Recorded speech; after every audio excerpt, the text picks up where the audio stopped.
Yo, what's happening, y'all? This is B Jizzle of the Pull Up Basketball Podcast. Welcome to the #1 LA Clipper podcast out there. We want to first give you guys a shout out, LA Clipper fan, LA Clipper Nations, for being here. Share this podcast with your family and friends. They will not be disappointed, but let's get it popping.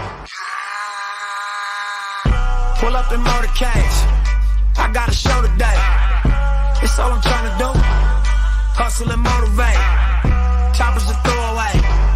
Hustle the overweight. That's why they follow me, huh? They think I know the way. Cause I took control of things. Ballin' the solo way. And if you pattern my trend, I make you my protege. Slossin' that soldier race. Niggas don't know them days. Take you in back of the buildings. Make you expose your rage. Take you across the tracks. Make you explode the face. Now you official now. But you got a soul to say. I just been cooking that new. I'm about to drop in the few. Think if I call it the great, the people gon' call it the truth. I ain't really trip on the credit. I just paid all of my dues. I just respected the game. Now my name all in the news. Tripping on all of my moves. Quote me on this, got a lot more to prove. Remember I came in this bitch, fresh out the county with nothing to lose. For nothing, no. Wanna count on you, but I don't do this shit for nothing. No, not at all. You, but my money red, that you do all year long. So I don't do this shit for nothing.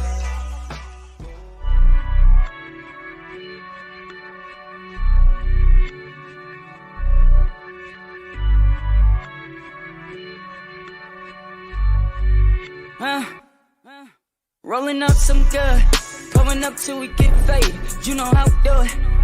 Everybody take a flex on me. I got the keys to the city. I don't need no limousine. I turn up when I pull up. And tell my booking agent book a show. Running around with the paper bag. Running around with the paper bag. Going crazy spending all this cash. Going crazy spending all this cash. If I spend it, I'ma get it back. Even when I ride around dirty, a nigga don't need a seatbelt. A nigga don't need a seatbelt. Nah, it don't cost to keep it real. Run up, get done up. Shit can get real. Fuck around and get your ass right. Nigga, fuck around and take your shit. Got you asking God why. Drag your ass into an alley. Pull out aim for the target. Should've never been around the killers. In my town, we the fucking realest. No cheddar bars round here. I get the spray and they gon' get down. Ski mask over my face. Catch a body in broad day. Catch a body in broad day. I got the key to the city. I got a hold of Sadiddy. Talk to that bitch in Swahili. Tattoo my name in graffiti. Whack out your hood in graffiti. Come through your hood on the weekly. None of y'all niggas can't see me. None of y'all niggas can't see me. Y'all ain't got nothing like this over there. Bunch of frontline millionaires. Bunch of self-made at the Trump pay. Guess the odds really took it there. Any problem, I'ma reappear. With a squad you already fear. All the time I've been playing fair. 7 digits every single year. Niggas die, niggas disappear. Alibis, I was really there. Life a crime till I get the chair. Columbine in my trigger hair. Still I rise and I took the stairs. Feel a fire, it's a different glare. All these fights, it was never fair. Busting knuckles, still I'm swinging fears. Taste the salt inside my dripping tears. You should know I never had a fear. You should know I never had a shot, never had a chance till I took it here. Man, it's proud, but I see it clear. Strategize, I'm an engineer. Pick a side, gotta keep it there. Switching up, nigga, looking weird. I got the key to the city. I got a hold of Sadiddy. Talk to that bitch in Swahili. Tattoo my name in graffiti. Whack out your hood in graffiti. Come through your hood on the weekly. None of y'all niggas can't see me. None of y'all niggas can't see me. What's good, everybody? Welcome to the Pull Up Show. I'm your host, Mr. BJ Matthews, aka B Jizzle. Before we get started, follow us on the YouTube page, the Pull Up Basketball Podcast. Like, share, subscribe. All of our YouTube videos. Hit that like button. Y'all coming here. Hit the share, subscribe. Hit that Cash App. $ BJ Matthews. Again, $ BJ Matthews for all this great content that we drop on a daily, weekly, monthly, yearly basis, as well as get our membership badges that are available. Our pull-up badge, LA Clipper badge, and our interview badge. We have all three badge options available. If you guys like to have the perks that we have, make sure you guys read them on our YouTube page at the Pull Up Basketball Podcast. Also follow us on YouTube, Twitter, Instagram, and Facebook, where we have all content updated for you guys to enjoy. And last but not least, make sure you guys hit that super sticker and super comment button below where it says thanks. If you have a comment that you want to drop into the chat as the show is rolling, you guys can do that by hitting that button that says thanks with the $ symbol But let's go and get the show started, man. We got a lot to talk about today. We got 20 people in the house. With these likes up to over 20 likes if we can. Let's start my man Thomas Talented Sean. Cuz said huge bounce back win. Last night close game without PG. Very impressive. Yes. Good win, suck it refs. Yes, sir. Good win, suck it refs. Yves Lewis, I think our man from the Virgin Islands. You know what I'm saying? Super nice win. You know what I mean? Appreciate you with that comment. The realist was good, bro. He said, salute BJ in the chat. Yes, sir. Salute to all y'all coming into the building, man. Have a lot to talk about. Quay Rich, salute BJ in the podcast. Great comeback win for the guys. Norman is a sniper. Yes, he is. He is definitely all that. Salute Andrew Gutierrez. What's up, my brother? Let's get some more people in here, man, before we get started. I just want to kind of give y'all, time to get in here because I know people kind of, come in live a little bit late.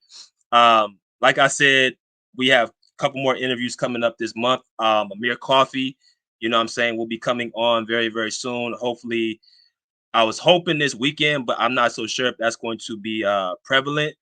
So we might have to wait for a week or two before we get him in here. But he will be definitely in here this month. And we got Chris Broussard who's planning to come on here as well. Just trying to lock in a date with him this month. So you guys be on the lookout for those two gentlemen to be on the podcast. If you guys have, again, the interview badge that y'all get, y'all be able to ask questions on the camera. If you guys get one of those badges, that's $11.99 a month for that interview badge. We're bringing it back for the spring and summer season for you guys to enjoy. All right, so let's get into it. Salute Alex, my man. Salute, how you doing? All right. So we gotta talk about it, man. We gotta get into this Western Conference battle, this battle between these two teams. You go into the All-Star break, this week. We got All-Star, NBA All-Star this weekend in Indianapolis. We got two of our guys going over there, Kawhi and PG. Kawhi probably will not be playing due to that left abductor strain in his hip. PG will definitely be in attendance. He'll possibly be playing as well back in his home where he first started his career in Indiana. But we having a good, feeling, going to the, All-Star break. So let's get into what happened yesterday between us and the Golden State Warriors. I'm going to make sure y'all share the screen with y'all so y'all can see for yourself what happened because it was a great game. It was one for the ages.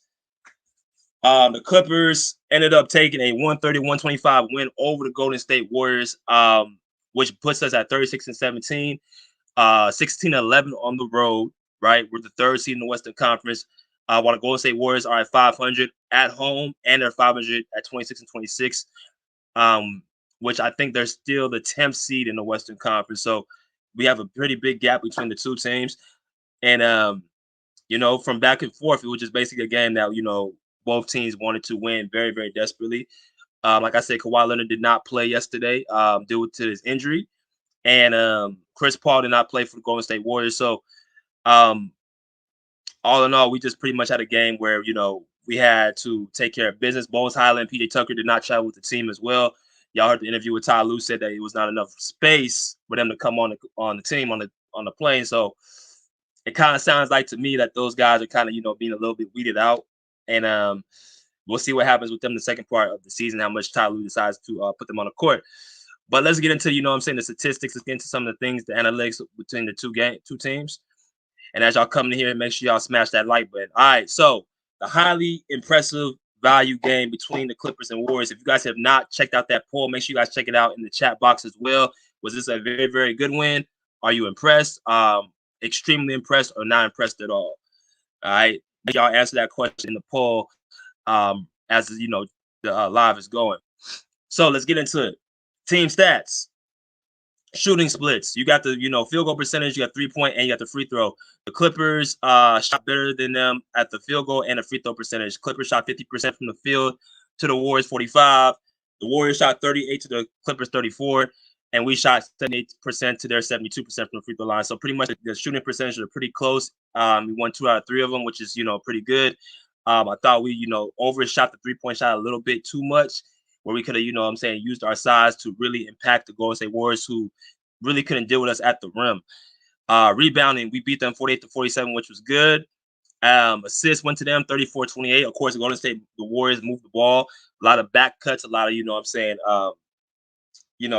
handoffs, DHOs, things of that nature. They just live to, in that system to pass the ball. Draymond Green, Brandon Pagansky, Steph Curry, all those guys, are pretty much in sync with, finding each other where the ball is. Steals 6-7 went to the Warriors. Blocks went to us 4-2. Total turnovers was 12-9. Went to, the Warriors. They had 9 turnovers to our 12. Got lower those turnovers to under 10. If it's idealistic. We go into, points in the paint, 56-48. I thought we did a good job of using our size, using Zubac inside our size, basically, in having the Warriors undersized, roster. Fouls went to them, 25-21. Largest lead that they had was 15 to our 7. So if you look at the whole dynamic of the game, it was very high impacted. I thought the Warriors, did a good job of keeping their crowd into it the first 3 quarters. But then that last quarter, as y'all can see, we outscored them 44-28. We were down as many as 15 points, and we were able to prevail in a very hostile environment. All right. So that's pretty much, kind of taking on all the, aspects of the team stats. Danny Berry Sports Highlights. What's good, my brother? What's up? How you guys doing? Russell Westbrook is playing on fire. Yes, he had a great game. Gonna get Russ his flowers as well today. Y'all keep hitting that like button as y'all come in here, man. Keep hitting that like button. So that takes care of the team stats. And I thought we did a good job of, taking the majority of the big stats on the stat sheet, the rebounding, the blocks, the field goal percentage, the free throw percentage. We did a good job of also, not fouling for a majority part of the game. And we did a good job of, staying within the game and not allowing the Golden State Warriors to just break away from us, especially in that fourth quarter, in that second half. So that takes us to the, stat sheet. Let's go into the individual stats. Now, I kind of want to get into some deep stuff specifically on what I saw, not just from the game, but also I think the makeup of our team and some things that I saw that really, really showed evident that I feel like they're very, very focused on, getting the championship. Not to say that they weren't before, but I saw some real prevalent things in the situation they were in last night on the road in Golden State without their best player. I saw some things that really, really, really stood out for me. Let's start with the Warriors. Let's start with the team that, at home. So I've said this before about Golden State. They have a very, very good bench. Very good bench. They got guys on that team can, light it up. They got guys on that team who are in a system that really allows them to be the best versions of themselves. So you got to understand with the Warriors, they run through a system. They don't just run through individual players and individual talent. All their main guys, their main core for the last, going on 9-10 years have ran through a system. Since winning that first championship in 2015, you plug in guys, you put new guys in, you rotate new guys out. They fall into a system. They have a well-oiled machine system over there, no matter who they plug in. And all you have to do is basically be a guy who wants to, fit in, play hard, and do your part. And they found some guys on that team who can do that. You got Brandon Pagansky, had 25 points. He shot 9 for 12 from the field, 5 for 5 from the three-point line. He did not miss any three-point shots.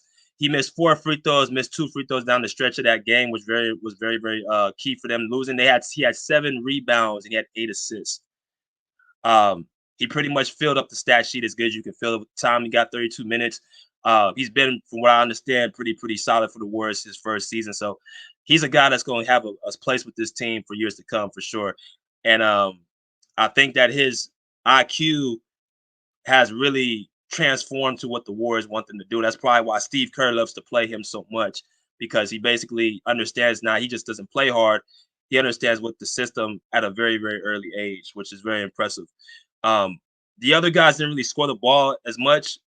And I think that, that kind of turns into just what he was able to do, Brandon Pagansky. But I think the fact that Moody didn't play a lot, I think he gives him a lot of, impact as that, another guy who can kind of defend, who can score, attack the basket. He only got 8 minutes, which helped us out. And with this Gary Payton II, I thought that, he was kind of put in a bad position last night because who he had to guard, especially in that fourth quarter. But I think he's no longer just, a person that you can just really take your eyes off of. So they got about 3-4 guys off that bench are pretty reliable. Their starting 5 really is kind of where it was a little bit shaky. You got Draymond Green, who had 9 points. He had, 10 rebounds. He had 4 assists. That's pretty much their center right there. Like I said, them being undersized really helped us out. As Draymond Green is their big man. You got guys like, Klay Thompson, who shot 4 for 14 from the field, 1 for 9 from the three-point line, and had 12 points. Really helped us out. A lot of his shots were just open threes he was just missing.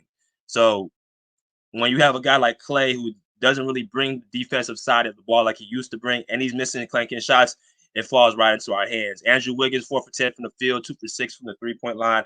Quiet night. Andrew Wiggins, just a couple seasons ago in the finals, really was the guy that really helped Steph Curry out with the scoring and the defense. But ever since then, he's kind of taken a step down as far as his, assertiveness and his motivation to be that guy. And you're looking around, Jonathan Kuminga had 13 points, 35 minutes, 6 for 13 from the field, 8 rebounds, 6 assists. I just think with Jonathan Kuminga, it's been so like hard for him to find his niche with the team because of how uneven his role has been. He goes into a game, he might play 35 minutes, and the next game he might play 22 minutes. He doesn't close out the fourth quarters, or he's not getting the minutes over somebody else on the court. So as soon as he gets that vital role, that, consistent role to be a starter, to be getting his 30, 35 minutes a game, I think you'll start seeing more consistency, right? But I thought he did, an average job last night, which left me to Steph Curry, which I didn't know he had 41 points, right? 9 for 19 from the field, three-point line, and he had, 15 for 31 from the field, 5 assists. Great player, top 5 player, top 10 player in the NBA, arguably the top 3 point guard of all time. You just have to live with what he gives you, man. But the Warriors, I just want to touch on them, and I kind of want to go into what I think really helped us against them, later on to the show. But as y'all come in, make sure y'all smash that like button. G Master Funk Flex was good. Salute BJ in the panel. What's going on? Clippers won. Yes, sir. Clippers got that dub. You know what I mean? Let's go into the Clippers side, though. Let's go to what we did. Let's go to the winning side. All right. So great production off our bench. 2 guys in double figures, Russell Westbrook and Norman Powell, which in my opinion were the guys who filled in the gaps in that fourth quarter, those last 5 minutes. Norman Powell with the 3-point shooting and Russell Westbrook with the offensive rebounds and backdoor cuts, right? Norman had 21 points. Russ had 15 points. Norm shot 8 for 13 from the field, 5 for 7 from the threes. Finally gotten out that slump, shooting the 3-point ball. Very, very, clutch with his 3-point shot making. Russ had, 6 for 14 from the field, 0 for 3 from the 3-point line, which was more in the first half. 3 for 5 from the free throw line. He had 2 big free throws in the fourth quarter. And he had 5 rebounds and 6 assists. So great production off our bench. Mason Plumlee, I liked what I saw from him as well. He gave us 16 minutes, 8 points, 6 rebounds, 3 assists. I thought it with the minutes he gave us, also getting hit in the face, which kind of takes me to another subject later on to the show about Mason Plumlee. I want to kind of, give y'all some insight about what I saw last night with him. Takes me to the starting 5. Now, you look at the starting 5 right now, the minutes were kind of spread out a little bit sporadically, right? With T-Man, Coffee, it looks like to me the minutes kind of were spread out between them two and Russell Westbrook and Norman Powell, right? Which is fine because I think they're kind of like interchangeable. If there's a game where T-Man and Coffee are doing what they're supposed to do, you keep them in the game. If there's a game that Norman Powell and Westbrook are doing what they're supposed to do, you keep them in the game. Obviously, it took us hitting shots down the stretch to really, close the game out. Coffee, another great game from Amir Coffee with the minutes. He got 14 points, 24 minutes, efficient from the field, gave us 6 rebounds, gave us the big offensive rebound, the last shot of the game, which is able to help us seal it. He has found a role in this rotation. Shout out to my boy Amir for that, performance last night. Shout out to T-Man. 28 minutes, 3 for 8 from the field, 1 for 6 from the 3-point line, 2 for 4 from the free throw line, 4 assists, 5 rebounds, 9 points. He did not shoot the 3-ball very, very well. But what he did is that, again, we wanted to make sure that the Warriors did not get out of control in the arena. And the way you do that is you have to be able to guard their shooters. You have to be able to make high IQ plays. That's what Terrence Mann did. When he was on the court, the game did not get out of control. You kept the game between 8 to 12 points where you can kind of come back and, make a run. And that's what happened, right? So T-Man had a very, very big imprint on that. And then we go to our three guys. You got Zubac, 28 minutes, starting to get out of that minutes restriction, 13 points, 5 for 7 from the field, 10 rebounds. You impose his will on the glass, being the big man, the biggest guy on the court. I liked what I saw from Zubac. Harden, 26 points, 40 minutes, 7 for 12 from the field, 4 for 9 from the three-point line, 8 for 9 from the free throw line, 8 rebounds, 7 assists. And the thing about Harden is, it was a game last night where Harden had to show he had to bring the ball up, he had to assist, he had to score the ball a lot, got to get us in our flow the first 3 quarters. The first 3 quarters, he was probably the best player. Well, probably the most complete player on the court the first 3 quarters. Because, Steph had to hide, but James had to do so much. He had to, bring the ball, he had to assist the ball, he had to rebound, he had to play defense, he had to shoot he had to score the basketball in, clutch moments. I thought James Harden was basically keeping us afloat those first 3 quarters. And then we got PG, who had 33 minutes, 8 for 17 from the field, 1 for 7 from the three-point line, 7 for 8 from the free throw line, 5 rebounds, 5 assists, and 24 points and 2 steals. Now, I'm gonna get into each player real quickly, real briefly, and I'm gonna go straight to the main attraction. Joshua Swiss he said, DJ, did you see the Clippers are interested in signing Danilo Gallinari? I did see that. I saw Pat Bev put that out there. He said it's between them and the Bucks who he's going to sign. So we'll see. We'll see what happens with him. I think what DG brings, of course, he's going to be another stretch 3-point line. I've not seen him play as of late, but I do know he's a shooter. He's always been a shooter his whole career. So if he can bring those aspects of the game, bring him on. Bring him on to the team. I'm happy to bring him on. Salute to my boy Pagan 180. What's good, brother? How you doing?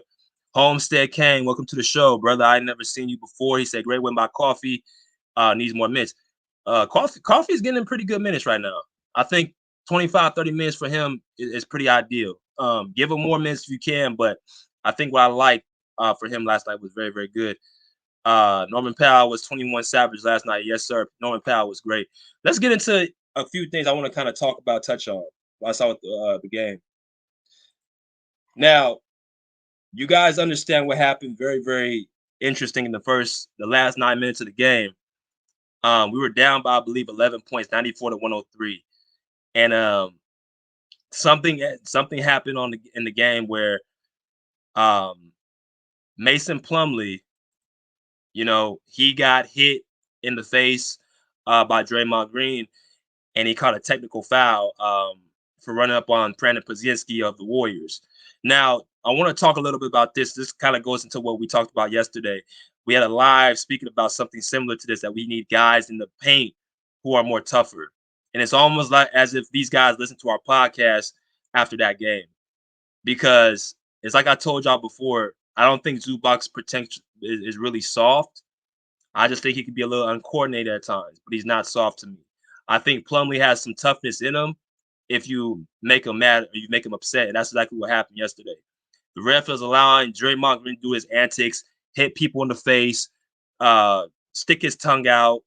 You know what I'm saying? Nobody wants to, give this dude any technical fouls or nothing like that for what he's been doing.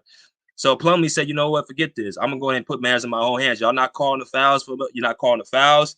You hitting me straight in the face. I'm going to knock one of your players on their ass. And that's exactly what happened. Mason Plumlee ran up on Brandon Podziemski, hit him 2-3 separate times.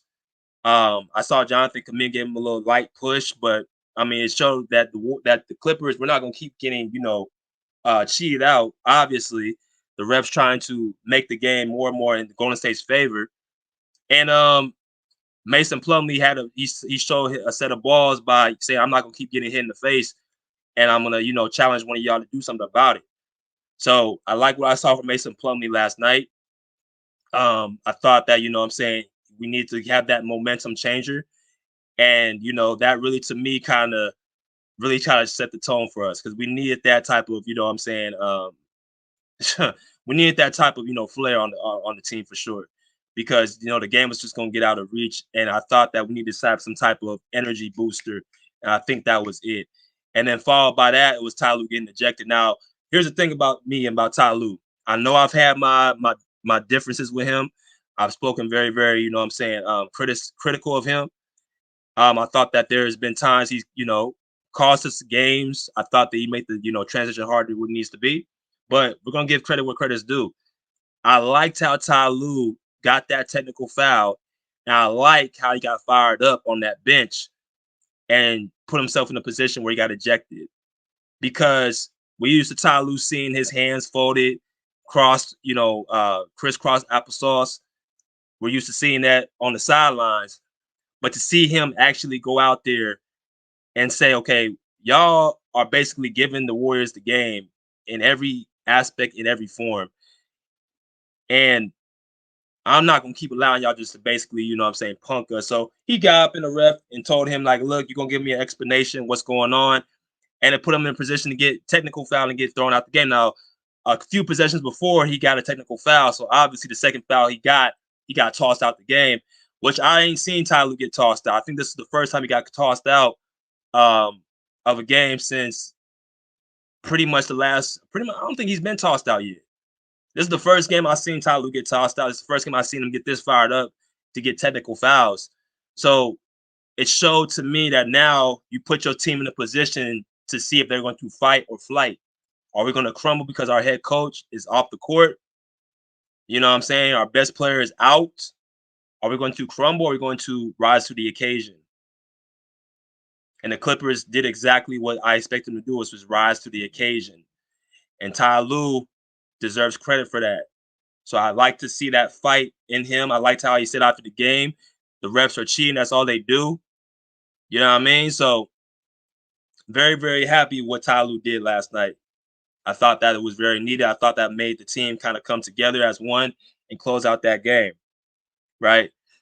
Now, I kind of want to touch a little about what the Warriors I thought did. They made a mistake on. And make sure y'all touch that like button as y'all come in here because it'll be very important.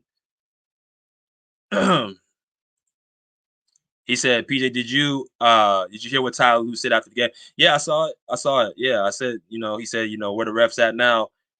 Cheating, that's all they do. That's all they do is cheat. Yeah, they was definitely cheating for them. He said Paz was faking, didn't take a shot in the face on the replay. It wasn't as bad as originally thought. Yeah, it wasn't as bad. He was definitely, acting. But the fact that he made that move to say, we're not gonna keep getting hit in the face and not doing nothing about it is why I like what Plumlee did. Right? That's why I like from Plumlee. So I want to go into a couple more things as well before I let y'all in. I thought the Warriors did a poor job of a few things. Number one, I thought the rotations that, Coach Kerr had kind of gave us the run that we need to get going. Of course, Klay Thompson was 1 for 9 from the 3-point line, which is something that, hit or miss, the Warriors have learned to live with. Just off of Klay's resume with the Warriors, the rope he's been able to have with them and Steve Kerr is a big testimony to what he's been to them with the 4 championships. I think that they are struggling with trying to decide when to basically give in to saying that Klay Thompson is going to be coming off the bench, and when is it going to be like, we need him in the game because of what he can possibly bring to us. They're trying to find a little bit of that spark from him in certain games, right? Last night he didn't have it, so he should have been pulled. Or he should have been in a better position. But I thought the people that Steve Kerr out in the game, which was Gary Payton, Klay Thompson, Kevon Looney, I thought there were guys that Steve Kerr put in the game that kind of put it hard for them to, be successful, which actually played into our hands in that fourth quarter. Now we're able to get to the rim. Now we're not having to worry about guys continuously hitting shots. Now we're in a rotation where we can actually, use our matchups to exploit the other team. The first matchup we used, the main matchup we used in that fourth quarter was Paul George and Gary Payton II. PG, not just on the offensive end, but on the defensive end, helped close that game out. I'm going to get into Norman Powell at the end, but I want to talk about Paul George. From the 9-minute mark in the fourth quarter all the way to like the 3rd-minute mark where he fouled out, they had Gary Payton II guard Paul George. I don't know why they did that, but PG looked at that as an opportunity to dominate. He had an opportunity to basically take over that matchup. He went 3 straight possessions on Gary Payton II, either a foul or a layup. He had, I think, 2 and 1s. He had one on Klay Thompson on the transition steal on Steph Curry. He had another and 1. I think it was on who was the second guy that fouled? I can't remember, but he had 2 and 1s. And he was, very, very good from the free throw line. He was very good from the field. Now, the only thing that he really did not do well was shoot that 3-point shot. He shot 1 for 7. Now, this is what I'm saying about PG. When he's attacking the rim, as y'all saw yesterday, nobody can stay in front of him. Wiggins couldn't do nothing with him. Kuminga did probably the best job on him, but even then, that Paul George is going to still get where he needs to go. Even that first quarter, I think he started off the game 3 for 3. And then you got Gary Payton on him in the fourth quarter. Klay Thompson couldn't do nothing with him. He's too tall and too big, too athletic. So there's nothing that when you talk about PG having these bad shooting nights, it's not because of anything the defense is doing. It's because of the shots he's taking, the shot selection. So if you look at his 2-point, like how he shot the twos, he was pretty efficient, but the 3-point percentage would really put his field goal percentage down. Some of them were wide open threes. Some of them were just shots that, were just contested.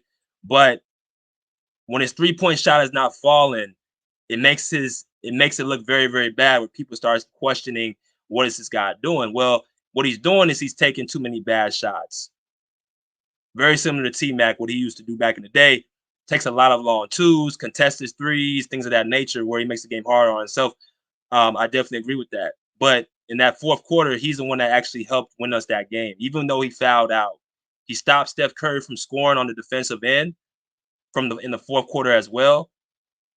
So those aspects really was what won us that game. Now, it's a shame he fouled out with 3 minutes left in the game. He has to do a better job of not putting himself in positions to do that. With no Kawhi Leonard on the court, he has to understand he's the best player on our team, and we need him in the game at all times. So now that, Paul George, fouled out, we have to, rely on, guys like our man Norman Powell, who stepped up huge. 21 points, 4 big threes in the second half, man. Norman Powell, like I said, our bench is what really separates us from the entire league. You got guys who can actually give you 20 points a night. Norman Powell is one of them. He's done this a few games. We've saw this before, where he's actually taken over in that fourth quarter. This ain't nothing new. We've seen this against the Golden State Warriors at our home. He did it against the Sacramento Kings. He did it against who else did he do it against? I'm trying to think. The Knicks earlier this year. Norman Powell just has this instinct just to have a knack for scoring the ball. He can draw so many fouls. He can get to the basket, and when his 3-point shot is falling, that's your ass, right? That's your ass. That's what Norman Powell does on a game-to-game basis. He might fall into a slump here or there, but what he's going to always do is to make sure that he's a scoring threat. So Norman Powell definitely was the guy to help save us in that fourth quarter with his 3-point sniping shooting. Russell Westbrook, another guy off the bench. Key rebounds, key baskets down the stretch of that game, especially when Ty Lue got ejected. It seemed like Ty Lue, when he got ejected, that's when Russell Westbrook went to a different mode.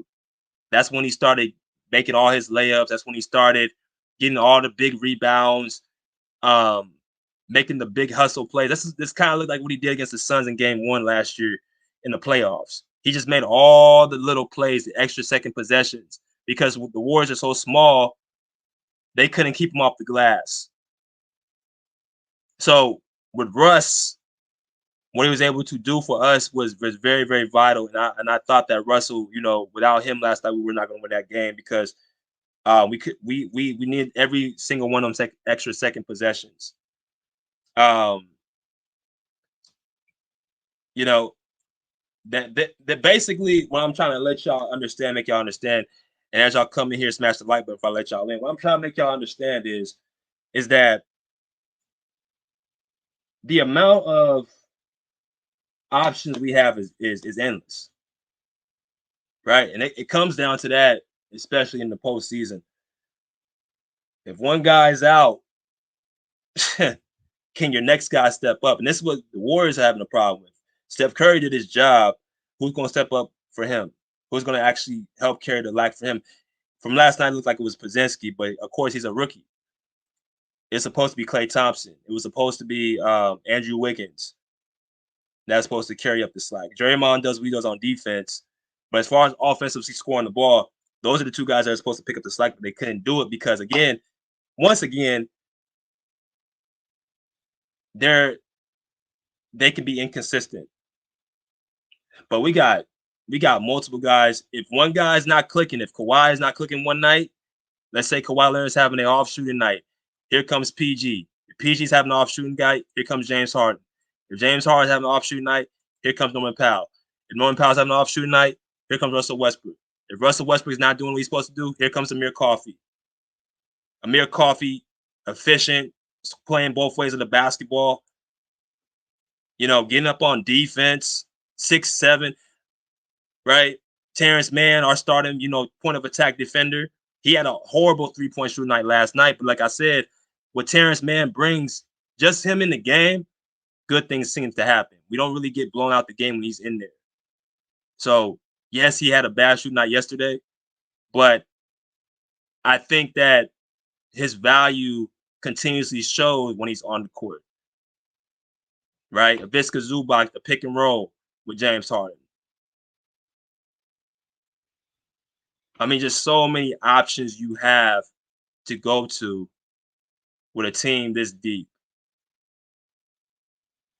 Right? So many options. Daniel Tice didn't even touch the floor. Bones Highland didn't even touch the floor.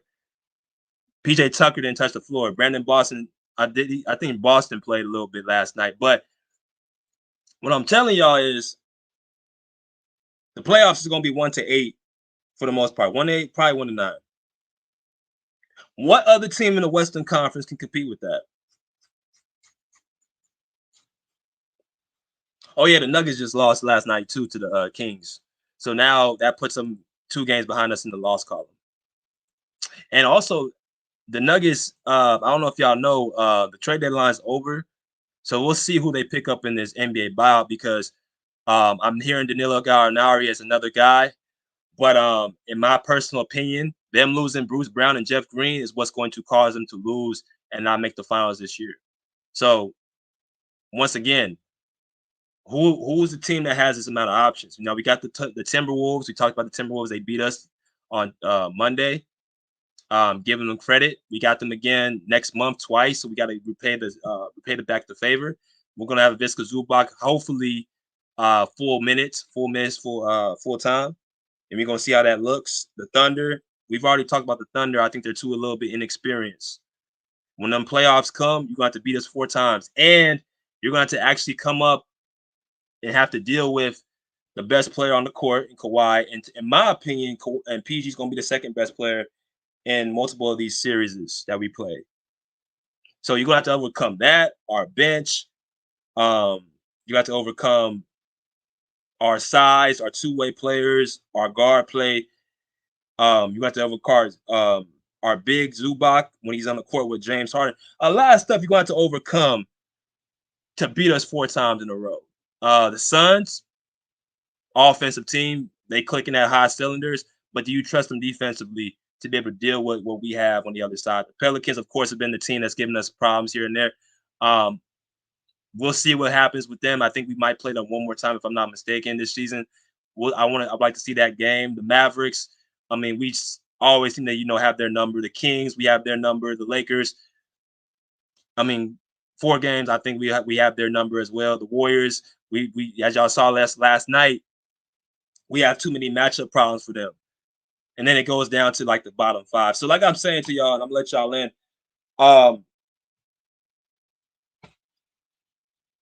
give this team a little bit more credit.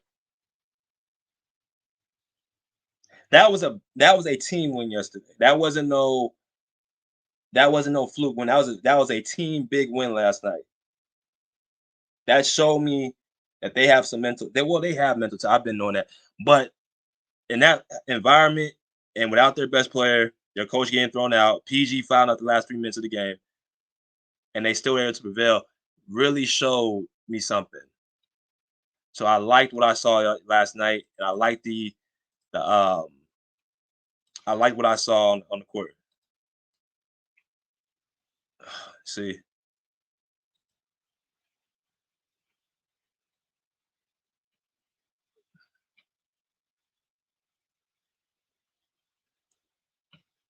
uh, salute BJ, South Central Los Angeles in the building. Okay, Charles Pickett, what's good, my guy? Let's go ahead and play this 2-minute break, and then we'll let y'all in very very soon, and we're gonna get straight to it, my guys. So, all right, let's go into our 2-minute break.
All right, so we back at it, man. We back at the building. We gotta get back into Clipper business. Let's go to my guy, the realist. What's good, the realist? What's good with you?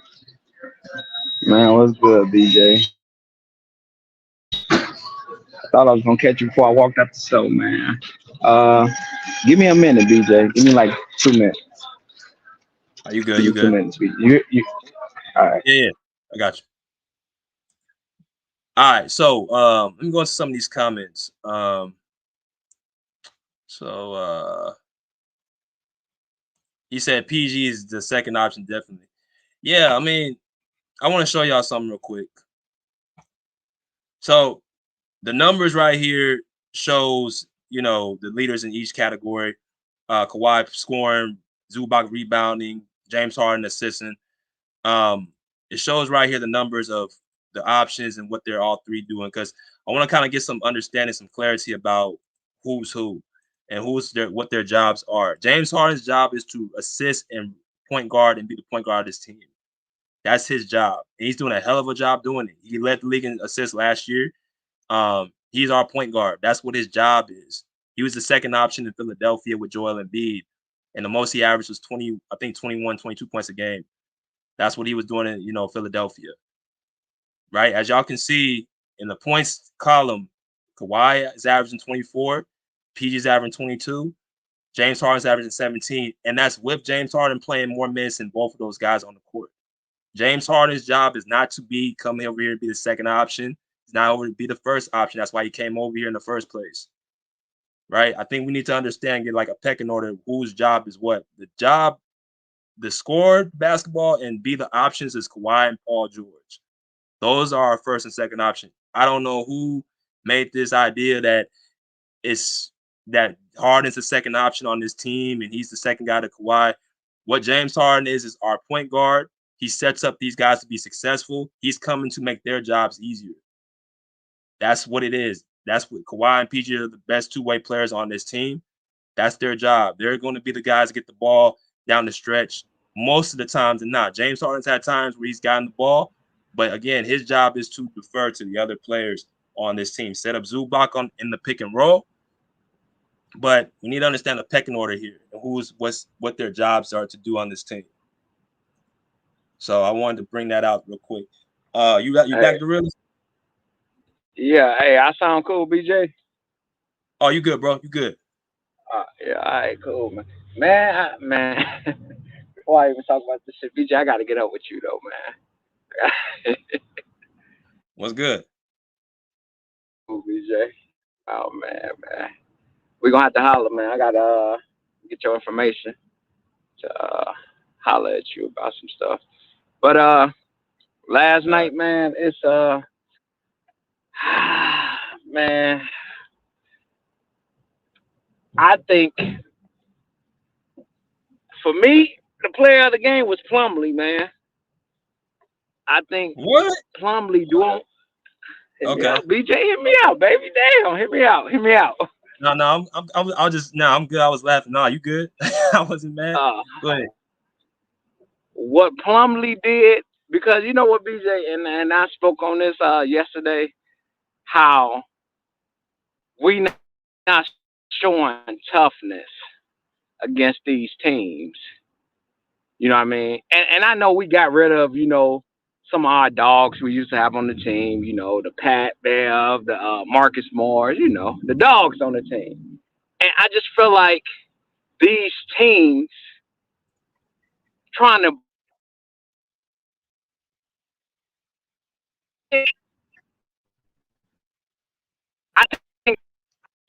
You cutting out, the realest. You cutting out. Let me take this shit off.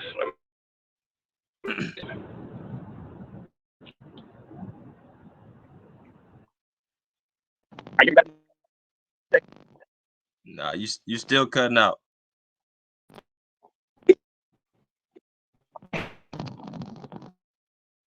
Yeah, that shit sound bad.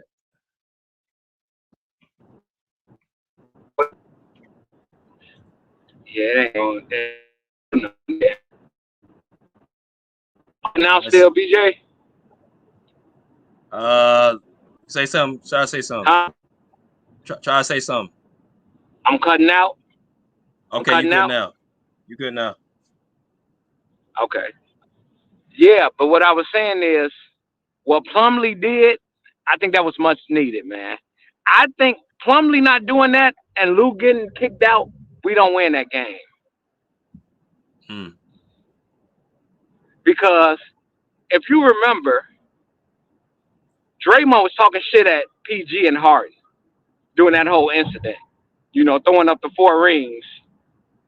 Mm-hmm. And then after that, that's when you seen PG get aggressive. You know what I'm noticing with PG, BJ? PG want it. He don't know how to go about getting it. He want to win. He just going about it the wrong way. Because after that shit, BJ, my man went aggressive. It was no more shooting up them damn shots. It was I'm attacking now. Yeah, he fouled out. You know how PG is when he's gonna gamble a lot. Mm-hmm. But man, to me, I feel like it was shit. To me, I think Plumlee changed that game, man. doing what he did. I agree. I agree. Cause I'm not gonna lie. The Clippers, man. You cutting out again. You cutting out more. again, really. I can't rely. Oh man. cutting Okay. Fuck it, man.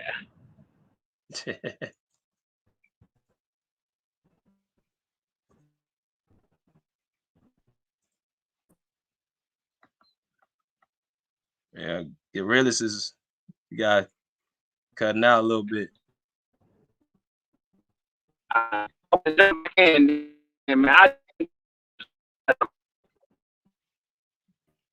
Try coming back out and coming in.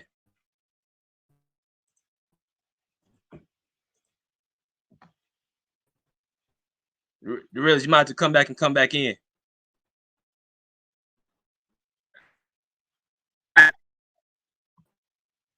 Damn. That shit bad, man. Oh. Let's wait till realists come back in. But as my people coming in, we got 65 people. Let's get these likes up, 65 likes. I mean, yeah, I think Plumlee, that, and I put that in the soliloquy, Plumlee and Ty Lue doing what they did changed that game around for sure. And I want to put that out there that Plumlee showed that he ain't soft. Zubac ain't soft. And I think that, you gotta give credit where credit's due to Ty Lue. What he did also really helped show that we got some fires on the team. Bruce, what's good, bro? What's up, BJ? What's up, everybody in the chat? Everybody who's listening. Remember last year when I used to say Ty Lue is like a zombie. He's like a statue in the sideline. Do something. Get the technical. Get ejected. And I think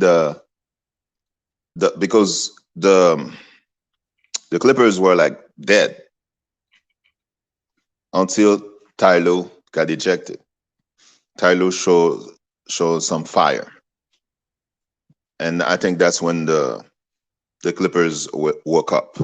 And Harden and Powell, to me, Powell and Harden changed the game for me.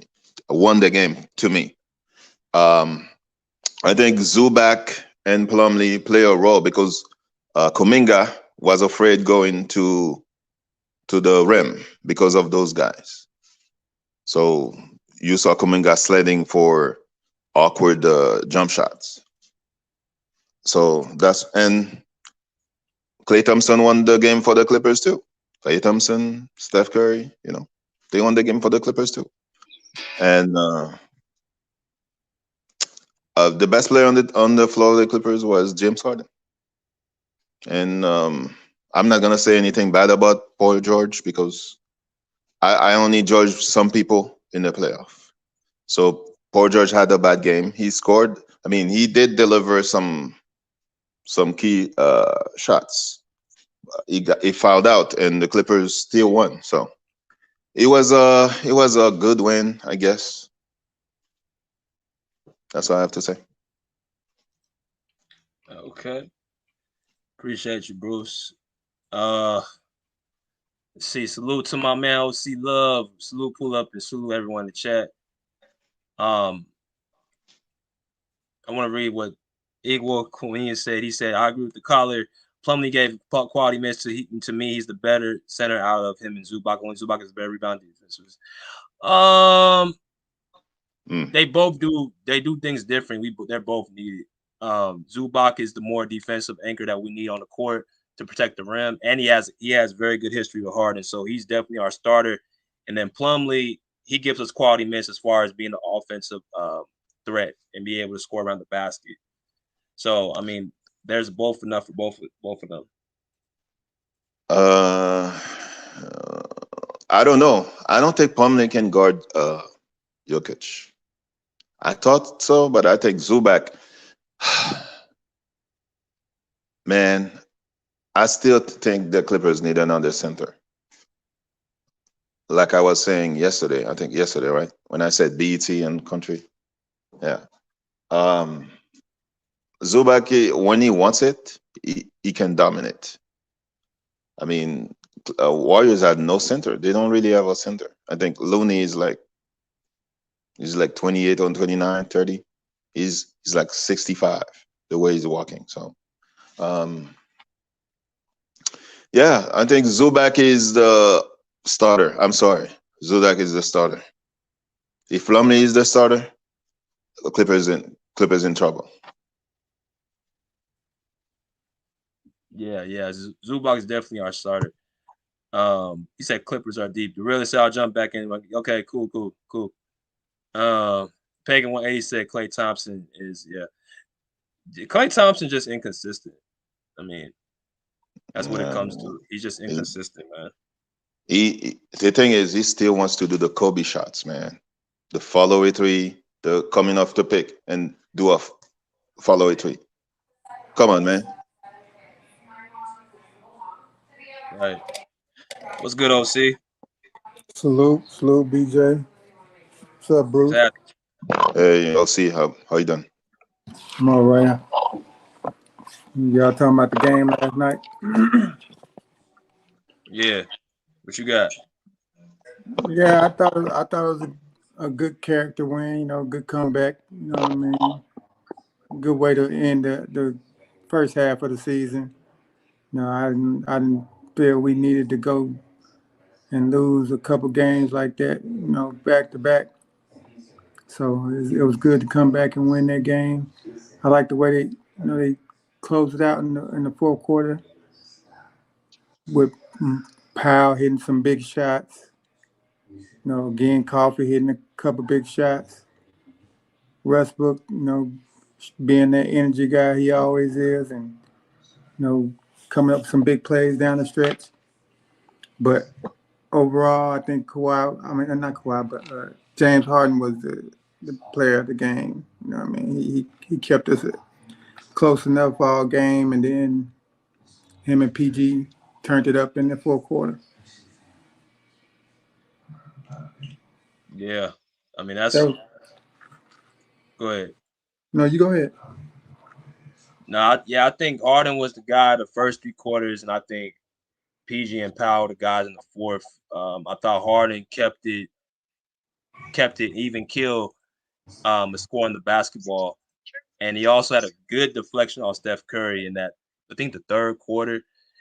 And I thought PG turned that loop when we were down by I think 12 or 15. I think he was responsible for that run, and he stopped Steph Curry from scoring in that fourth quarter, which I thought was really, I don't know if people noticed that, but Steph Curry, I think he only had 3 points in like a 8-minute span.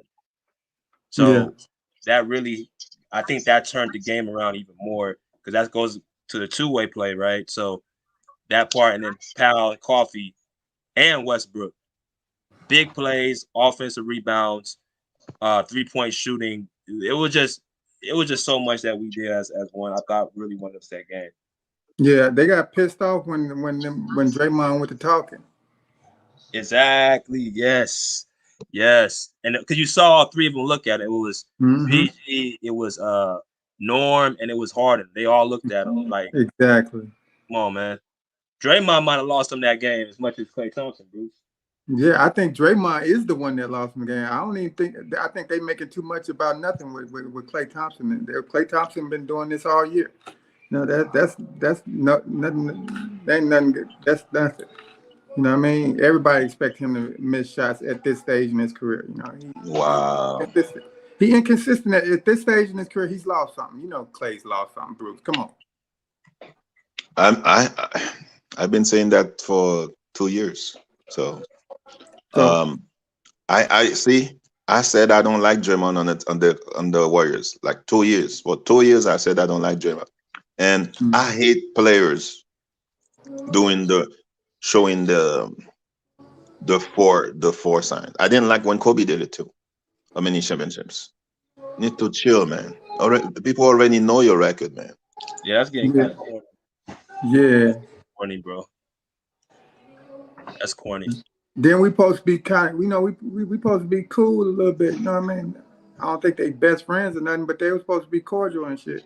And you want This to call dude, me? man, And you want to call Draymond, me out my name? he crazy, bro. Crazy, man. Oh, he took his tongue out. Yeah. Yeah, that's what I was gonna say. But I said, see, there's a lot of stuff I want to say, but I'll, Call him I'll a keep it to pussy myself. and shit. No, Cool, come on, bro. It's man. cool. It's cool. It's all good. Yeah, he lost in that game. It wasn't Clay. It was Draymond. Okay. See, get these likes up, man. We got 70 people in the chat. Let's get these likes over 70 likes. So, how impressed were y'all of the game last night? Were y'all somewhat impressed, a little impressed? Somewhat impressed. Somewhat impressed. Okay. I think it was a good character win. You know what I mean? I don't think it was nothing to like be shouting at the heavens about, but it was something that we can hang our hats on when we in the playoffs, and we can think back to like we get in a tough situation where, man, we can harken back to those tough wins that we grinded out throughout the season. We can bond together. We know we can turn it up a notch, even without Kawhi. All right.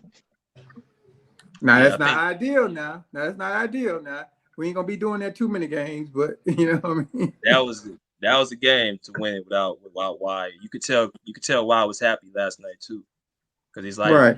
I instilled this into the team, so this is the mental toughness that I'm instilling in them. So I think he was very happy. But let's go to Quay Rich. What's good, Quay? How you doing, BJ?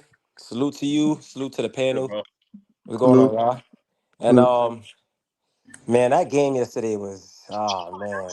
To me, that game showed me right there, just like how deep the Clippers are, bro. Like it's crazy because you could see Kawhi Leonard sitting out and just see how dominant the team still is if we put ourselves to play like that. You know what I'm saying? Because a lot of times the Clippers be their own downfall. You know what I'm saying? But it's like you said, BJ, how much options this team have. It's like all you really need is 2, 3 guys to be clicking per night out of them 5 guys we do have in Kawhi, PG, Harden, Russ, and Norman.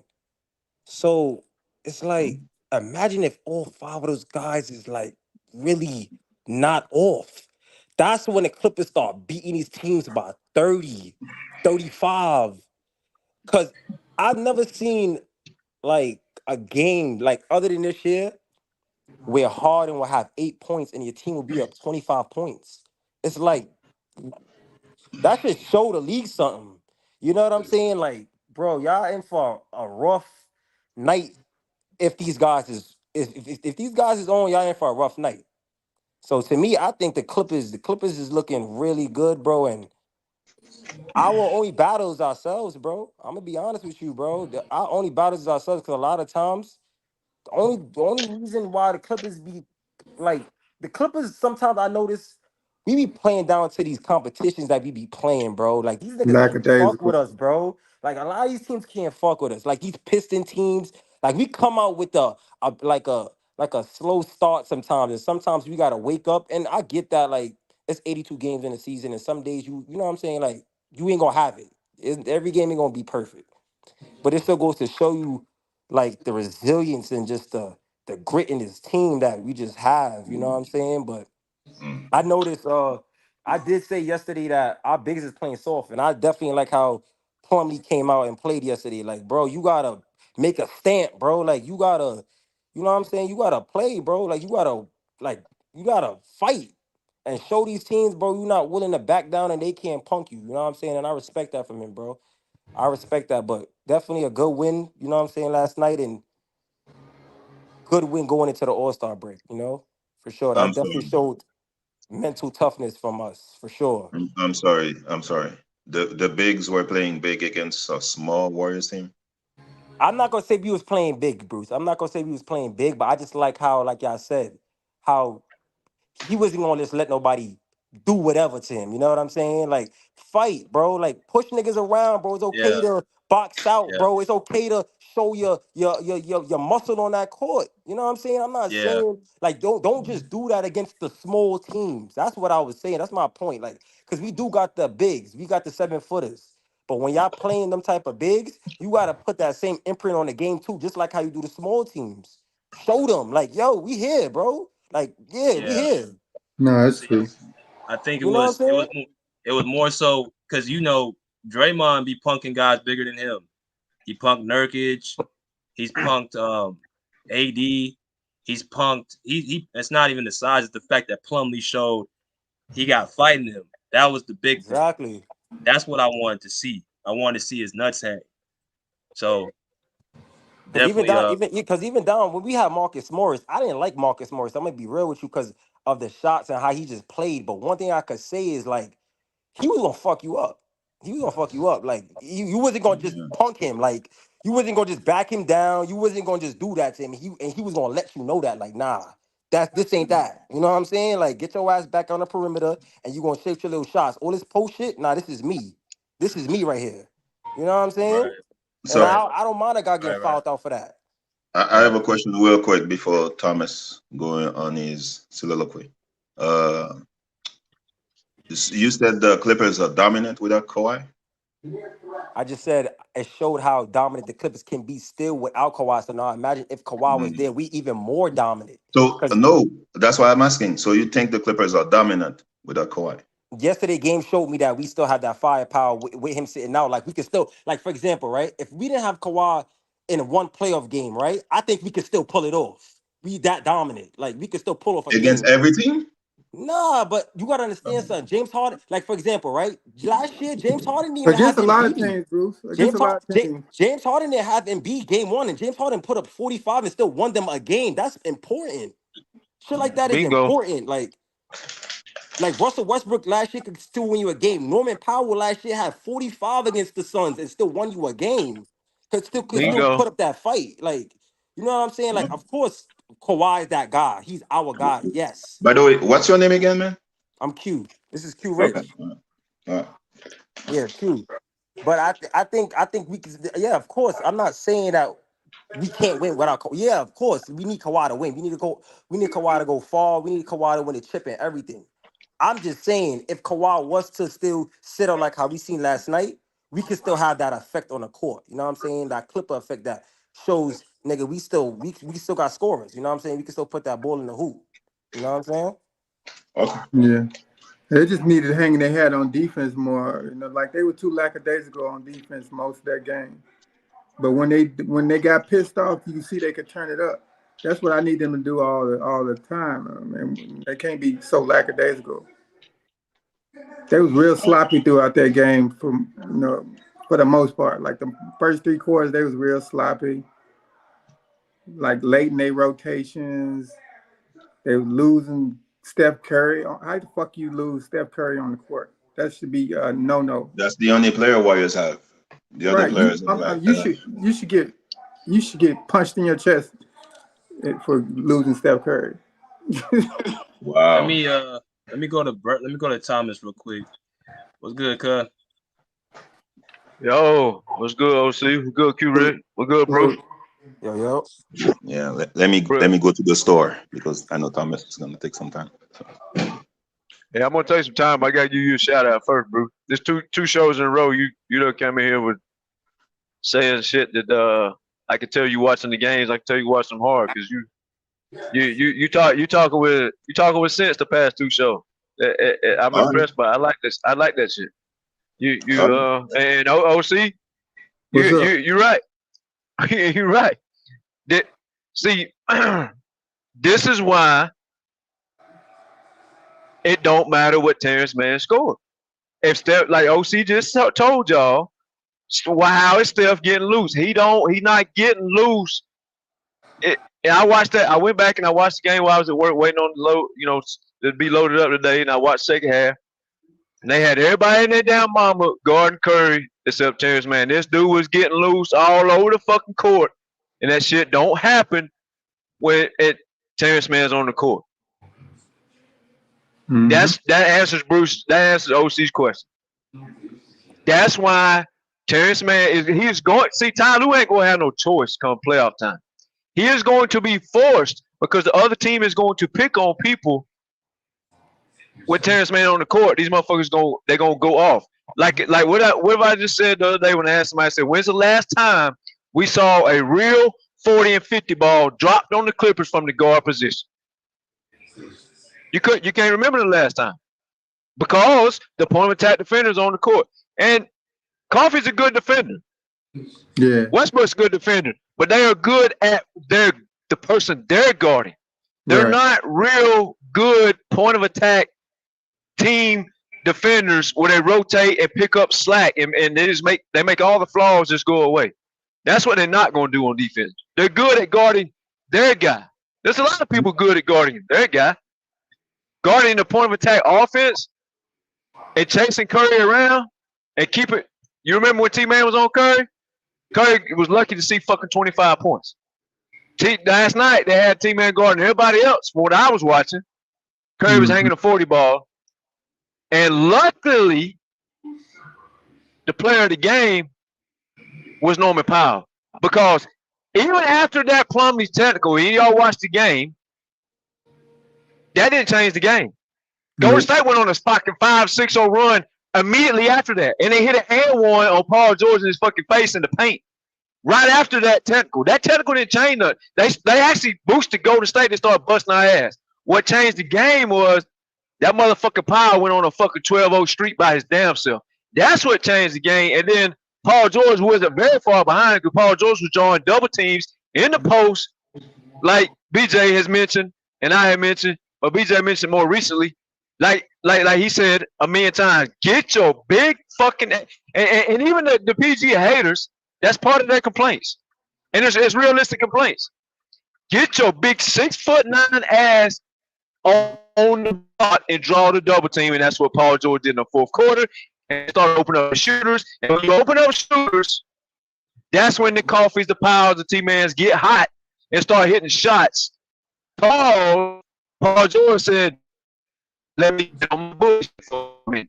Now, I love PG. No, I love attacking PG. PG is a whole nother player when he attacking.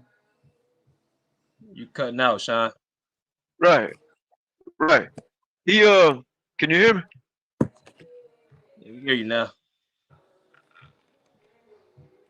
Okay. But yeah, Paul George and Powell changed the game in the fourth quarter because that technical foul actually boosted Golden State. They actually started getting on their ass. PG got on the block and Powell got hot. That's what changed the game. Right. And you notice the toughness. And let's talk about Ty Lue for a minute. Like OC, who was OC or Q-Rich said. I think Q-Rich said, or anyway, the team was fucking lackadaisical because the coach ain't pushing the right fucking buttons. Yeah. Lackadaisical bullshit. You just lost the game. You just gave up the number one seed you could have had. If there's any time that you're gonna come out in the game and be pissed off and play hard and take control, take the bull by the horns from the jump ball, it would have been this game. Instead, you come out here like the coach ain't got no control of the locker room. Again, you're getting your ass busted by, like Bruce said, a team with one fucking score over there. And you gave up 25 to a fucking dude off the bench. Some dude named Pazik. I don't give a fuck if he shot good 2 months ago. He's still some dude named whatever his name is, off the bench. He's still a fucking like Pod though. He's still a nobody. Yeah, he's got good potential, but as of right now, he's still a nobody. You give it 25, and here goes Ty Lue with the fuck shit again. Yeah. You gave up 50, 60, 70 points again to 2 fucking guards, Curry and him. That's what I noticed. That's what happens when you don't have the fucking defenders on the court. Now, shout out to Westbrook down the stretch. The motherfucker just make him hustle plays. Like, that's what he's supposed to be doing. Stop turning the ball over. Get your ass on the glass. Bully these motherfuckers in the paint who can't guard you. Hustle. Play defense. And stop shooting threes. And finish at the rim. Shout out to Westbrook for doing what the fuck he's supposed to do. He don't get no chocolate chip cookie for that. That's what this motherfucker's supposed to do. When you're a 15-year veteran, you're supposed to know what to do. You shouldn't have to come on a podcast on fucking YouTube and say, Well, damn, Westbrook impressed me. No.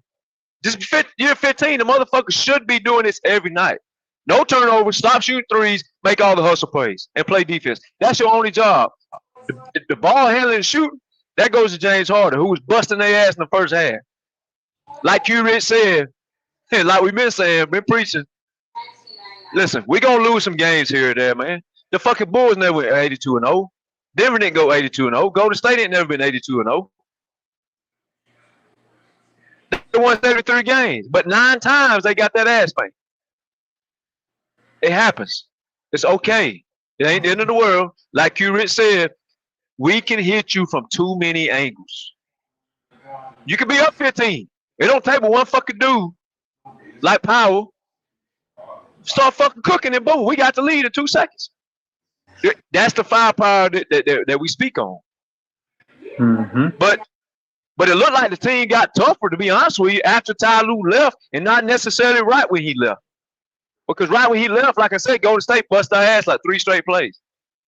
The technical actually boosted them up if it boosted anybody up. But then it was after I started talking shit. Yeah. But like the realist said, I heard the realist, he came on. That was a good tape by the realist. Paul George got the shit inside of him. It's just a matter of who the fuck's gonna get it out of. Because sometimes it ain't gonna be him. Sometimes it is gonna be him. But that's the frustration part. And Paul George hits that switch, bro. He's frying all motherfuckers. Mm-hmm. There ain't nothing they can do about it. Nothing they can do. And that goes back to what Q Rich was saying. We can hit you from all angles. Now, you might get a couple wins in the regular season. You might pat yourself on the back. But come playoff time, you got to worry about, and I said this 100 times, you got to worry about 5 motherfuckers on this team that can hang a 30 ball on you. And once we get past those 5, we also got a guy who hung a 40 ball in the elimination game. Not that he's going to do that. I'm not predicting that. That ain't the point. The point is it's on the roster. You got to deal with it. And Ty Lue, he is going to be forced to play Terrence Mann because he's going to try all this offense shit like he be trying. And Murray and Curry, these boys going to start hanging fucking 40 bookers. They're going to hang a 40 ball here or there because Ty Lue wants to take the defender off the court. He is going to be forced to play Terrence Mann the amount of minutes that we all know he should already be playing. He ain't going to have no choice because the one thing we do know about this team, the defense is going to lack when Kawhi ain't there. The defense is going to lack. Like I said, Coffee Westbrook, shout out, good defense guarding your man when it's time to guard your man. But see, here's the difference in Coffee and T-Man. Coffee standing in the corner resting. Westbrook standing in the corner resting. So when that man gets the ball, yeah, they can play good defense for 10 seconds. Duh. Go chase fucking Jamal Murray, Steph Curry, Trae Young. Go chase them bitches all around the court, wide open, and they ain't gonna start running, especially Curry. He ain't that motherfucker the most energetic man to ever touch a basketball court. He ain't gonna stop. Go chase him around. Let's see if you come out here and outshoot somebody else on the team. Let's see if you do that then. When you're hanging out in the corner, your only job is shoot the ball. Hey, life's easy. That ain't that. You know, shout out for hitting your shots, but that ain't really. I mean, we seen Terrence Mann stand in the corner, shoot the ball, hit 40 points. So when Coffee stand in the corner, hit 40 points, is that any more pressing than this guy doing? No. He ain't hit 40 yet. Not in an elimination game. But Terrence Mann was able to do that because he wasn't guarding the point of attack. That bum-ass Marcus Morris was and Kawhi Leonard. So T-Man was hanging out in the corner like Coffee, resting, chilling, you know, picking his fingernail, cleaning his teeth. Oh, y'all pass me the ball? Okay, let me shoot this real quick. Boom, I got it. Yeah, no problem. Fresh legs. Coffee's going to be useful in the playoffs, though. But until this man has to guard and lock up these top stars every night, albeit Ty's only going to play him 20 minutes. I mean, and get this. T-Man wasn't shooting the ball good last night. OC, BJ. T-Man wasn't shooting the ball good last night. He played 28 minutes. The night he was shooting good, he was 4 for 4, 5 for 5, which homeboy tried to cherry pick the games last night on the podcast and act like he didn't ever saw that before. Well, we all just saw it a couple weeks ago. The game he was 4-4-5-5, he only played 20 minutes. The night he's shooting bad, he played 28 minutes. Make it make sense. Oh my God, that's a bad excuse, bro. This man Ty Lue is a fucking he's a clown. I remember when Coffee had 17 at halftime, he led the whole team in scoring. Coffee only played 20 minutes that night. Ty is mind-boggling, but I still think we got too much firepower for motherfuckers to guard us in the playoffs. I agree with everything you said until you went to T-Man minutes and not him not scoring. I agree with the 99% what you said. But you have that's excuse for T-Man to stop, bro. How's it an excuse when okay, well where was you at when he was 5 for 5 and got benched for 20 minutes? And I'm saying the same thing for Coffee. Why ain't you saying that about Coffee? I'm not talking about just T-Man. I'm talking about Ty Lue. He did it to Coffee as well. He just did it the other day. BJOC, do y'all not remember Coffee leading the team at halftime? When a player has a bad game, we have to come here. You might like the player. You have to come in and say the truth. You never come in and criticize him. He don't have bad. I just said the man didn't shoot the ball good and he played 28 minutes, which was stupid by Ty Lue. I just said that. He don't really have too many bad defensive games though, Bruce. I didn't talk about defense. I'm saying about offense. But that's what he's there for. I don't care about his offense. His job is to stop them from scoring. His job is not to score the ball. But what I'm saying is, Ty Lue don't make no sense how he treats Coffee and T-Man. Don't just focus on T-Man. Focus on Coffee. Like I said, Coffee started the game. He led the team in scoring at halftime, Bruce. He had 17 points. I don't know. I don't remember which night. Was it last night? The last podcast. I came in and I said, does Kylo have something against T-Man? Because I don't understand why he pulled the guy and he never gets into rhythm, right? Because if he makes a mistake, is he gonna look at the bench? Oh, he's gonna pull me, right? That's why I said that last night. The last podcast. I don't remember. Was it last night? So that's true. Yeah, and the same thing's gonna happen to Coffee here in about 6 more months. Because if Coffee keeps playing good and he keeps getting held down, he's gonna start acting just like Terrence Mann and Bones Highland. He's gonna act the same way. It's the Ty Lue problem. It ain't a Coffee problem. It ain't a T-Man problem. T Lue got something against T-Man, I think. I think for some reason, I think T Lue hold T-Man to a standard. Like, he looks at T-Man first 3 shots. He looks at his first 3 shots. He's gonna pull him. He's gonna pull him. Nah, it ain't that. You want me to tell you what it is? Well, let me tell you my opinion. It's deeper than that. I explained this a couple weeks ago. Ty Lue has been strong-armed about Terrence Mann 2 or 3 times now. He is doing this out of spite, in my personal opinion, because like Bruce said, it makes no sense why he treats these players like this. Because, T-Man shot the ball bad last night, but the T-Man's job and for this team to win is to make sure Curry can't get hot. He did the Rocco too. But Thomas, I ain't gonna lie. I have seen games where T-Man is having a better offensive game, and he say if a guy like Amir Coffey or Norman Powell is not playing that's better, T-Man will be on the court. He will be on the court. T-Man is not reaching 30 minutes hardly at all. Last night was probably the most minutes he played in probably 2 months. I think he had one game he crossed 30 minutes. Norman Powell, Amir Coffey, and T-Man minutes alternate depending on who is playing the better night. Not true. I think so. It's not true. No. T-Man only averages. Don't be getting 30 minutes. He don't be getting 30 minutes. Norman Powell don't get 30 minutes. I'm sorry. Ty Lue doesn't play T-Man. He favored Powell. Yeah, T-Man only averages 20 minutes a game, brother. I could agree with the Norman Powell statement. Yes, he does. He does favor Norman Powell more. He doesn't allow T-Man to develop. T-Man will not be reach his potential with Ty Lue as his coach. So you're telling me if T-Man hits 3 threes, right? He won't Ty Lue won't play him. He doesn't care. I just told you that. The T-Man was 4 for 4 the other day, and the man played 20 minutes. He does 4 for 4. I gotta look into that. He does. It's facts, man. He does that to T-Man. Ty Lue loves vets. He doesn't like young players. He likes vets. And he purposely don't like that. He purposely don't like T-Man because the front office embarrassed him 2 times over this man. Is he? In my opinion, I don't know about he that does one. this out of spite. Okay, I don't know about that one. But I think Yeah. that Well, I Kylo, don't know it either. I'm not there.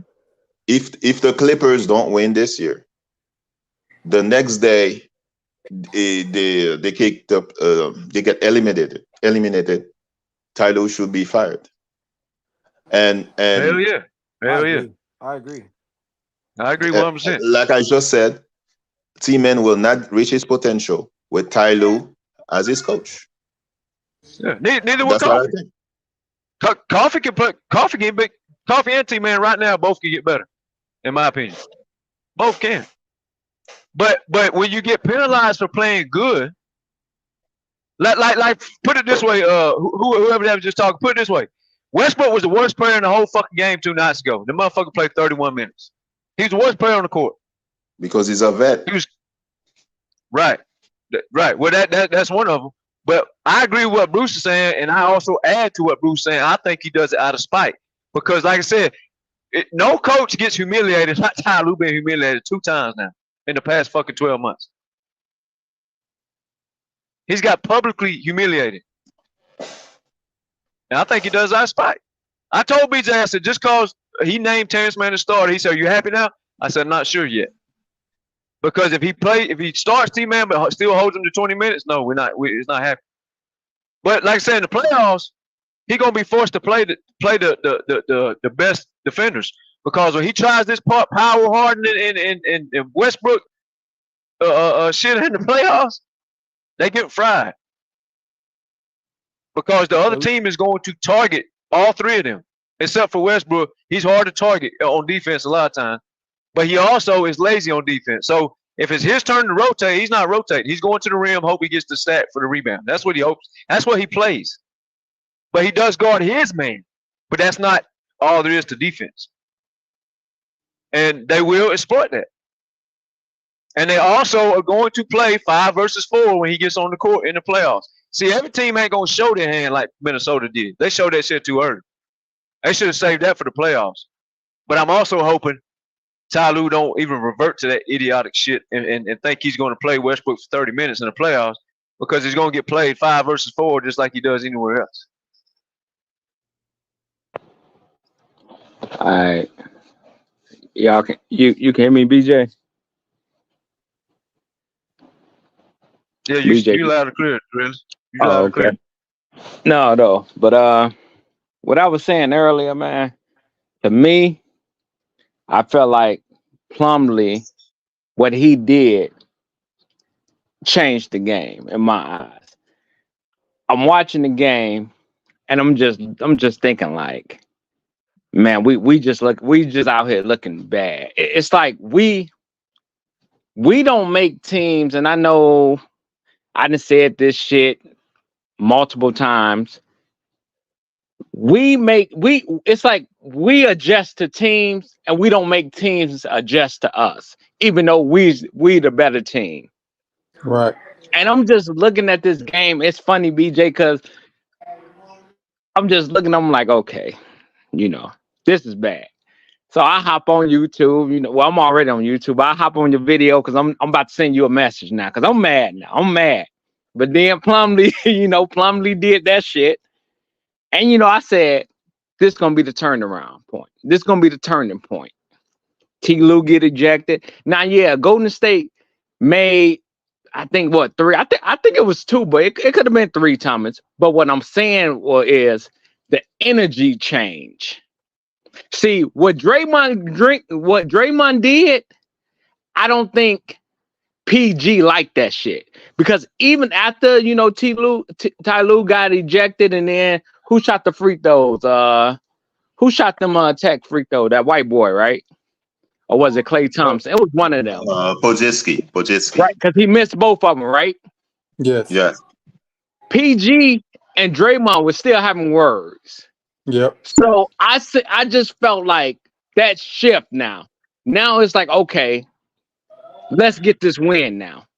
Because PG, I mean, you see, he was aggressive. Like I said, man, Golden State wants you to fucking shoot with them. They don't want you to go in on them. They want you to shoot with them, and that's what we was doing. And you know, it's like I watch other team play these teams that we. How can we be the best? How can we be the damn best team? But we struggle with teams, and then you see other teams just dog walk these teams that we fucking struggle with, man. Like, you know, so I just felt that's why I said that's why I said Plumlee doing what he did was big. Because like I said, I mean, we just getting bully out there, man. You got Draymond talking that shit, laughing, sticking his tongue out like he the fucking devil. Mm-hmm. You know, so man, it was a good win. I was impressed. I'm not gonna lie, I was impressed. And what I was saying about PG is, I feel like PG wanted. I just don't think he know how to go about getting it. That's what I'm really seeing with PG, because it's like, man, you, man, one of the biggest damn player out there. Go inside on these guys, man. Mm-hmm. He wants to be buddy with too many people in the NBA, in my opinion. That's a small. I don't know about all that. He wants to be too my damn whole nice. thing is, why are you shooting with this team, man? Why are you shooting with this team? They want you to shoot with them. Yep. He's just a cool cat, man. Like, it ain't really nothing. BJ, being cool ain't gonna get you no championship. What the fuck you want? You want a championship? I'm answering the question. I'm answering the question because y'all seem like y'all don't know what it is. I'm telling you what it is. Like, it's not that he's a nice dude or he just a friend. He just a cool cat. Like, he a person that's all about positive vibes. Everybody that's around Paul George usually is like, he says he's a good dude. And I think people mistake that as him being soft. But as y'all see time and time again, when you piss him off, he turns into that demon. And the realist was right. When Draymond stuck his tongue out, that's when PG turned that switch. When Devin Booker talked that shit, PG put it on his ass 2 straight games. So I look at it like, it seemed like when you make him mad, I kind of thought about this too. I think it's a good thing when you make him upset. Because every time you make him mad, it seems like he turns to a different dude. He attacking the fucking basket. I can't bank on that, BJ. Yeah. I don't want to play it where I got to make you mad. I don't want that. No, that's not good, BJ. That's not something good, man. Playoff time, you don't. He didn't say it was good. He never said it was good. When the playoffs hit, he's gonna come out. He's gonna come out. He's supposed to come. Sometimes it just takes you when it comes to the playoffs. When he's at that point, he's gonna turn that switch. The realest, you got all good complaints, but you know what? The 2 words that you all complaining equal. Head coach. That's all your complaints points to the head coach. And also, I agree with everything you say. I'm not disagreeing with nothing. I agree with everything everybody said tonight. Bruce, the realist, OC, Q Rich, y'all all said none of y'all had a bad take in my opinion. Well, you know, it's not really a complaint. It's not really a complaint. Like I stated yesterday. Concern? I'm just accepting this is what he is. But I just feel like I do feel he want to win. I really do. You can sense that from him. It's just, do he understand he's going about it the wrong way? He's making it harder than it has to be for him to accomplish that goal. I think what PG is, everything is just more mental with that guy, bro. Everything, like some days I think he likes to dribble too much. I think he likes to dribble too much. Yeah, y'all play NBA 2K, right? You know how you play on the black top, and then you say you get into like a league game. He's a rhythm player. He do the dribble and try to find his It's all about right, him. But all he has to do is post up and go to the free throw line. I agree. That's easy. That's the easy way to get in rhythm. But he rather play He rather play blacktop mode on 2K. That's what he likes to do. Can I say something? I mean, did you see? BJ, did you see when he was backing down? When he was backing down, GP. Did you see? Did you the look like, man? You can't guard me. You can't The fuck with me, aggressiveness. Bro, that's Look, why. yeah, That's yeah. why I'm not worried about PG because I know what he is. I know nobody can guard him, and when it gets to that state where it's time to come to work, I know what he's gonna do. That's why I don't worry about him. He knows nobody can fuck with him, but he takes you like you said, he takes difficult shots, and people are like, what the fuck is he doing? But when it comes down to the moment, I know what he's gonna do. That's what I was gonna say. Some of those players are Kobe. They try to be Kobe's. Yes. And that's why they make things difficult for themselves. They have the talent and they try to be Kobe's. They watch too much Kobe. There's only one Kobe. But Bruce, they watched too much 24 Kobe when he was more of a jump shooter. They don't think back to the number 8 Kobe where he was There you go. that ram. Exactly. You know what I mean? Kobe used to post up religiously, man. He shot the I ball, think yes, but Kobe 24 when he post got- up when he- more. Kobe 24 post up more than I think he Yeah. posted up more at 24. Kobe posted Yeah, up more when he was he smaller. posted up more, but he wasn't attacking the rim like that. He was shooting jump shots. He was trying to be. No, Kobe 24 hit tough shots. I know Kobe- that, Bruce. I know that. I'm not saying he didn't. I'm saying Okay. number 8 Kobe attacked the rim more. That's what I'm saying. Oh And yeah. that's what's going on with Yeah. Klay Thompson. He tried to do the Kobe's on threes and Paul George. All of those players, they try to be Kobe. If we want to Even do Kobe the made mid that range, mistake. He tried to be like old Jordan when he was still young. Y'all, dogging Clay. I mean, I think Clay here is not even really in the game no more. Like I said, that report came out. Golden State trying to get LeBron. Who you think it was gonna give up for LeBron? You had to put Clay in that trading, right? Yeah. So it's like I think Clay here is not really.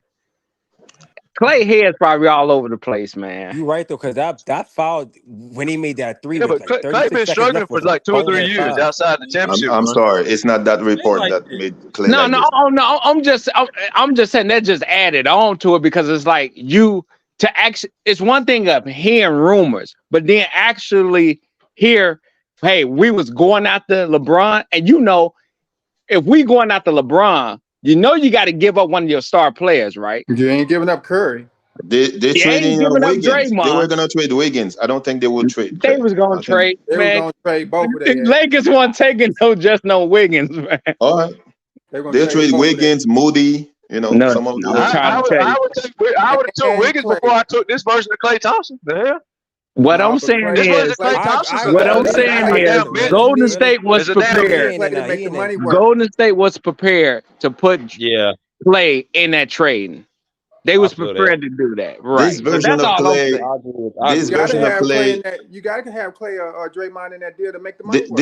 this version of Klay is Steph Curry is a better defender than this version of Klay. This version of Klay cannot guard anybody, man. That's a fact. Yeah, he To me personally, I think like the Ritter said, he ain't in the game. His head ain't in the game because I think like me watching that foul yesterday with 36 seconds left in the game, he not even paying attention. He not aware. No, he wasn't. He not He wasn't aware. aware, no. He just bro, you down 6 and you make a 3 with 36 seconds left. He would look like he was. I mean, just the man zoned did out. hit 3 shots in a row in the fourth quarter, though. You know what's messing him up Motherfucker too? hit like 3 straight shots, though. You know what's messing him up too? Then to see your coach react the way he react on the Yeah, side, it's like what like- the? He acted like he was You a know bad what? kid, didn't he? It looked like he didn't even care. He looked You know like what's over here. You know what's giving Klay problem is because he had the contract. They offered him a contract for $40 million something, and he rejected it. He Now He might not the get money that is back. gonna be like very low. Son And of he's a practically bitch. begging. He's practically begging Golden State to stay. No. Oh yeah. Hey, not to change the subject, but the Bucks just signed Gallinari. But go ahead. Yeah. Yeah, no, I wasn't still He no banking on trying defense. getting. I to. wasn't banking on getting him anyway, man. Still no defense. Gallinari, no defense. I really didn't want him right. We already got enough scores, man. Gallinari is spaghetti on defense, man. He don't play defense, man. If we did pick up somebody, who would you think, BJ? Who would you like if we picked up in the buyout? He picked up.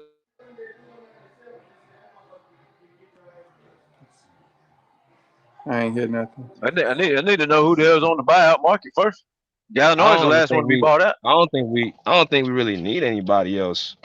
I don't either, but you know what I mean. Just saying, just hypothetically though. I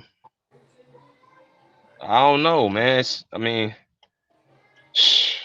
Yeah, that's right. That's where I was at. I don't think we need anybody. I mean, the person we got will probably just give limited minutes anyway.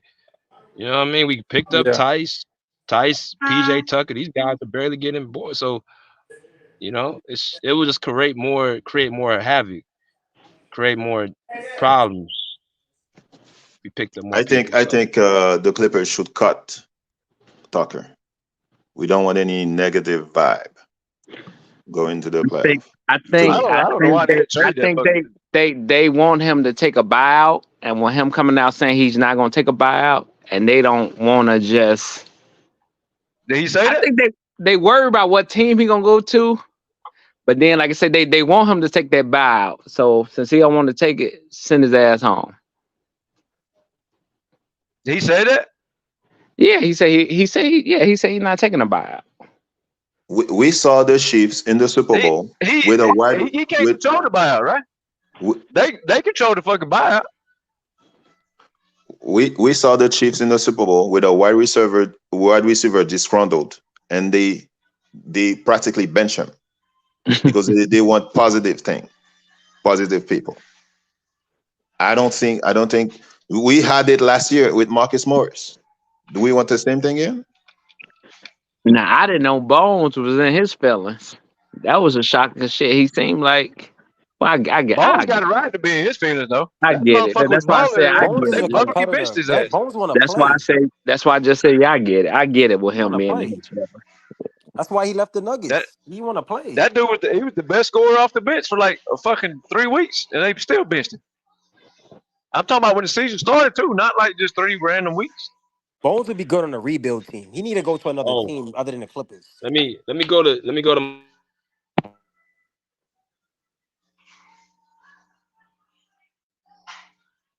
You said what, BJ? Taz I said was good. Oh shit, what's good? What's good, y'all? What's good?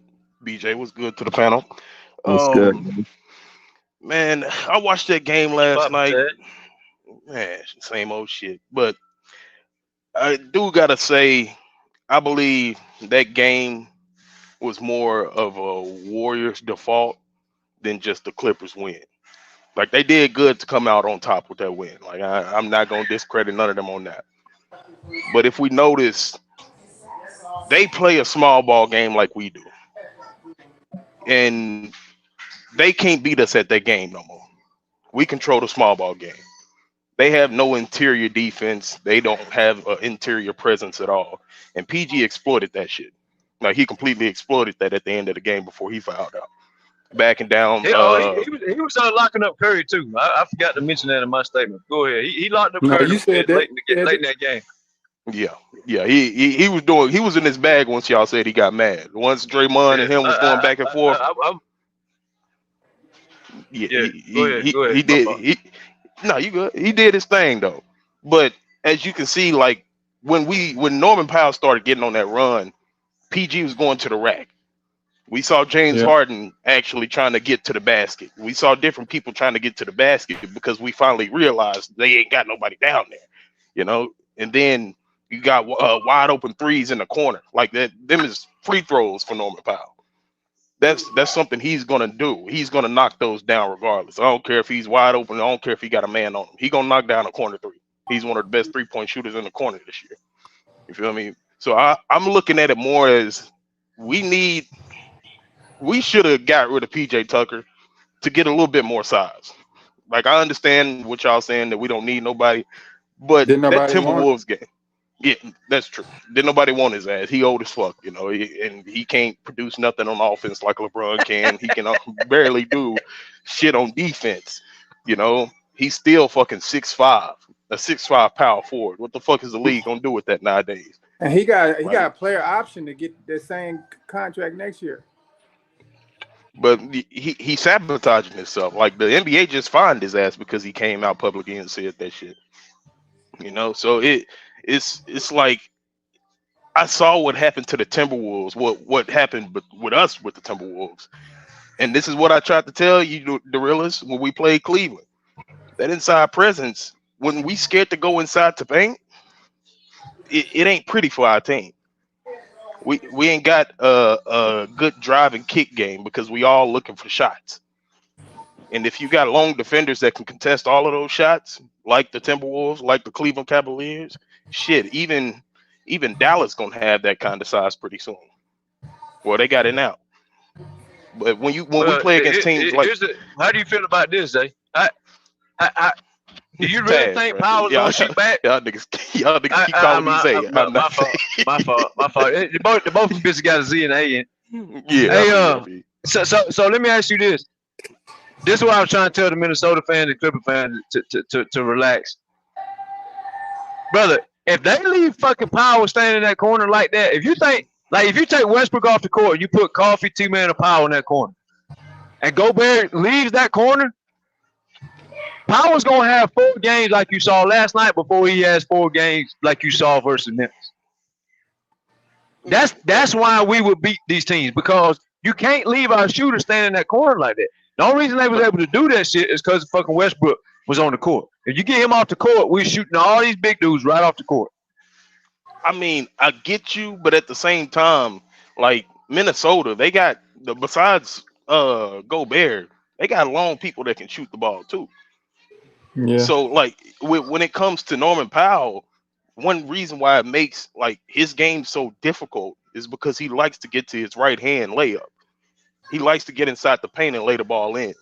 That's how he really gets going. This game, I can't say that because he just got hot. But it wasn't nobody in the paint.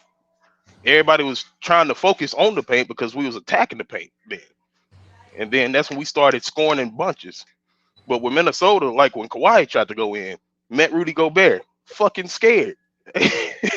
And that's tough to say when you got Kawhi. When you see PG going to the paint, see Gobert, he fucking scared. Yeah, like, but that's why you spread them out, because see it. Whoa! Y'all keep acting like Gobert is going to be on the court. If the lineups are played right, Gobert ain't gonna be in the paint to stop Kawhi. See, that's the difference. See, a lot of people only think about, well, Gobert gonna be in the paint, so you can't go in there. Bullshit. Gobert needs to have his ass on the bench if we coach the game. Like Dorilla saying, motherfuckers got to counter us. We don't need to be countering them. We the end all be all. We got the best players on the fucking court, not them. Right. Like I'll give you Anthony Edwards as the second best player on the court if he is. But I'll give it to you.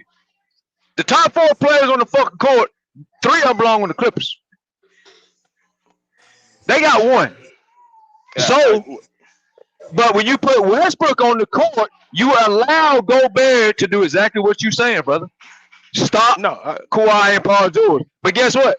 A smart coach ain't going to allow him to be on the court. Then he can't stop what we want to do. So therefore, you pick this person or you pick that, this or that. I mean, I agree with you. But at the same time, the thing that Ty Lue did against Minnesota, we went small ball for the whole second half. That ain't no excuse. Yeah. Westbrook wasn't out there for the whole second half. Stupid. Westbrook played 31 minutes. He damn near led the team in minutes besides fucking Harden. That's called stupidity. I get that, but at the same time, even when he wasn't on the court, we were still a jump shooting team. Yeah, but Powell was cold. So my question was, do you have more faith in Powell having 4 good games or 4 bad games? Because it only takes 4 games to go to the next round.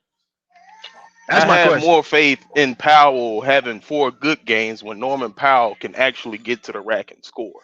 That's when I have faith in him. When we see it so many times, you don't think he can shoot? No, I know he can shoot, but he actually has to get to the paint as well. That's what opens his game up. Okay, so who's gonna stop him get to the rim? He don't have to get to the rim. He don't have to. No. The only man that's gonna stop him from wanting to go to the rim is the man that needs to be off the court because our coach plays smart. I mean, that's what needs to happen. I see what y'all saying. Like I get what y'all saying, but y'all got to realize it's 4 other dudes besides Gobert out there. It's 4 other dudes besides but they ain't Gobert though. He was called Anthony Towns. He tall, but ain't nobody scared of that fucking dude. That's why they take him off the court in those crunch times. If you realize that, right. Take him off the court and shoot Gobert off the court. Now who we scared of now? Jalen McDaniels? Well, he's gonna be outside on Kawhi. So what's he doing? He ain't guarding no rim. We like the last time we had this conversation, the game before last against Minnesota. Gobert was out there on the court. Zubac didn't play either. Zubac didn't play either, which hurt us too. He barely played in crunch time in the last game. Well, he's on minute strips. Last night was the first night he played over 25 minutes since he came back. But at the same time, that really don't make a difference because Zubac is still going to be in the paint. That don't make a difference. Right. But when Gobert goes to alter a shot, we getting a tip back dunk though. So Gobert has to be a little more careful when he has somebody to see. He has no liability to Westbrook. They don't care if Westbrook hit 5 threes in a row. They could care less. But if Westbrook can hit 5 threes in a row, they're going to keep the same lineup. But if T-Man, Coffee, or Power hit 2 threes in a row, timeout, he's coming off the court. I mean, because the potential of a 20-0 run from real shooters is a big-time potential. A potential of Westbrook shooting 5, that's actually good for the Timberwolves if he makes 5. You know why? Because he's going to shoot 6 more to shoot the Clippers out of the game, and they know that. So, and this ain't a pick on Westbrook.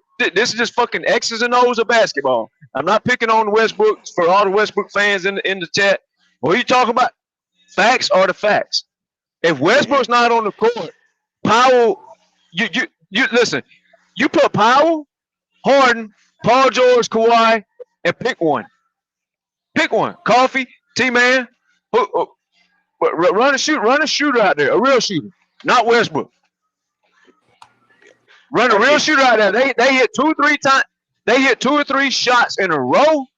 I promise you, Gobert is bringing his ass off of that court. And guess what? I got a lot of faith we hit no shots. So my question to you is Anthony Edwards, is he a two-way player? Yeah. He's a two-way player, but okay. Hold on. Is Jaden McDaniels a two-way player? He's more of a one-way, but okay. Yeah. So he has length. All right. Is Kyle Anderson is Kyle Anderson a defender? Yeah. He's okay, but he'll get his ass blown right by.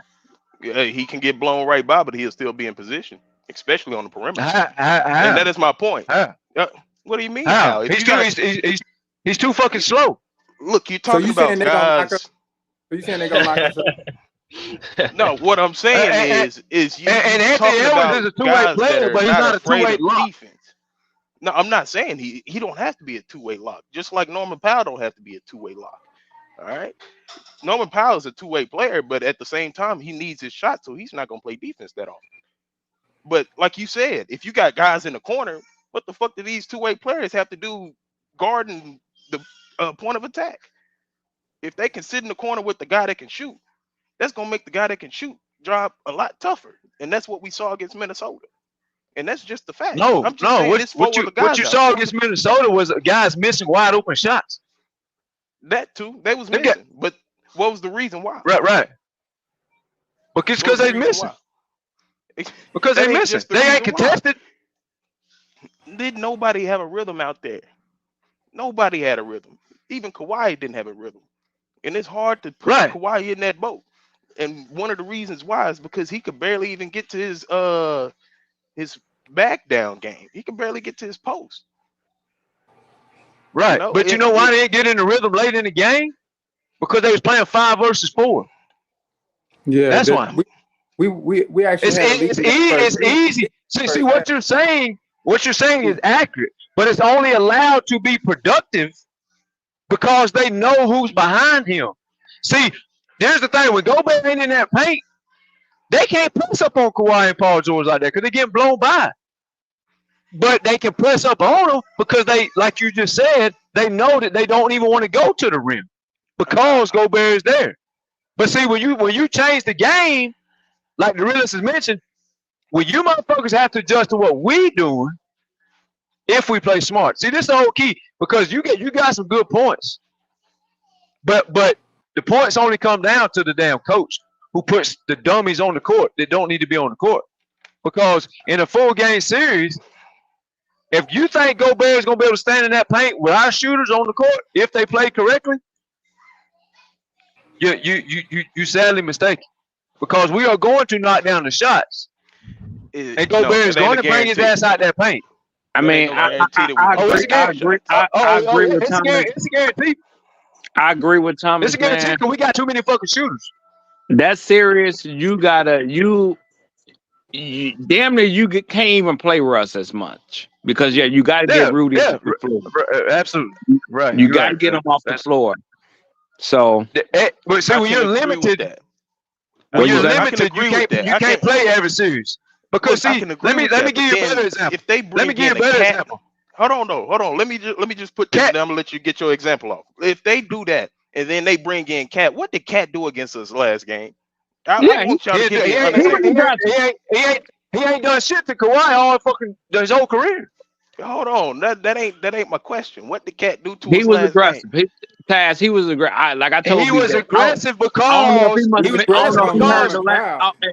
I don't know if he listened to the last damn video or what, but he was a little aggressive. He was allowed to be aggressive. He sees a difference, and this is why he's allowed to be aggressive. Again, everything y'all saying keeps pointing the finger to the coach. If Terrence Mann is on the court, he is on Anthony Edwards. Kawhi don't have to go guard Anthony. He guards Karl-Anthony Towns, and now your question is, no, Kawhi Cat ain't doing shit. The only thing That's the answer to the question. The only thing with that, Taz, I'm not banking on him doing that for the whole series.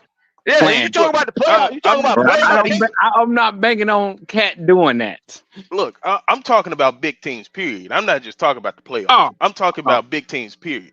Like what I was telling Derillas when it came to the Cavs. Like they got Jared Allen down there. Next to him, they got Evan Mobley. So you can't just spread out the court and bring out nothing but shooters. You can't do that because they got two big men that can play defense on the inside, and Evan Mobley can even step outside. Even Jared Allen stepped outside for a little bit. Now, when you talking about Cat, what did Cat get aggressive for? He saw it was little people out there on the court.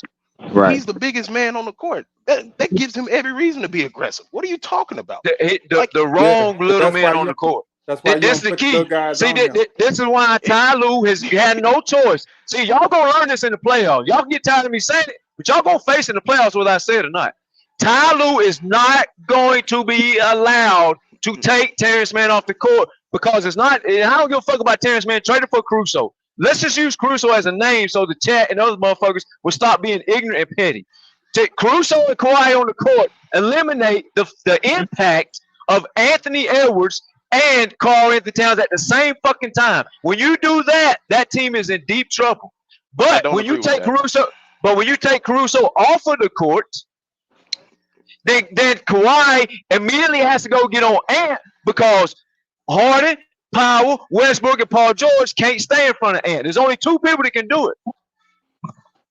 And if you take one off of the court, then you are purposely putting the one who can actually guard Cat off a Cat onto Ant, which, and you're not, like the realist keeps telling, like the realist said, you are playing their game. That is a no-no. Bitch, y'all play our game and y'all gonna like it because we have the shooters to run y'all's ass off the court if we coach it correctly. But I agree with all your concerns. They are 100% concerns, but they're not concerns if the fucking coach uses his personnel, because when you make Ant and Cat go fucking 10 for 30 a piece, which they will, then that team becomes hella inefficient. And when they do that, who's bailing them out? Fucking Nas Reed? No. Hold on. Jalen McDaniels? No. You Mike Conley? too far. No. You taking it way No. too far. I'm taking it too deep. I'm taking it too deep. Matter of fact, I didn't even bring Mike Conley in this situation. We saw Mike Conley out there playing defense. But I asked you. We didn't see him playing offense. He's just their facilitator. He's a great point of attack defender at the age that he at. All right. Now you talking about two guys. But again, you keep trying to stay on one end of the court. Yes. I'm talking about deep X's and O's. We are going to score. We are going to score. We are going to score in the basket. That is the only right. And do you know how to do that? Do you know how to do that? Yes, I know how to do that. It's okay. What's the best way to do that? It's taking open shots, getting to the free throw line, and that requires getting to the paint. All right, that is the best way to score the ball. All right, now if somebody takes away your paint job, then you have to just make shots. That ain't a guarantee for no team in the NBA. I don't care. Who's taking away the paint though? Who's taking away the paint? Not Karl Anthony Towns. Karl Anthony Towns is not as bad of a defender as you making him out to be. All right, but he's not Gobert though. He's not Gobert. They are scared of Gobert. They don't give a fuck about Karl Anthony Towns. He gets dunked on all the time. They don't care about him.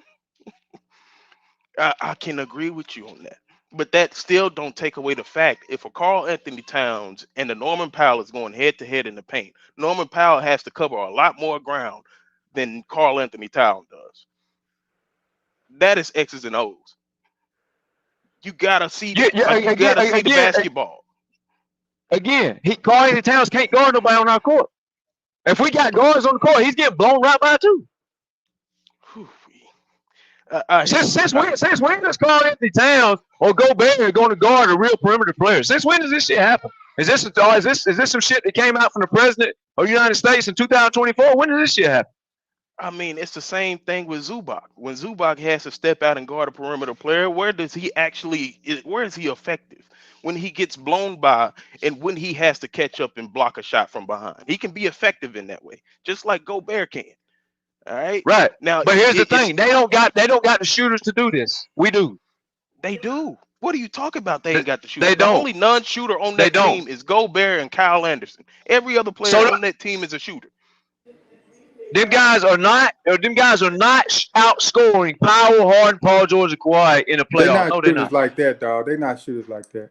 They're like, who the fuck is this Jaden Daniels dude? What playoff game has he become fucking Ray Allen? I'm not talking about playoffs games. I'm talking about teams. All right. This is the thing. You talking about X's and O's, right? I'm talking about X's and O's. So how many X's and how many O's do you have on each side? Right. So I'm gonna ask you again. When if T-Man and Kawhi is on and Cat, tell me the player that's coming on the court to have an advantage over our defenders, because we got a lot of defenders. Look, even we got the offensive players. They only got a couple. Kawhi guarding Cat. Even last game, Kawhi does a great job on Cat, but that still is a size advantage, and we saw that. We literally saw that. Cat is not a Giannis Antetokounmpo that has to put the ball in front of his face the whole time. He's a spot up shooter or he's a post player. All right, he's not going to be the one to dribble and pass. It's two different players. Kawhi is a great on ball defender. I can give you that. He's even a good defender on the interior. I give you that. But at the same time, size matters, and even Kawhi will tell you that. He's fearless. I give him that, but he still has to take into account the size advantage of another player. So that means he has to change up his defensive aggressiveness when he's playing on that side of the ball, which can take away his offensive aggressiveness on the other side. And that is exactly what we saw against Minnesota. That is exactly what we saw against the Cavs. Hell, and we even seen that against Brooklyn, but we actually can demolish Brooklyn because we can take away almost everything they got. But they do have a big player in Nick Claxton. They just not as reliable. None of these guys doing a fucking thing to play off Kawhi Leonard. Now, are you expecting Kawhi to be a C plus defender or something? I've seen Kawhi in the playoffs. Are you expecting the all-world defender to come out of his shell come playoff time? Which one are you expecting? Because I'm expecting the all-world defender to come out and Karl Anthony Towns will average fucking 14 points a game. That's what's going to happen if Ty Lue coach is correct. All your concerns are legit with Ty Lue coaching, though. I give you that. Because there is no concern if Terrence Mann or Caruso, use Caruso's name. Y'all don't want to hear the facts of defense, not you, but I'm saying the other people that whine and cry because they keep having to hear the man's name. You have to hear the man's name because he's not being used properly. If you put Caruso and Kawhi on the court, we still have Coffee, Paul George, that are going to be on the other two guys. So I'm going to ask you again. When we stifle Ant and Cat, who is creating their offense versus, because they're going to be guarded by Paul George and Coffee? Or you want so who's going to do anything on offense to break down the defense for us to have to help them? That's easy, bro. You have a known person that has done his thing in the playoffs and multiple times doing that. Like you really don't see the point guard play of what's my boy name, Mike Conley. Like, do you not respect this game? Do you not respect what he does? You realize 40-year-old Mike Conley's gonna get locked the fuck up by Amir Coffee? Bruh, have we seen that? No. What you mean we ain't seen that? We have not seen that. Conley ain't had a productive fucking game. When I tell you, you can't describe to me two fucking plays, somebody scored the ball, and all of a sudden say that's a mismatch in the playoffs. No, Conley ain't been an offensive mismatch in like 10 years.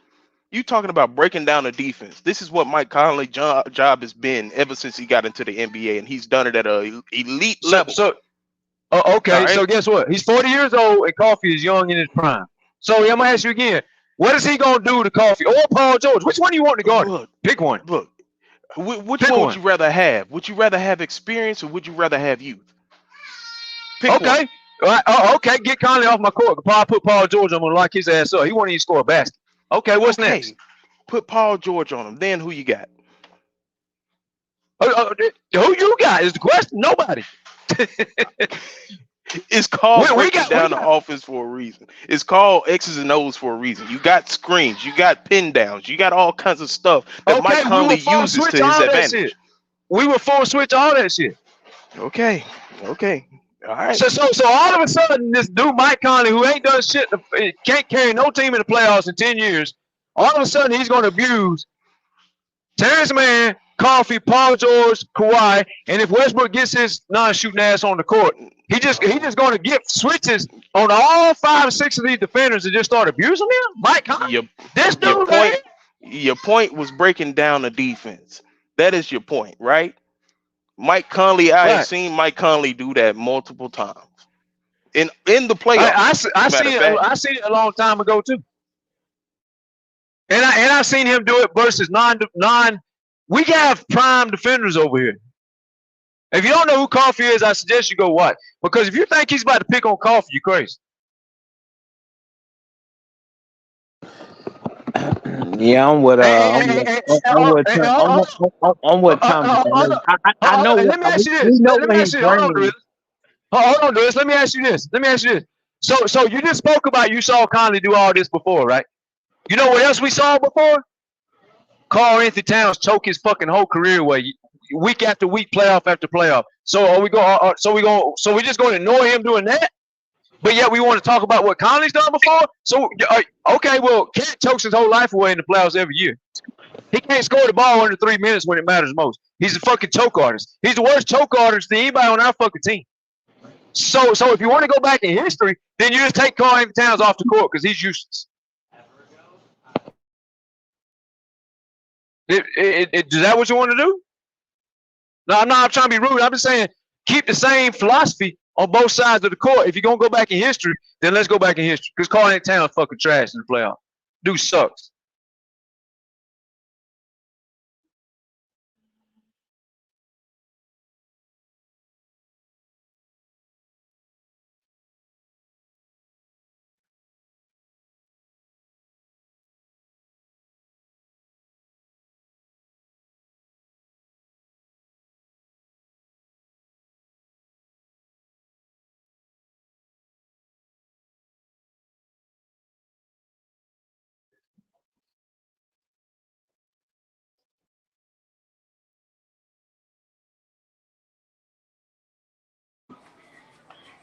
Everybody did proud. My fault. I got my phone in the case holder. But so you tell me something. Maybe I'm missing something here. So all of a sudden, Conley's. Did you hear the question? Did you hear the question or no? I think you. No, I ain't hear the question. Yeah. All right. So let me ask you this: you want to go back on Conley's playoff career, even though he ain't done shit in 10 years in the fucking playoff, 5 years. I don't know how long it's been. But you said you saw him score the ball, but I ain't seen him cook no. I ain't seen him cook no real defender and create a mismatch to win playoff series in fucking 10 years. All right, but if you want me to give you that, then you're gonna give me this. Karl-Anthony Towns is the worst fucking playoff performer in the whole fucking playoffs when we get there. That dude's trash in the playoffs. He fucking sucks. He can't score when they needed to. He's been doing that shit for 10 years. So if you want to go back in history, then you just need to eliminate him off the court. Now what we talking about now? Conley, Jalen McDaniels? That's what we talking about now? Ant-Man? So if you can't use Conley's history and not use Cat's history, Cat fucking trash. If we'll go by your philosophy, then Cat's trash. I don't even think that Ant would be the second best player. I think PG will be the second best player. Yeah, and that's when the fuck has Ant had averaged 29 in the best two players gonna be on our team, and then Ant will probably be the third best player, then Harden will be the fourth. So yeah, man, I'm with Sean on this one. I can agree with y'all, but he's not guarding Paul George at all. He's gonna get cooked. Look, and he made his ass fall the last game. That shit was funny as hell. Ant's a solid defender, but I can argue a realistic argument. Coffey's a better defender than Ant. I can argue that all day, and I know Terrence Mann is. Mm-hmm. I can argue those. Mm-hmm. But all I'm saying is don't come at me with saying Conley as a third option is gonna cook Coffey or Paul George when Karl-Anthony Towns can't even cook. He couldn't even cook Glenn Baby Davis if we put him on the court in the playoffs. Under pressure, that is. I'm not saying, he had 27 points. Okay. Well, the bitch had 0 points for like 4 minutes when the shit got real in crunch time because he can't score. He's a choker. That's his. So if we want to go back on Conley, then let's go back on Cat too. And Cat's unproven. Yeah, I can agree with that. I can agree with y'all. Like when it comes to playoff basketball, that is a different story, and we got a lot of pieces. All right, but the problem still is how can we get in rhythm if we can't get to the free throw line? How can we get in rhythm? Why can we not get to the free throw line if we play the guys off the court? I mean, but the thing is, we haven't seen that yet. The only person you talk about regular get played off the court. Yeah, but that's what I'm saying. We seen Gobert get played off the court by the Clippers in 2021. But who else was out there on the floor with him? A number one seed team.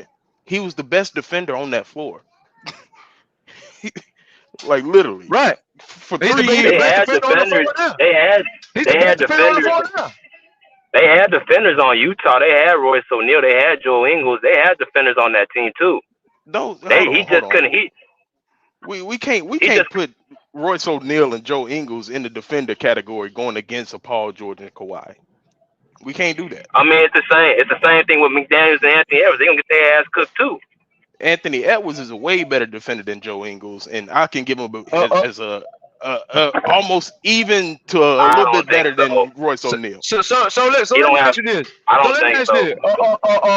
Since you want to compare players and you want to talk about what people did in the playoffs, what the fuck has McDaniel done in the playoffs to say he's locking up playoff Kawhi Leonard?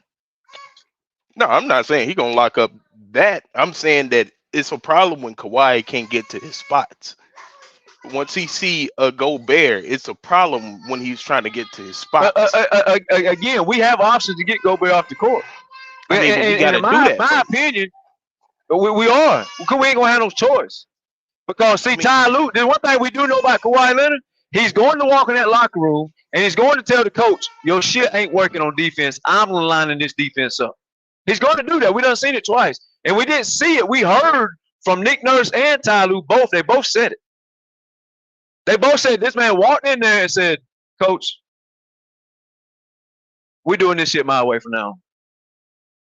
So we know Kawhi is going to walk in that locker room and say, hey, man, can you get these motherfuckers off the court and put Terrence Mann on the court so I can go lock this bitch up so people can stop thinking Karl-Anthony Towns or somebody. That's what he's going to do. Yeah, and Ty Lue ain't gonna have no fucking choice. I mean, but Minnesota, we're not gonna sweep Minnesota. Don't get me wrong. I'm not calling a full sweep. That'd be lunatic to say that. I believe Minnesota win 2 games because, like you said, they got problems over there. They do. But I also know any smart coach is going to run Gobert's ass off of the court. And as good as Karl-Anthony Towns is, guess what? He can't stand on the court because he got to be guarding somebody. He's not going to be in the paint. The only way he's going to be in the paint to guard the paint is if fucking Westbrook is on the court. That's what Ty Lue has to understand. Each series is different.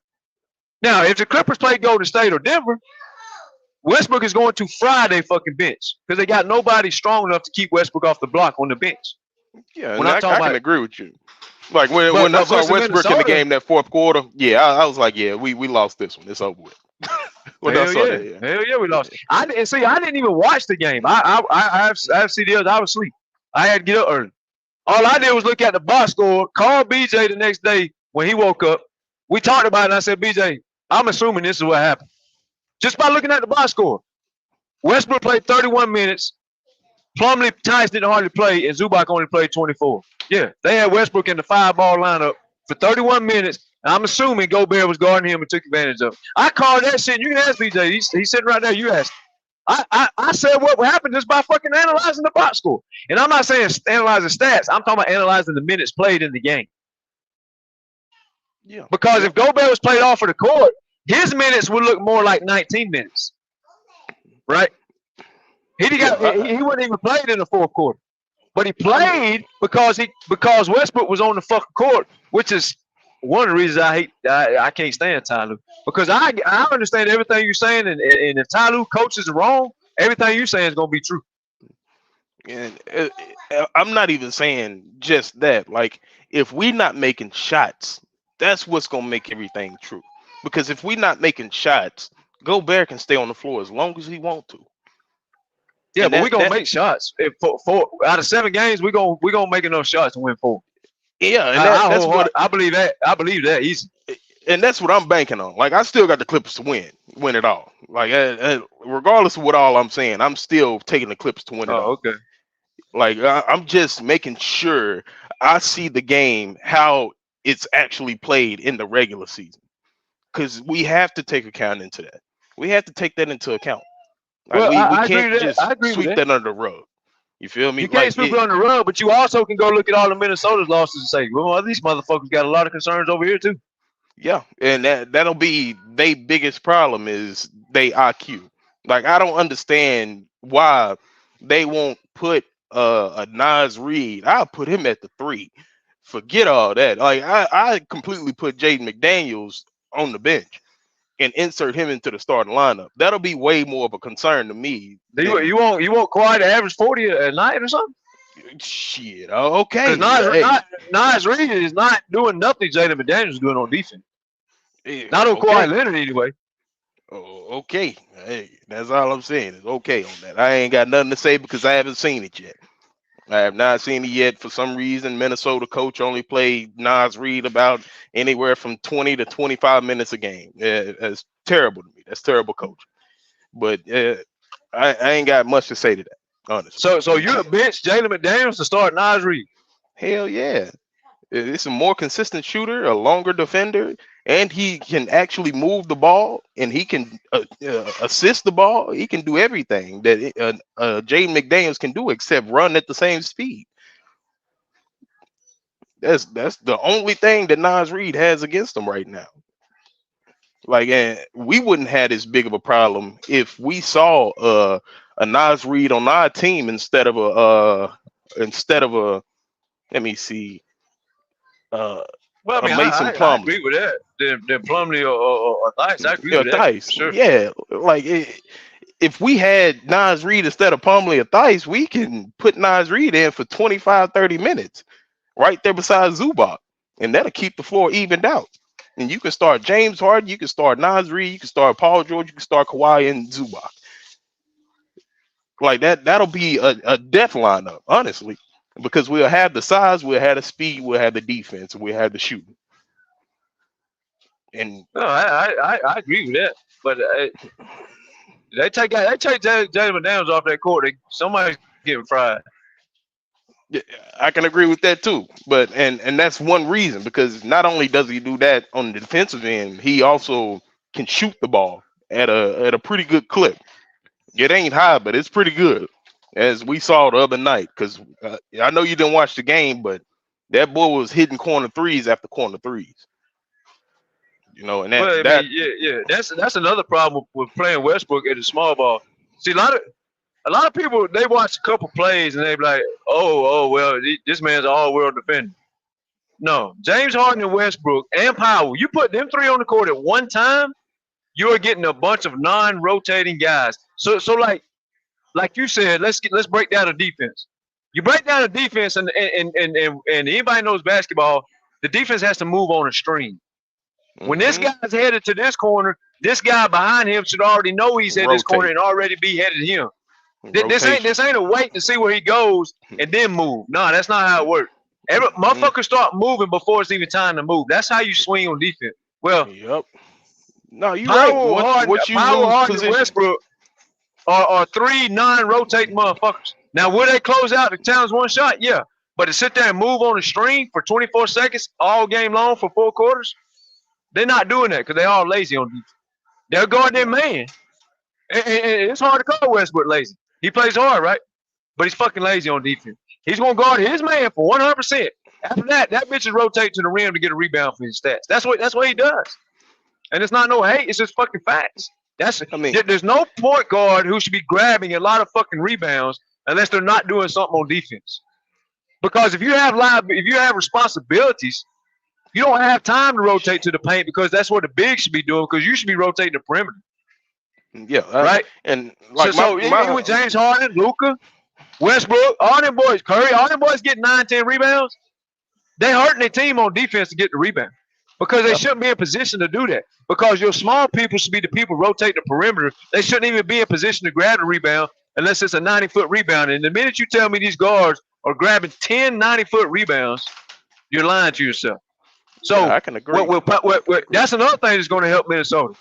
You put Powell, Harden, and Westbrook on the court all at one time, that's going to be a lot of non-rotating fucking defense.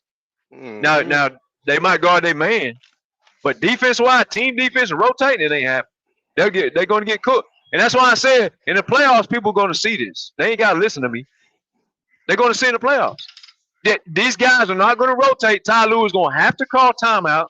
He's going to get his ass cussed out by Kawhi, I'm sure. And he's going to put the defenders back on the court. And that's when you're going to start seeing the Clippers really lock motherfuckers down like they're supposed to be doing in the first place. Yeah, I can agree, because my problem with Westbrook, he gambles way too much. He's a gambler. He gambled last night in the fourth quarter.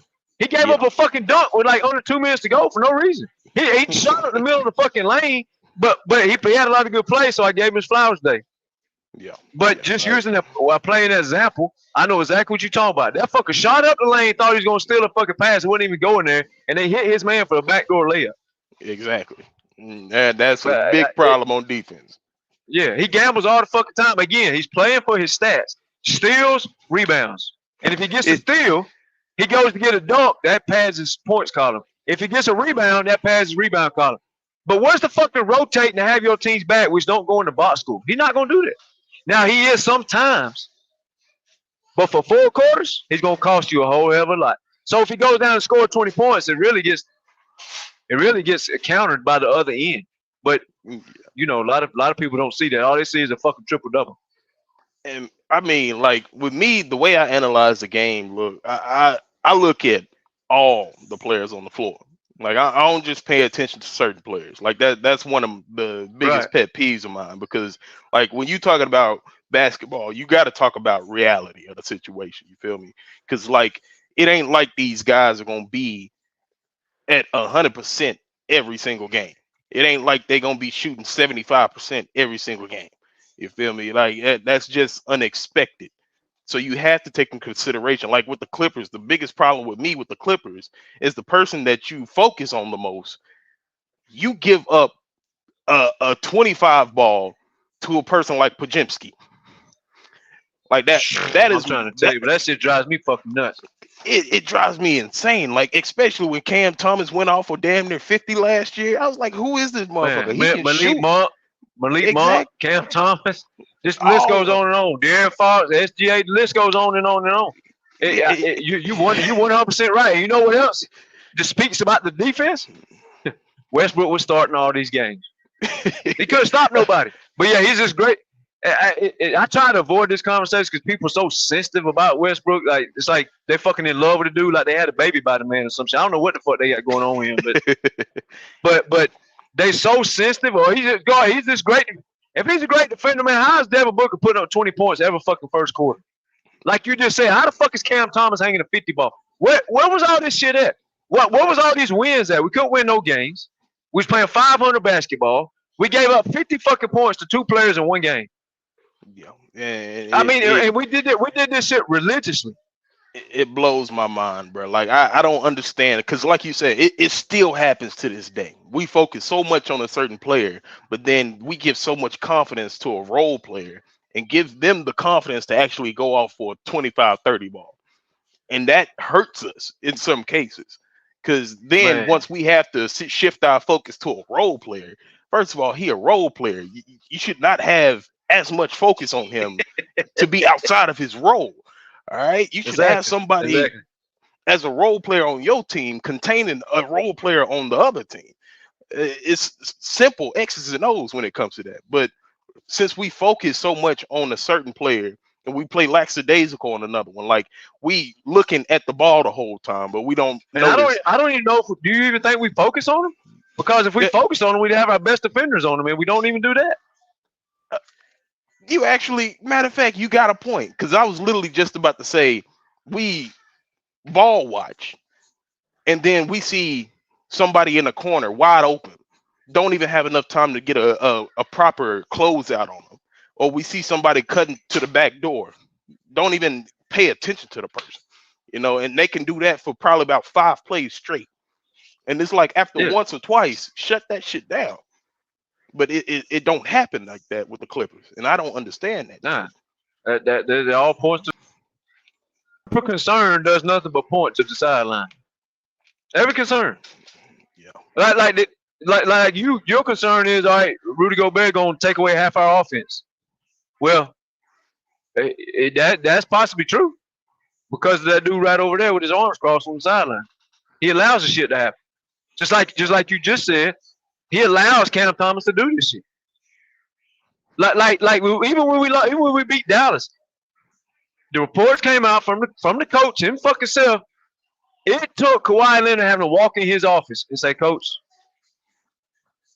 this shit ain't working. I got Luka for now on." Yeah, and Luka still got 30 or 35, but it was very inefficient. Exactly, and he struggled to get it. And that's the best thing about Kawhi's defense. Like, that's what I try to tell people with defense. It ain't just about steals and blocks. That ain't just great defense. Like, you can gamble a lot and gather up a lot of steals like Westbrook has throughout his career. The best thing about defense is positioning. Once you're in position and nobody can take you out of that position, it's the best thing you can do on defense. If you make sure all your players just make sure they're in position to play defense, you will have a top 5 defense regardless of what team you got. And that's the thing about the Spurs. We didn't have such great defense. Like, we had a great defender in Tim Duncan, but Tony Parker was in position, so he could actually play defense where he needed to play defense at and not get exploited. It ain't so much about hiding people from the on the defensive end. It's about being in the right position. I agree with that. All the Spurs problems, most time they had problems was when Tony Parker was getting targeted. Yeah, that's what I tell people about the Spurs. They're like, well, Tony did this, Tony that. I'm like, but did y'all even watch the playoffs? Because Tony Parker was targeted before the word targeted even came along. Motherfuckers used to hunt Tony Parker for a living. So, he scored 20, 30 points, but he fucking gave up 40. So, and especially in the NBA Finals, people talking about, well, he averaged 17, she got the MVP. No, fuck, he should. They was hunting that motherfucker every trip and every 4th quarter. Yeah. Literally hunting Tony Parker. That's a liability. When you're a liability, you ain't no fucking MVP by no stretch of the imagination. But that was the only thing with Tony. He was just a liability on defense. He was a superb offensive player, and that was the only thing that got him into the starting lineup. Like he can make sure he most works of the the time pick and roll. he even had some years where they fucking gave him the LeBron James fucking defense. They was like, nah, you shoot fucking 3 ball. We don't stay. We know you can't make the 3. Shoot 3. They kind of made him a liability, not for long, not forever, but they still used his non-shooting ass against him, kind of like they did LeBron. I could. That's what a lot of people fail to realize about Tony Parker. He had liability on both ends, but that motherfucker, boy, when he was hot, he would cook your ass. In a heartbeat, that boy, he was one of the best players to get to the rack being that small. He was kind of like a Steph Curry getting to the rack before Steph Curry. You feel me? And that's why I respect his game. But like you said, his defense was the only thing that helped his defense was Greg Popovich putting him in the right position. And that I can say the same thing for Manu Ginobili. Man. They had Bruce. They had Bruce. What's his name? Yeah, Bruce Bowen. They had Tim Duncan, and before Tim, they had fucking the Admiral. And Manu Ginobili was the fucking underrated defender. That motherfucker would lock you up too. But he still got targeted. Like when him going against Kobe, that was used to piss me off. He did he held his own to a certain extent, but Kobe would still give him a 35-40 piece in a heartbeat. Well, I mean, that's fucking Kobe. I mean, that's what Kobe. Who the fuck gonna guard Kobe? I mean, not no Manu Ginobili. That wouldn't even send him in Manu's job. That's been fucking Bruce's job. I mean, you got a point. I can't argue with you on that. But I'm just saying that to say about the Clippers, I can tell the coaches rely on ISO defense heavy. And ISO offense heavy. Exactly. Tyler, what can you tell me a strength of Ty Lue's coaching besides going small? Tell me his offensive game plan and tell me his defensive game plan. What's the strength of? Because all like you just said, you just named both of them. ISO D, ISO O. Yeah, it's confusing because Ty Lue is not a terrible coach. You feel me? Like I don't give Ty Lue that much hate, but Ty Lue has his deficiencies. But he can draw up a play. Like coming out of he can. Like coming out of timeouts is when I see Ty Lue's coaching the best. He just don't do that. Okay, I give you that. All right, now anybody gives me a fact, I give it to him. He is good at that, but he's got some major flaws though. Yeah, he does, and I can tell like when it comes to him, a good thing is he let his players be themselves, but that can be a detriment also. Absolutely. You need to at least instill some discipline on the defensive end. Like James Harden, I can say this has been his best defensive year. And this ain't even because of Ty Lue. This is because his defensive coach. He's been in position a lot of the time. Talking about Craig. His last name is Craig, short white dude. Yes. You know, I know exactly what you're talking about. He came from Eric Spoelstra. Ty hired him from Eric Spoelstra Ty hired him from Eric Spoelstra when Ty got the job. Yeah, I stole him right out from under Spoelstra. That's a big move right there. But like, I can say he's a good defensive coach, but you can tell Ty Lue is the one that wants people to play head-on defense. Like, I want you to play one-on-one defense just like you can go one-on-one offense. Kawhi, you're such a great defender, guard somebody one-on-one. That ain't what made Kawhi just the best defender when he was with the Spurs. You feel me? He was always rotating. He was in the passing lanes because he was always in the position to steal the ball in the passing lane. Now, when it came to one-on-one defense, he had the skill to do that. But that wasn't just what made him the best defender on the court. That ain't what got him a 2-time defensive player of the year. You feel me? Right. And right now, he's expecting Kawhi to just be Kawhi and play one-on-one defense. Well, no, you need a system, like you said, of rotating. Everybody rotating. It shouldn't just be a couple of players rotating because you know they're good and long in the passing lanes.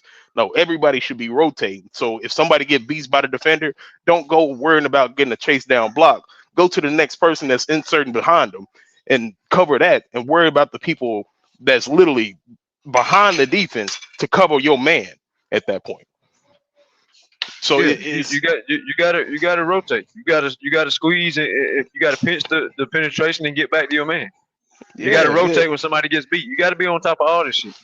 Yeah, and I can say they did that okay at the end of the Warriors game. It was an all right job. I mean, like I said Right. about the Warriors, I think the Warriors just beat themselves. You feel me? Like we Right. did what we were supposed to do. Like Right. we should have been doing that the whole game. If we would have done that the whole game, even without Kawhi, we would have been up by 15 to 20 points. You feel me? So it's There's no doubt. We don't emphasize defense, but that's why no, I say in the playoffs, the shit gonna be different because Ty ain't gonna have no choice. yeah. But because I feel like Ty's job is on the line because He know it is. he done got strong arm 2 fucking times, and then they turn around and rejected your contract. That's why I say I think he spitefully keeps T-Man off the court. But there's no doubt in my mind he does it by spite. Now, whether somebody agrees with me or not, I could care less. But that is my personal opinion. He purposely keeps T-Man off the court because he got strong arm, and not only get strong arm, he got strong arm publicly. And then you had the report come out and said they strong arm T-Man again, and that never was Westbrook's idea. Even though the media said it was Westbrook's idea, the report still came out by a Clipper guy that shit came from front office again. Yeah. Hopefully, but hopefully in the he will get playoffs, strong. right. In the playoffs, I can see him. I can see him saying, "All right, man, if I don't win this fucking series, or play the right people, or do what's right to win this game, my ass up out of here in 2 weeks." Because the minute the Clippers lose, Bruce is right. The minute if Ty Lue chokes this up, which the Ty Lue is the NBA's only hope, in my opinion. It's the only fucking hope. It's his dumbass matchups. If he chokes this playoffs up, he will be gone faster than Doc got gone. Yeah, and what I will say as well, I hope we don't get Minnesota in the first round. No, well, we're not gonna get them in the first round, but I hope we don't get them in any other round. I hope that the Lakers or the Nuggets can take them out because that's gonna be most likely their matchup. I'm just saying that to be real because what I've seen. I believe Denver waxed their ass because Denver's coaching, their IQ, the way they teach their players, man, Minnesota can't keep up with that mentally. No, they won't be able to. The only guy over there with IQ is fucking Conley and Ant, I guess. Like some of the other guys might have IQ, but Gobert relies on talent. He's a dumbass. Cat relies on talent. He's a dumbass. And Conley actually has the IQ to do it, but he's too damn old to win a series. He can't win a series scoring the ball. I can say that. I can give you that. But like that's what I was trying to say when it came down to breaking down the defense. That's something he can do because he's been that facilitator throughout his whole career. Now, if you give me a Memphis Mike Conley and put him on this Timberwolves team, that's a different story because he can step out and shoot. He can make some moves. He can put you on skates. Like that. That's the Mike Conley that I was used to seeing because I'm from Memphis myself. Yeah, I've been seeing Mike Conley his whole career. He was fired when he was young. That's true. Like but even with Ant, I don't see Ant as a smart player. He ain't got that much IQ. You can just send him a double team and he's gonna make the dumbest pass in the world. So I agree with that. Like I think Denver handles them easy. I think the Lakers handle them easy. Mm-hmm. But I also can see them giving the Lakers problems because, like I told somebody yesterday, Gobert will be on Anthony Davis's. He ain't finna just cook Gobert like that. And then you got McDaniels on LeBron, and then who on the Lakers bench is gonna keep up with Minnesota's bench? Ain't nobody. Ain't nobody on their bench guarding Nas Reed. I'll be damned if anybody tell me that they got one person to guard because Rui ain't gonna guard that motherfucker. What's that tall motherfucker name that came from Dallas? I can't remember his name for shit. Christian Wood. Yeah, Christian Wood. He ain't gonna do nothing with Nas Reed. Like the reason why I like Nas Reed so much is because he can actually put the ball on the floor and get to the basket himself. Like that. That's a rare commodity in a man that's 6'11". You're not gonna see that often, and he's strong too. So that's why I'm big on Nas Reed because I know he can play defense, and I see his offensive game, and it's polished. It ain't even at its full potential, but it's polished. Like I don't understand why that they coaching ain't nobody on system. Lakers bench guarding that dude. No, hell no. I can't see it. But they will give the Lakers problems. But I can agree with Denver. Denver can actually they can get them out the way in 5 or 6 games. With us, I would say we get them out the way in 6 or 7, but we'll get them out the way. It's gonna be a lot tougher though.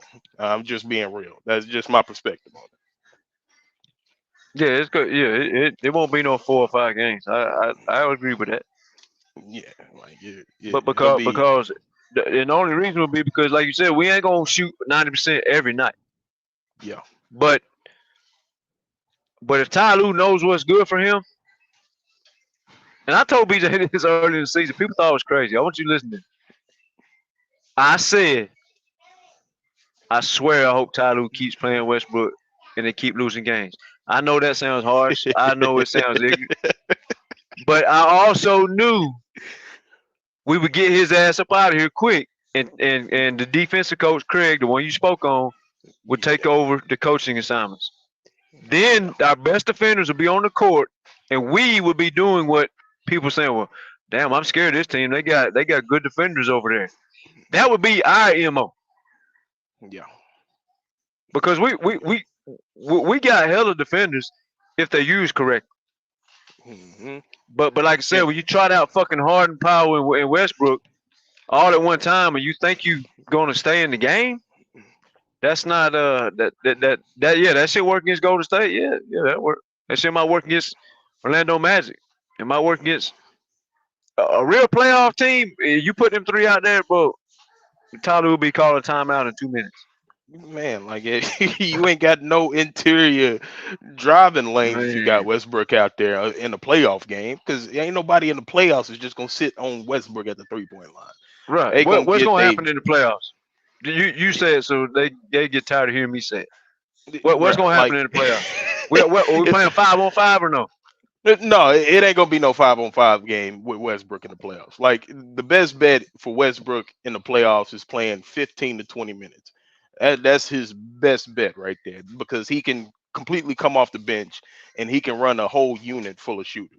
That'll be his best bet, because we're going to need Zubac in the playoffs. I don't care what nobody's saying. Zubac and Westbrook, or Zubac and Plumlee, not Zubac and Plumlee, but Westbrook and Plumlee, or Westbrook and even Tice, that ain't going to work out too well. I just don't see it working out well, because Westbrook, he's going to need shooters. And we got the shooters that he needs, but in a playoff game, that's why I wanted Gallinari or Olenek. Because Gallinari or Olenek, you put him in the game, it actually will help Westbrook. Because now the paint will be open for him to take his ass in there and do what he do. Right. But signing him, but bringing Westbrook to the team when you knew Zubac was going to be in his way, you knew Plumlee was going to be in his way, and then you bring another like Theis might hit a shot here or there, but let's not kid ourselves. He still ain't no shooter. He's not a volume shooter. Hell no.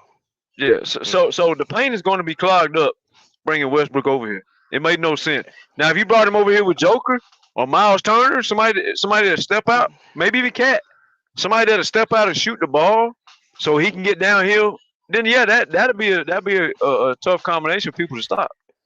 See, but the thing is, Westbrook, I'm not even gonna say that was a bad trade, because this team needed somebody like Westbrook, just like this team needed a Patrick Beverly. They give the same kind of energy to me, except Patrick Beverly is a way better shooter.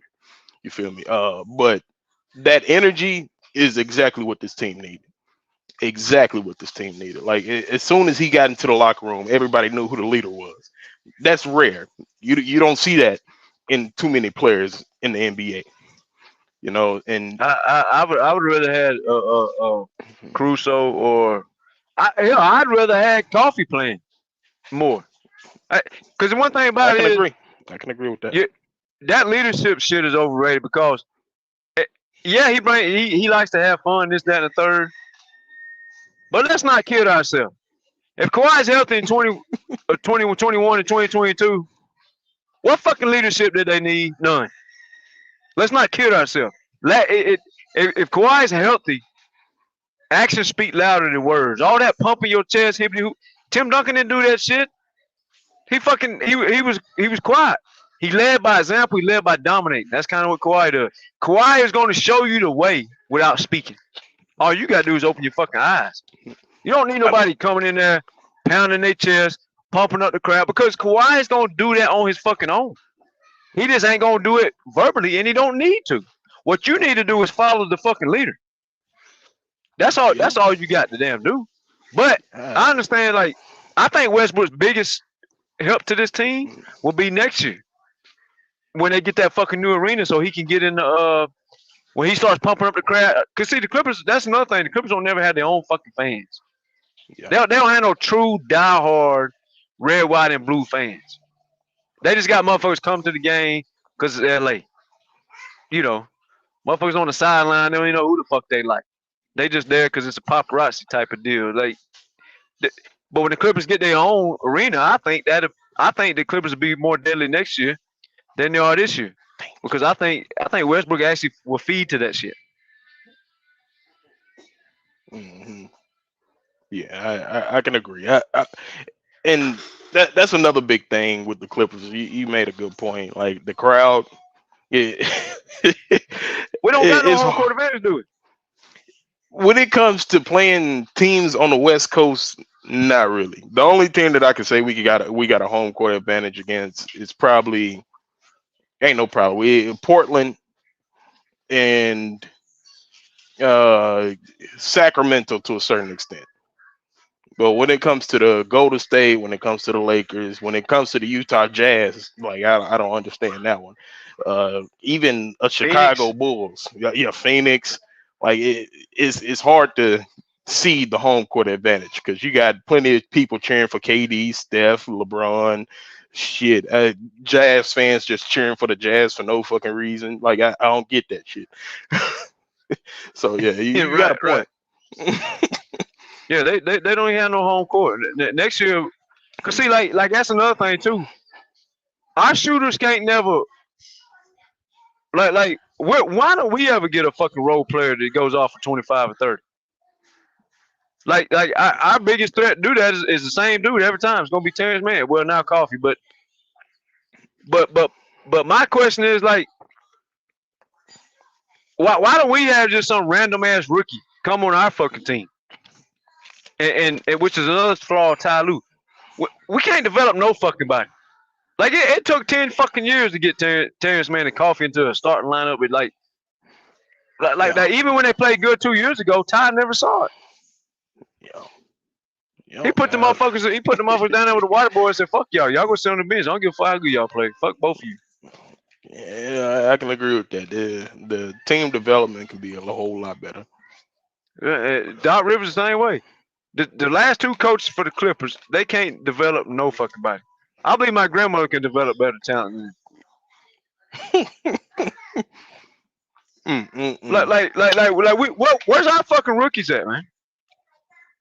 Our rookies can't even score fucking 2 points in the game. They can't even get on the fucking court. Yeah, honestly. Why can't we draft nobody and they just come out here and fucking hang a fucking 20 ball up?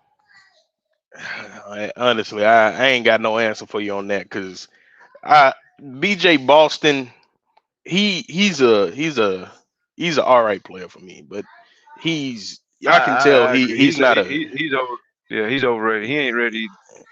Yeah, he's not ready. Like I want to see what they can do with a Diabate because honestly, he should already be close to breaking in the lineup somehow. Is he healthy?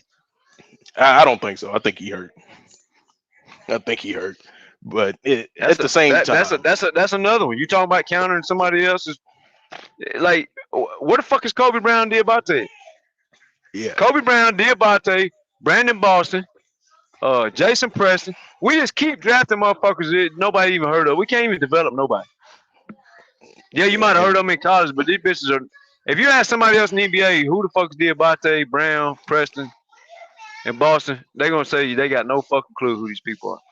Yeah, and I can say Jason Preston got a whole lot of fucking potential, bro. Like the times that I've seen him play, he is a legit facilitator and he's a knockdown shooter. If you can't develop that into somebody actually to come off your bench and give you a nice little scoring punch or a little bit of facilitation, because he's not going to hold the ball like that. He's probably my biggest guy for potential on that team.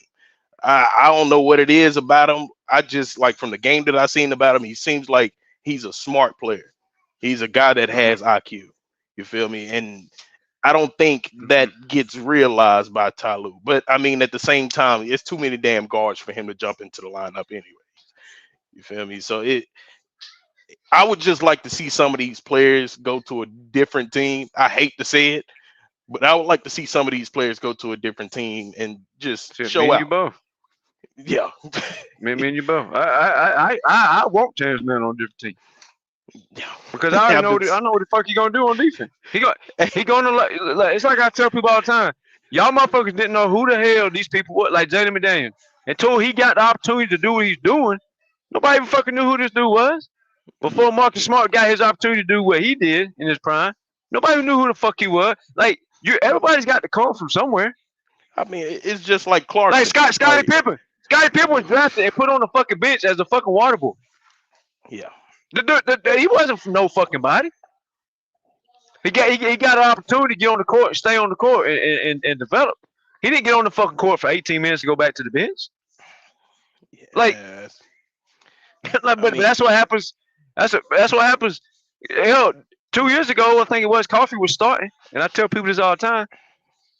Coffee was starting, and the motherfucker had a couple games, and Terrence Mann did too. They had like 20, 30 balls, 35 balls. Yeah, Mick Coffee definitely had a couple of 30 balls. Yep. The motherfucker just went right back to the bench like they never even saw basketball before.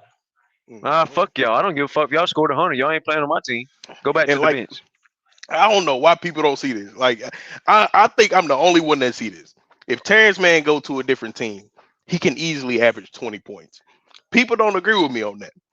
I don't understand why people don't see the scoring potential that Terrence Mann has tremendous offensive talent. He just is in the system right now where he's used for strictly defense.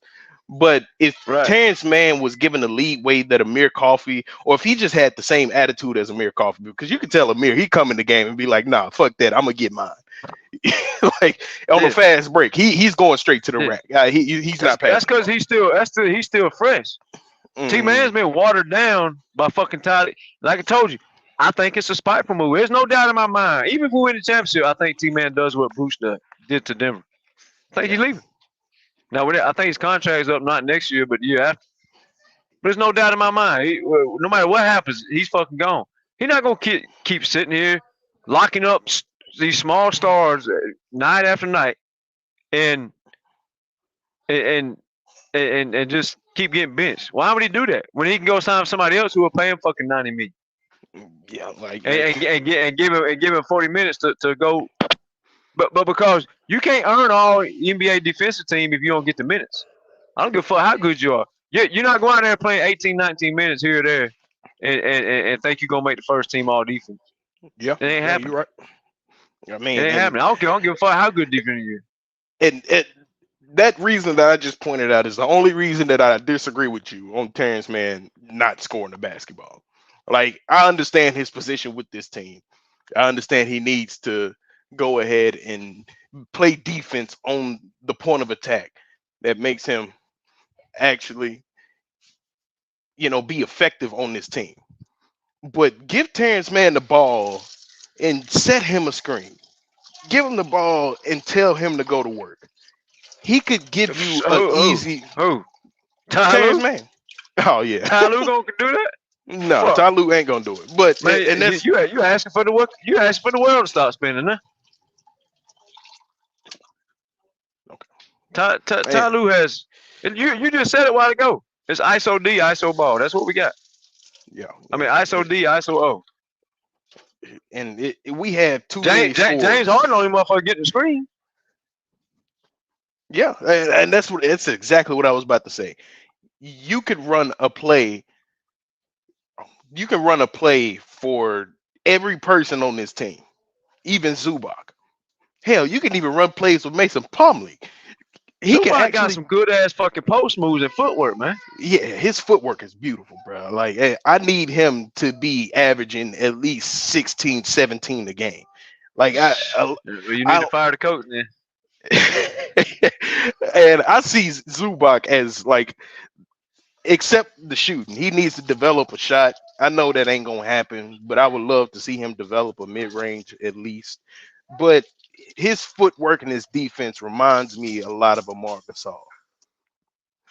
And it's just because he's got the footwork. Like a lot of people forget about Marc Gasol, bro. In his prime playing with Memphis, like he was a problem. Mark was good. He was a fucking problem. Mark was fucking good. And the thing about Zubac too that I admire, just like with Mark, is he actually has the IQ to make that extra pass in the paint and get it there. You feel me? Like if you put him on a team with Zebo, him and Zebo going to work. Like it. Yeah. And a lot of people don't see that out of him just because he don't get the ball that much. But when he went through his little stretch this year, everybody was finally starting to wake up like, okay, Zubac got a whole bunch of footwork. Well, shit, what do you expect? That's what he was drafted for in the first place. He went to the Lakers not because of his defense. He went to the Lakers to score the ball. Like that was the whole reason why he was over there. And right, it was. Leave it up to Ty Lue to not see that though. It's just weird, man. Like I understand what y'all saying about Ty Lue, man. I just don't think he's that terrible of a coach. He just has major flaws. Major flaws. He's not the worst coach in the NBA. But he damn sure ain't who they say he fucking is. I mean, there's a reason why the dude couldn't get a fucking job. You realize he got fired from the Cavaliers, right? And he was 2 seconds from getting fired from the Cavaliers. The year they won they hadn't won a championship. He was getting fired. I think a lot of people forget that shit. He was out of there. Just like now. They don't win a championship, he's getting his ass fired. Yeah. But and then when he got fired, then nobody wanted him. He had to get fucking hired by his buddy. Papa Rivers. Papa Smurf. Yep. That's the only reason he got a fucking job. And then the Lakers wanted to hire him. Because LeBron knows he can run over his ass. Yeah. I mean, he's just a player's coach because he was a player once. And I believe, and that is one thing that I forgot to bring up. I think Ty Lue see too much of himself in Terrence Mann. And that's why he don't play him that much. When Terrence Mann is nowhere near like him. Because you know Ty Lue, whenever he got on the floor. Playing no fucking defense like Terrence Mann. But no, he wasn't playing defense on that level. But he was out there to play the point of attack and stand in the corner. That's what he imagines Terrence Mann to be. You feel me? And I don't I don't get why he actually just expects Terrence Mann to level up his game when he only has 2 assignments.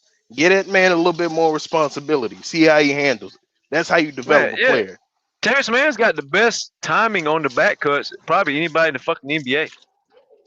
This dude, his back cuts and his timing is great.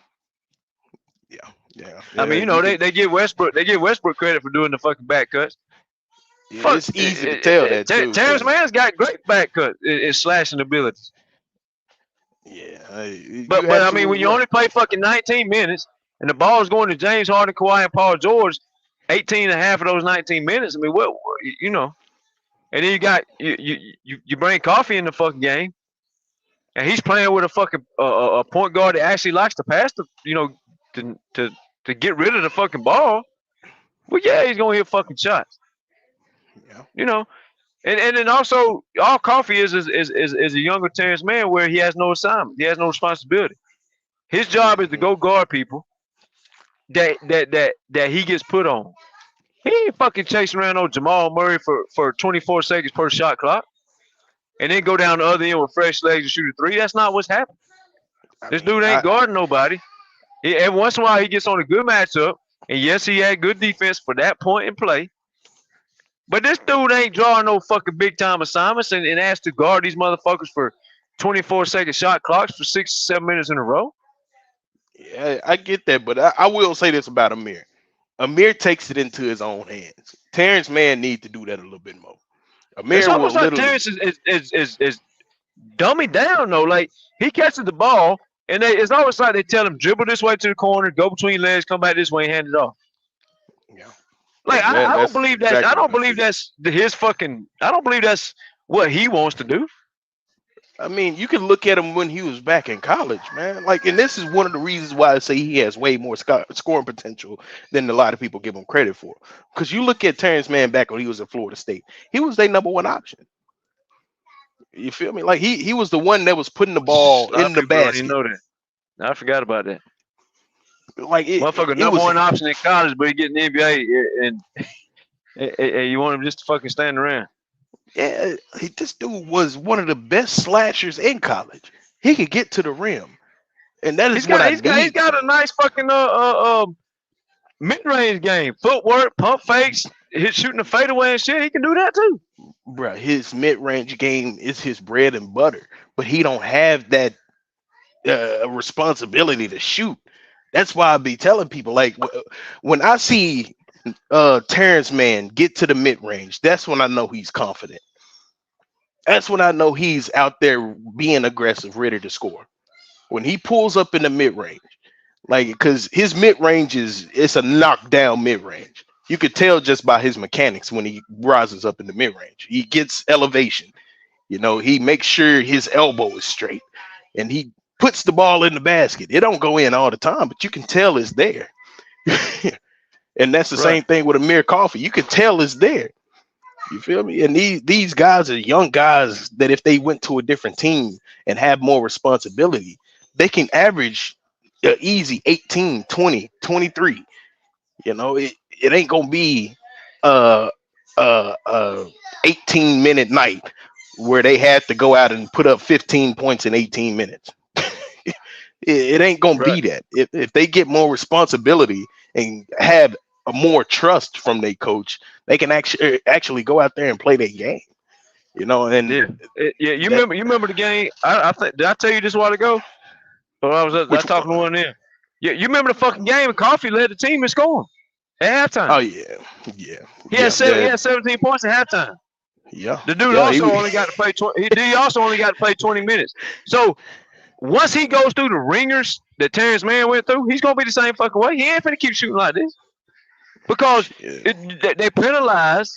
It's like I tell people all the time: if you have a kid and you go to school, say, all right, bring me home straight A's, I'll buy you a PlayStation 5 and an 80-inch TV. He comes home to straight A's, nothing happens. He goes back to school, he gets straight A's, comes home with the report card again, nothing happens. You give it. Hold on, no, it ain't nothing happening. What do you think is going to happen? What do you think is going to happen after you don't get him his PlayStation and TV after fucking 2 years? What do you think he's gonna do? He's gonna come out with fucking seed, dumbass. And that's what I'm trying to tell these basketball fans. They don't understand what Ty Lue puts these kids through. The same way with Bones Highland. Bones Highland came out this year, hungry, ready to play. Dude was fucking hanging up 20. Yeah, that dude was hanging fucking 15 and 20 balls left and right off that bench.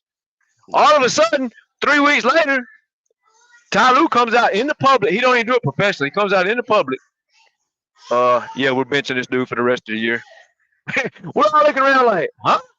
The fuck? Yeah, that's Ty Lue for you though. Coffey's gonna do the same fucking thing. He's gonna go through the motions, and once he gets tired of Ty holding him back, he's gonna start playing like Terrence Mann didn't do this shit when he first started, bro. You think Terrence Mann hung a 40 ball in an elimination game because he was scared? No, bitch. He's scared because the fucking coach is watering him down, like you just said, dog. And motherfuckers don't want to hear it. Oh, you're just making excuses. Okay. Well, how come every fucking player that gets out here turns into the Terrence Mann version? Why they all do that? Yeah, a lot of people don't realize under Doc, SGA was averaging only 10 points a game. How many? 10. I looked this shit up the other week. Doc's so fucking sorry, man. Doc Ty Lue got to be the two most overrated coaches I've ever seen. I've been saying that, and I always want to say that. You'll see this year. If we win a championship, it'll be because Kawhi fucking superhero. It won't be because Ty Lue is out here out coaching people. Like I asked you a while ago, what's his strength? All you can give me is the fucking you drop a good play out of timeout. Okay, well, they ain't but fucking 5 timeouts called in one game. and when I say 5 timeouts, I know there's more than 5 timeouts in a game. What I'm saying is there's only about 5 timeouts called where you actually have the ball coming out of timeout. Mm-hmm. 2 draw up a play. Because if the ball goes out of bounds on the other end, and you inbound the ball on the other end, you ain't drawing up no play. Right. You're calling the play as the ball's coming up the court. When I say draw up a play, there's only about 3 or 4 instances in the whole fucking game where the Clippers call timeout with the basketball in their hand, and then they call up a fucking out of bounds play. That shit only happens like 3 or 4 times, but there's 900 possessions in one game. So we correcting 3 or 4. I mean, that's what we're doing. Not you. I'm just saying anybody. No, I hear what you're saying. Like, and one thing I will say is James Harden is gonna save Tyloo. He's definitely gonna save Tyloo because the way James Harden plays, because James Harden's fucking brilliant. Yeah, like his play recognition is top tier, you know, and he can make boneheaded plays, but it ain't all the time. Because when you got a guy, even if he get about 3 turnovers, he's gonna have anywhere from 7 to 12 assists. You know, and that alone can save a coach. I mean, Steve Nash was doing it for a while. Shit. Well, it's like I was telling you a while ago when me and you was having that intense debate. People trying to crown these defenders, but my point was, like you said, James Harden can save Ty. The motherfucker that can save Ty is also called playoff Kawhi. That is the dog that everybody forgets because we have to go so long. We have to go a whole off season for 3 or 4 months. Then we have to wait 82 fucking games, and then he's on minute restrictions. We got to wait so fucking long to see the playoff Kawhi again. We even forget he exists. That's where people get wrong about judging the Clippers. They forget who the fuck this dude is, man. I'm starting to really think that because nobody right every year. Yeah, but I'm saying people forget though, because like trying to say some fucking rookie or sophomore is going to lock up playoff Kawhi just because he had 2 good games against Kawhi in the regular season that's pretty low level IQ. I'm not picking at you. I'm saying anybody. No, I understand. What playoff Kawhi ain't bro? He's had 1 bad playoff game his whole fucking life. 1 game. The man's been in the NBA fucking 10 plus years. And we talking about one bad playoff. And when I say 1 bad playoff, I'm talking about the real Kawhi, the prime, the superstar Kawhi, not the fucking rookie sophomore over there in San Antonio waiting fucking 3 hours to get a basketball and he shoot the ball 1 time. Not that guy. I'm talking about just real fucking primetime Kawhi. We know 1 bad playoff game. That dude was in San Antonio years ago. Frying this all-world 73-9 team who got Kevin Durant is just so unfair to the whole NBA. Oh man, this ain't fair. Bitch, Kawhi was frying them motherfuckers. It's crazy too, because he did that the whole fucking year, nigga. Like the series that year was 3-1. Spurs. You're a San Antonio fan. You know exactly what I'm talking about. They Spurs get the breaks off them boys all year long. All year. And you know who else started beating them? Even though Kawhi was out sometimes. He didn't play every game. Who was that? All of a sudden, the Raptors started beating them without Kawhi because his fucking teachings and his IQ and his mind was on the Raptors. They actually believed that they could because of him. Yeah. The fucking Raptors ain't beating fucking Golden State. Golden State was loaded. Then fucking Kyle Lowry was out, and then boys without Kawhi went in there and beat the hell out of Golden State. They did that because Kawhi put the fucking what's it called? He put the recipe on in the locker room. That's why they did this shit. They didn't do it because the sun fell out the sky. No. I mean, Kawhi put the ass on game. And I know a lot of people think I criticize Kawhi when I know he's not making shots and all that shit, but it don't take away from the fact that from what I've seen since I've been alive, I didn't get to watch. I'm only 26 years old. So I ain't get to watch no Jordan. I got to watch pretty much the last half of Kobe, you know. So I basically started watching basketball, I say in about 2003, back when Tim won, I think his 3rd championship, 2nd or 3rd. Right. So it was like, okay, I know exactly. I see this. Hell yeah. And bruh, that shit That shit was amazing. Beating the fucking Pistons. I never thought that shit would happen. But anyways, like from what I've seen, and I've seen LeBron basically his whole career. Kawhi to me is still the best player that I've ever seen play the game of basketball. And a lot of people he's will been the argue best with player me in the NBA the past 6, 7, 8 years. I agree. mean, like But because even, you know why they argue though? They argue because they actually think, which is actually being disproven right now. But this is what they think. They think scoring is the end all be all.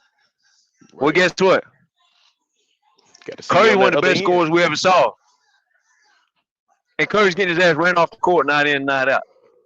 So all that scoring, the same with Joker. When Jamal Murray don't play, Joker's got all this scoring. He's got these MVPs, right? He's got all this triple doubles, right? Bitch, he goes home every year when Jamal ain't on the court. So what is all that scoring really fucking doing? Luka Doncic, what is all that scoring doing? Giannis, but he still had all these other fucking years. He was doing all the same scoring and can't do shit. So, but the difference is these motherfuckers are healthy. We speaking on. Hey, I don't mean to interrupt y'all. Can't stay healthy.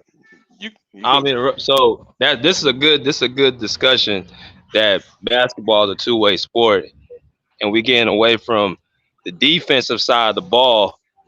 And I think that people are starting to put the offense makes you the best player, which is is far from the truth. But I think we can all agree that the best two-way player means you the best player. Yeah. Because there's only two ways you can play basketball. So how are you not the best player? Yep. We ain't playing tennis. I mean, I was about to say, I mean, even in tennis, you got to play defense. But the only sport that I say that offense rules is soccer.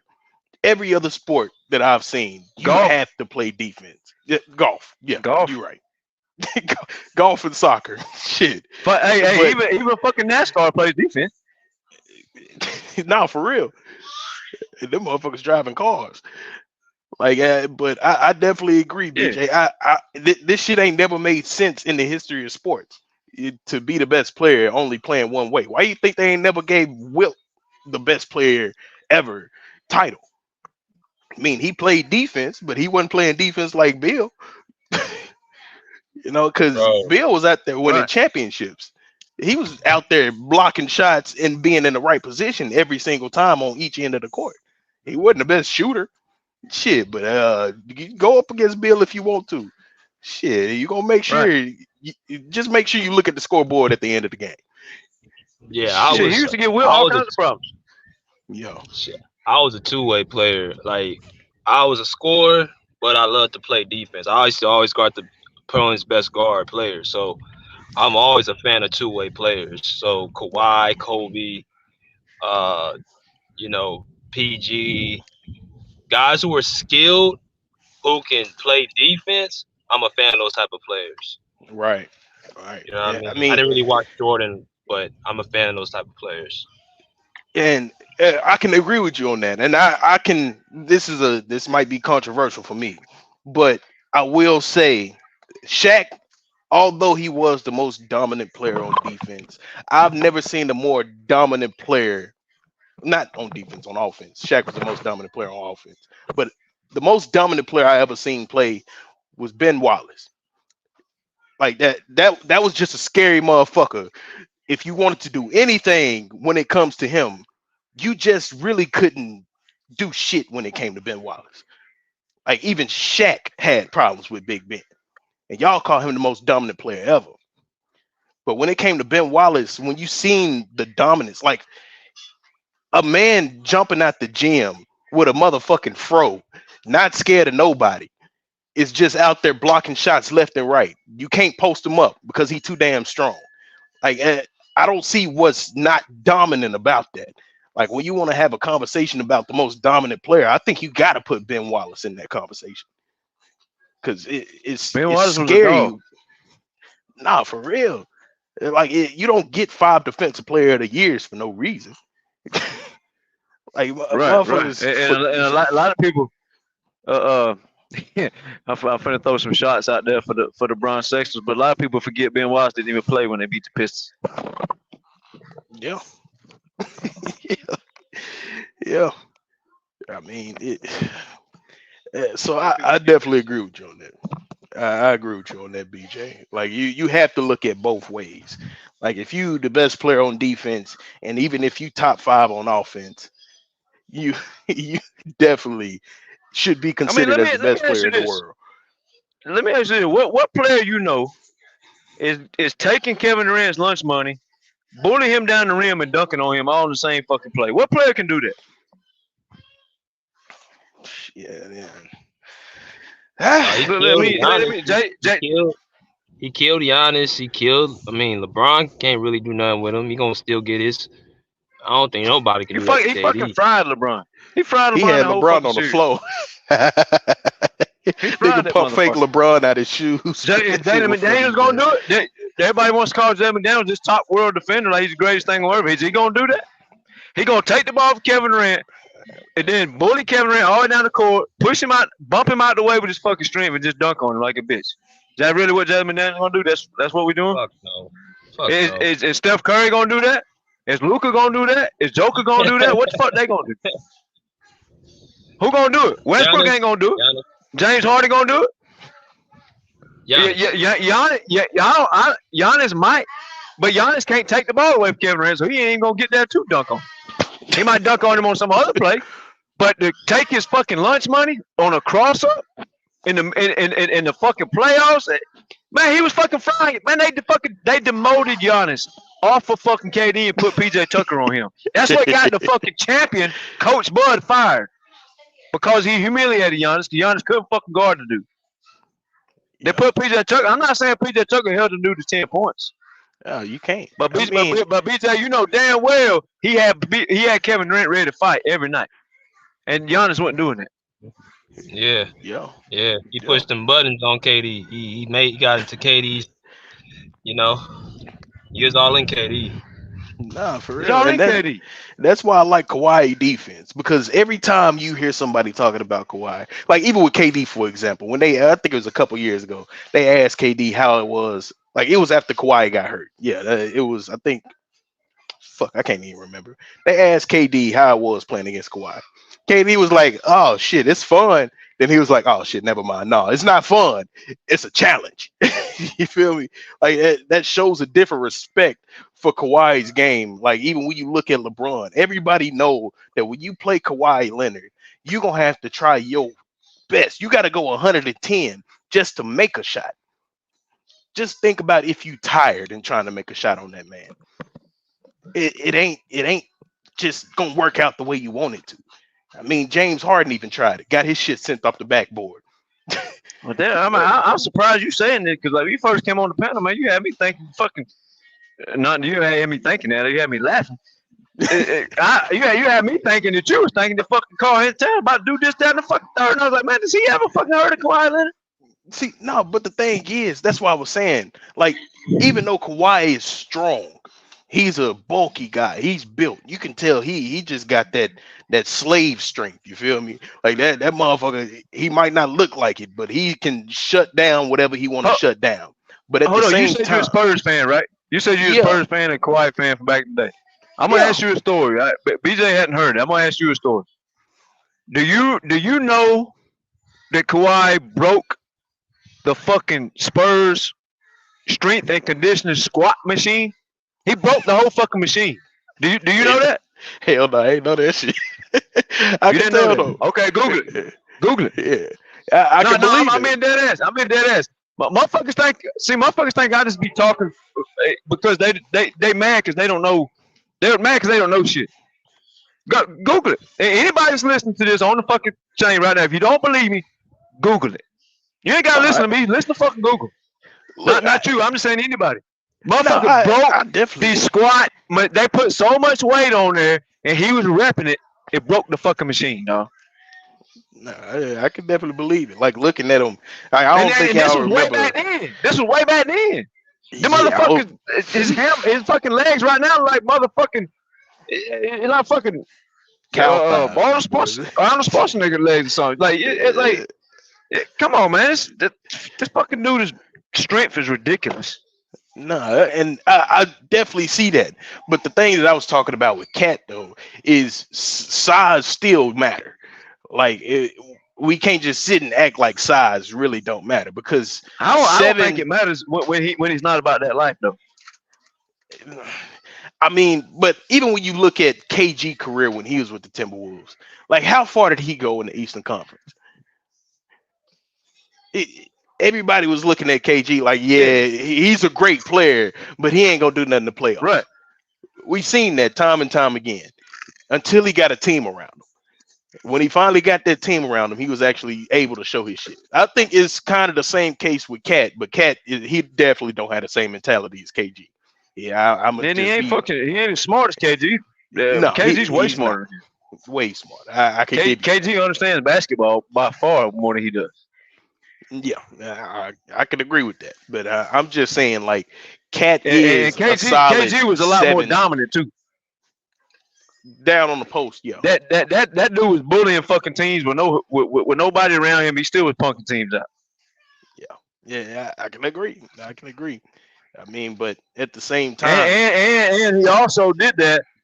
But again, you're talking about trying to do that versus Kawhi Leonard versus trying to do that versus fucking Al Horford.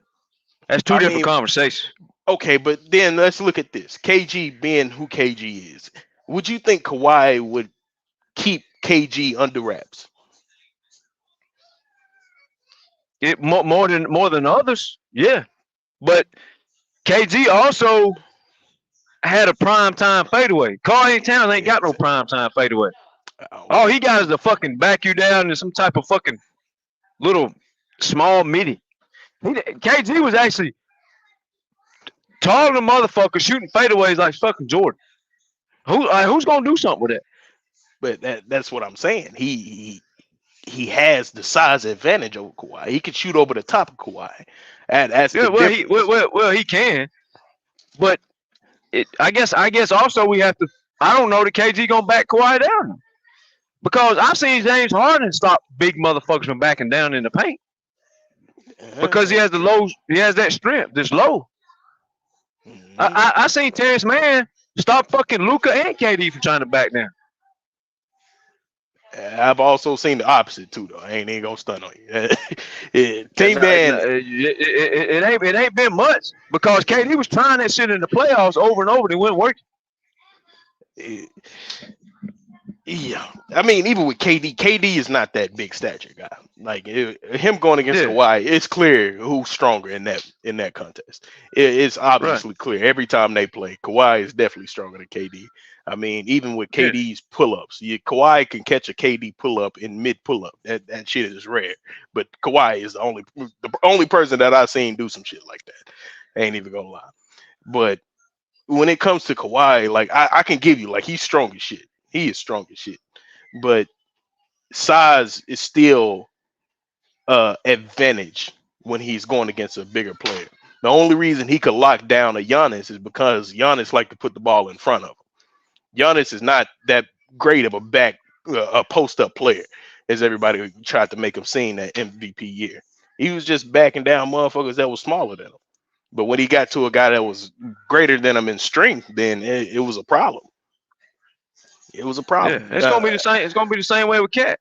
He might hit 2 post-up and score the ball, but the more that series takes place, the more he feels Kawhi's strength, the less he's even thinking about trying that post-up shit. I mean, and you even said they fucking benched the fucking dude in the fourth quarter because they don't trust him. Yeah, that's true. They wanted that defense out there, and he was a liability on defense. Yeah, I mean that's the thing. But see, again, it goes back to Ty Lue. If Ty keeps T-Man on him, or even I'll take Crusoe, like I've told people plenty of times on the show, Crusoe is as good a defender, maybe even better than T-Man. Crusoe's a fucking dog on defense. If we had him and you put him on Ant and Kawhi's on Cat, we are handling that series. Handling it. Because you also got to remember these cats. When you play a 7-game series, certain players start to take a toll on your mental. So as the series goes on, you become weaker. And James McDaniels is gonna learn that come playoff time. He gonna play defense. He gonna come out hungry. He gonna try. But you're talking about playoff Kawhi. This is a different animal. I mean, you know how many motherfuckers said Bruce Bowen or this, that, and the third was going. They finished this in Kobe's career. Well, playoff Kobe's a little different than fucking some random Saturday night in the NBA. Yeah, it's the same shit with Kawhi. And why don't people get that? Why don't people understand that playoff Kawhi is a whole different animal? You can't even really talk about right now because you already know what playoff Kawhi is he's gonna be the best player on the court. So if you got somebody to guard that, I don't think you do. No, I don't think you do. I don't even think they got nobody to guard fucking Paul George. Well, I already know that. I said, but when I said there's gonna be nights that Paul George is the best offensive player on the court, but playoff Kawhi, the efficiency, the two-way play, the clutch shot making, like the consistency. Man, the motherfucker's gonna be on a. It's gonna be an out of body experience. This is another thing too. I don't know. We talked about this yet.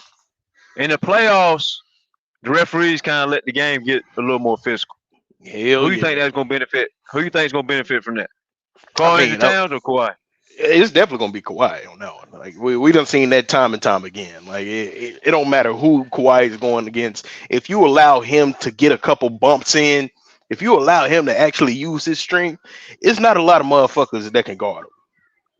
It's probably less than 3 people in the NBA that can guard Kawhi. And y'all know how the playoffs go. Like it's all about momentum. Like when Kawhi's dunking or PG's going to the rim or James Harden with the step back and Russ with all those momentum plays is going to startle these teams who ain't used to seeing that. The Minnesotas, the OKCs, the Sacramentos, the young teams who ain't really had enough experience, it's going to overwhelm them. I think Kawhi, when he guards Karl-Anthony Towns, I think he can speed him up. I think he can get him into very uncomfortable situations offensively. That's what I think Kawhi can do.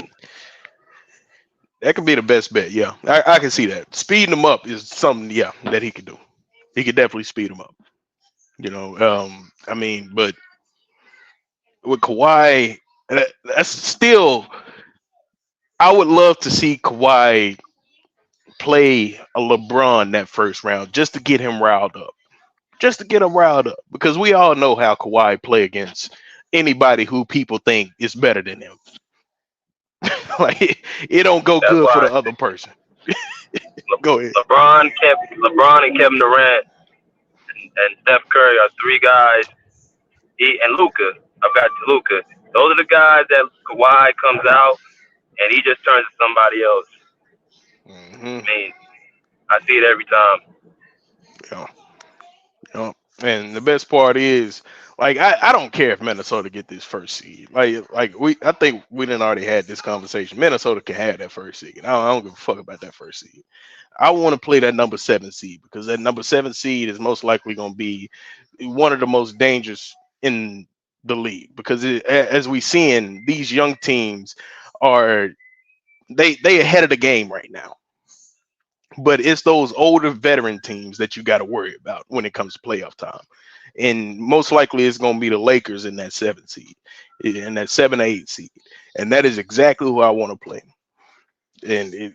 And honestly, I think Golden State can even make a push because they starting to get going, even though their record don't look like it, but they starting to get going at the right time. So hopefully we can see Golden State at the 8 seed. Got Golden State, then the Lakers. Then you got all the young teams, including the Nuggets in between that.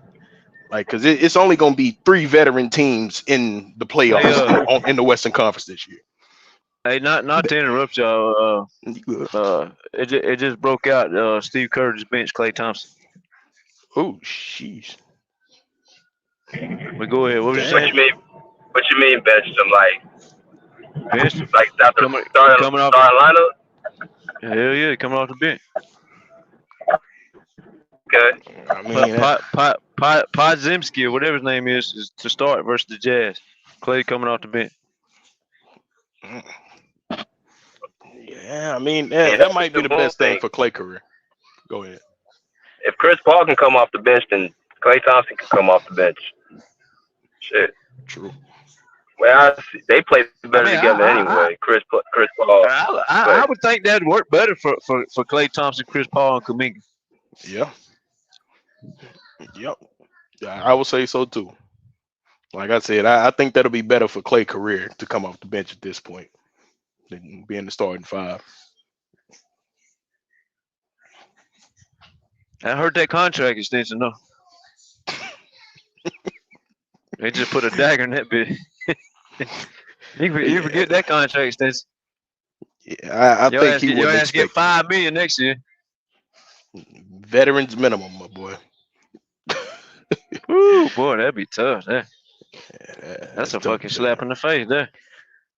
But Man, I mean that. Minimum.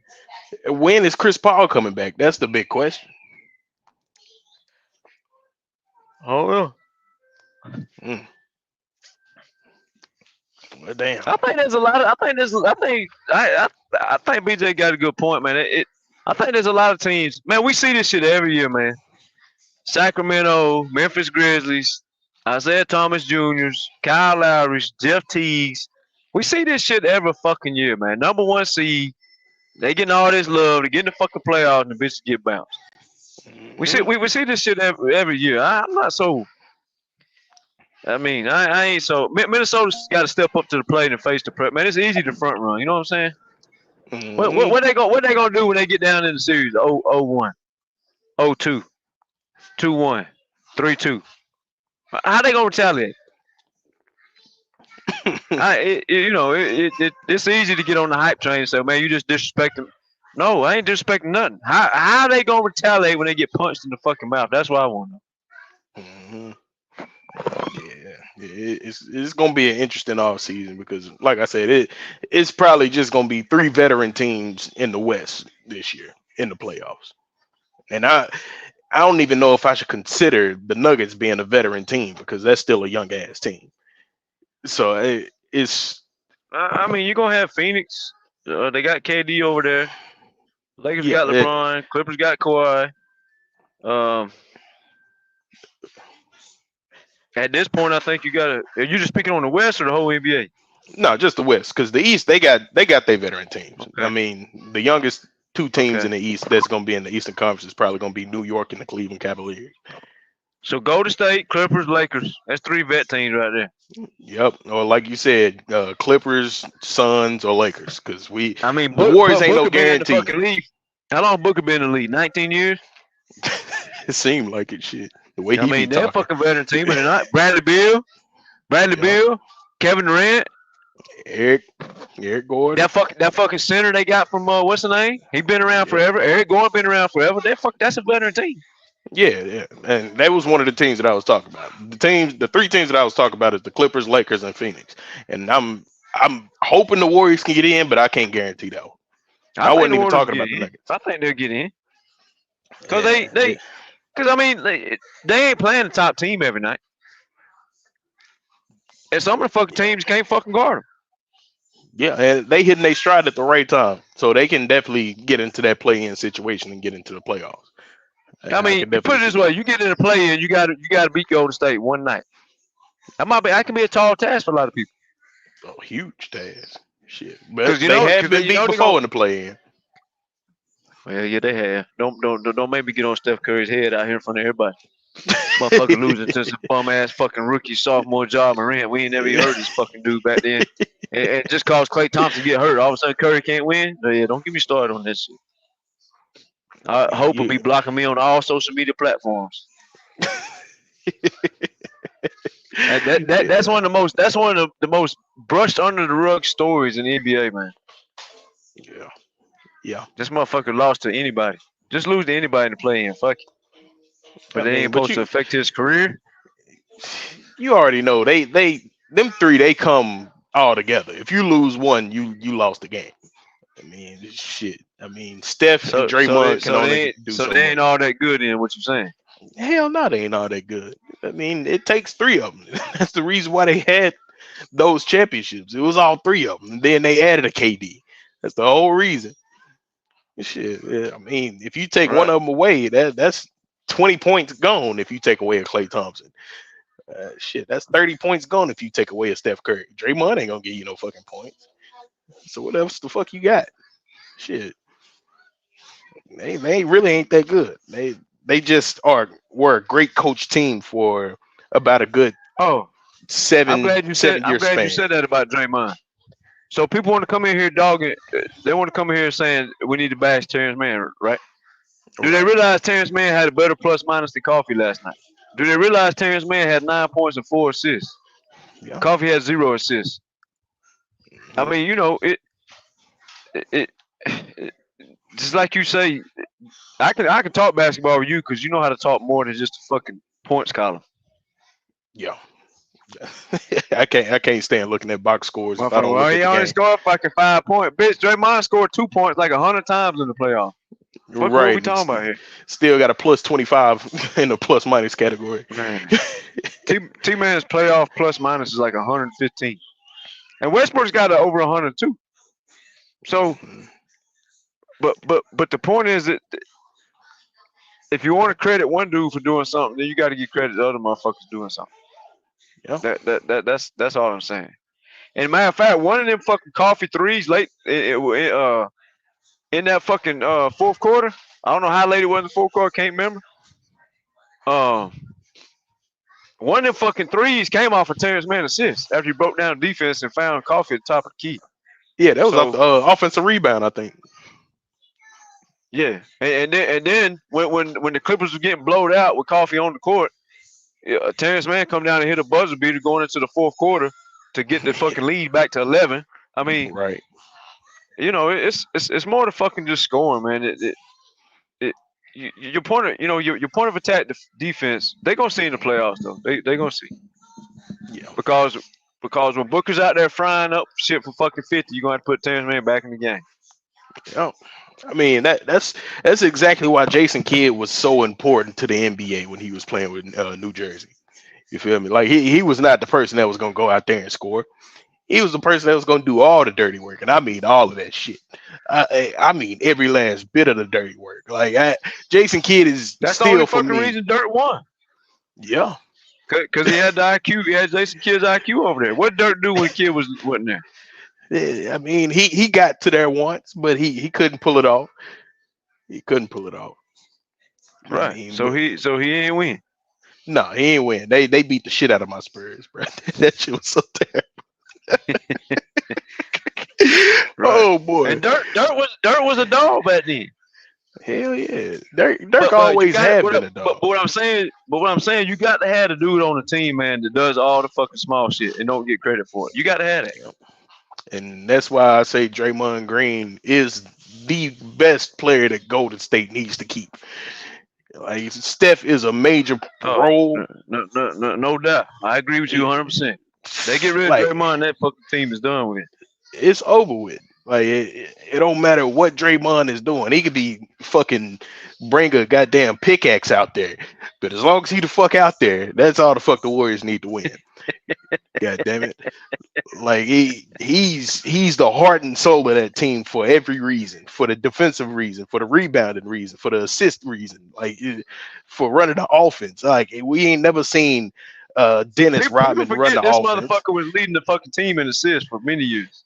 Exactly. Curry wasn't leading the fucking team in assists all the time. That shit was Draymond doing it most of the time. Yeah, he was a legitimate point forward. You remember when Curry and Clay was out that one year? Motherfuckers want to hate on Draymond. He ain't gonna do shit. Bitch, Draymond's stats never wavered that year. Nope. He averaged the same shit. Now it may be 6.5 or 6.7 or 6.1 or 6.3. It might have been different points or whatever. But Draymond was still putting up the same fucking numbers. Mm-hmm. Draymond is gonna be Draymond regardless. Steph has his moments where Steph is non-existent. So is Clay. That's why he getting benched. But it don't matter what Draymond is doing. He's gonna be Draymond. It don't matter if he getting turnovers. Draymond is still Draymond. Like it's hard to find a player like Draymond Green, and that is one reason why I will say the best development since 2010 has been Golden State and OKC. Those the best development organizations that this league has ever seen in those years. You feel me? So because I mean, look at the fucking dude who just scored 25 last night. yeah, But you got Golden State fans, coming up in here.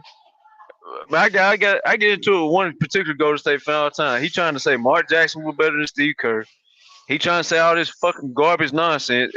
These motherfuckers over here got Kaminga supposed to be this greatest thing, right? Well, okay, well, why don't Kerr get credit for developing that? Like, right. Like if this Zimke, whatever the fuck his name is, this man, was he a rookie or sophomore? Like, who the fuck is this dude? He over there balling. Rookie. Yeah, he balled. Okay, well, you got to give Kerr some credit for that then. I mean, Kerr. Yeah. You got to give Kerr his props. You can't just get these players to play like this for no fucking reason. Even the players that left in their last championship, like the Otto Porter Juniors. Where is Otto Porter Jr. at right now? We don't know. We don't fucking know. But he was out there in a major role playing with Golden State. And that is what you call a grandiose fucking coaching staff. Just like OKC. OKC been known to do this shit ever since KD and them. This ain't nothing new to the OKC coaching staff, to the organization, I say, because they actually pick their players to fit whatever role that they want them to fit. They're not just out there picking the best player that they see coming out of college. No, this is a style of play we want to play. We got to match a player that's going to play this playing style. You feel me? And we can actually insert them in the lineup as soon as they come into the league type shit.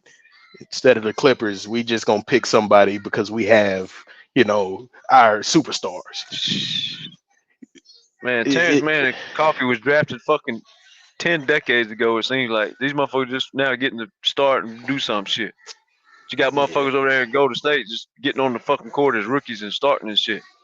Man, and even Kwame Brown, bro. Like, I was huge on Kwame Brown because I see his potential, man. Like, his potential is it's explosive if he actually gets the time to work on his game in game. Are you talking about Kobe Brown?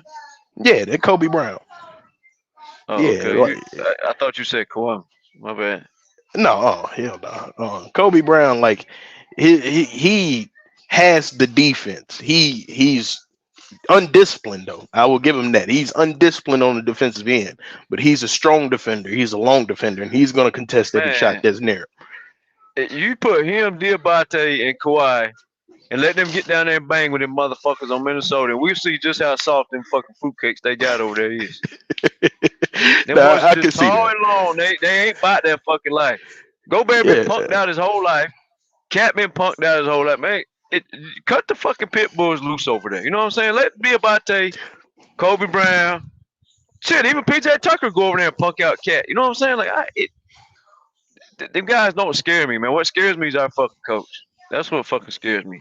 Yeah, I can see that. Like, yeah, I can believe that too. Like, if you put a Kobe Brown on a what's that nigga name? The young cat. What's his dude? Anthony Edwards on Ant-Man. If you put Kobe Brown on Ant-Man, Ant-Man's still gonna get his buckets, but it's gonna be a lot tougher because he can't just bully that man around. That young boy is a bull for real, bro. Kobe Brown, I like his game, and I don't understand why we took him out the lineup. We should at least save him that 9th spot on that goddamn lineup. That brilliant ass coach you got. that fucking Ty Lue, he's just fucking brilliant. Man, and he was literally over here seeing talent in so many different players. Like, we all talk about different players. I speak on T-Man. Some people speak on Coffee.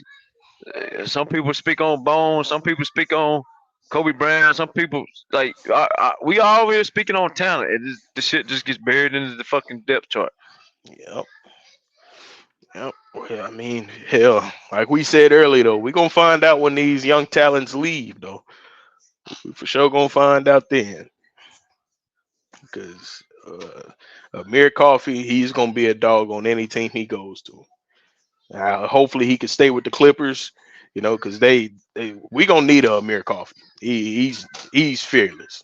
He's fearless. Just like we need a Terrence Mann. We need these guys, but at the same time, I want to see these guys like fucking thrive in their own role with responsibility of actually putting the ball in the bucket and playing defense on the other end, like they've been showing us they could do over here. They just don't have the opportunity over here.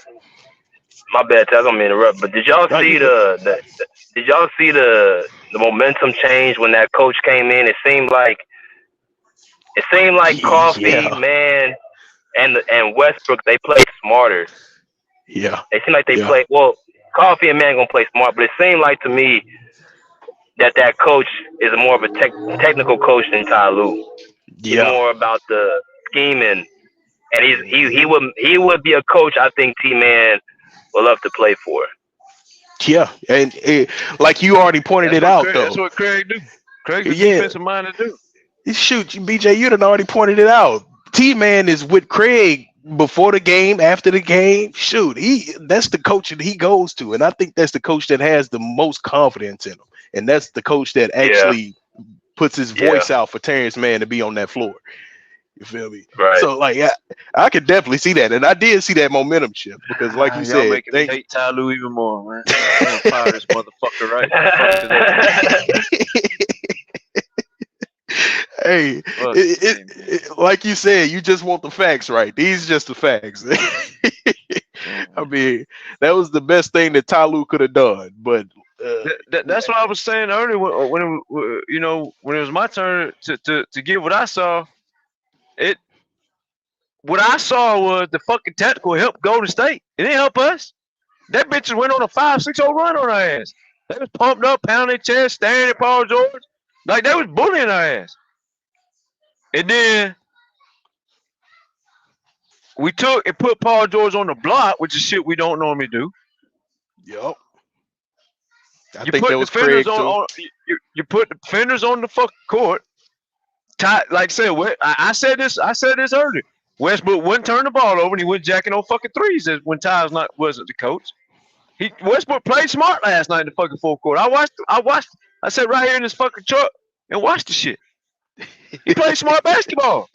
He didn't play like this dumbass shit you see he be doing. Yeah. And the defense got better. like, but that shit happened because the coach just took over the game in the middle of a scuffle. So it's gonna take 2 or 3 or 4 minutes for that shit to iron itself out.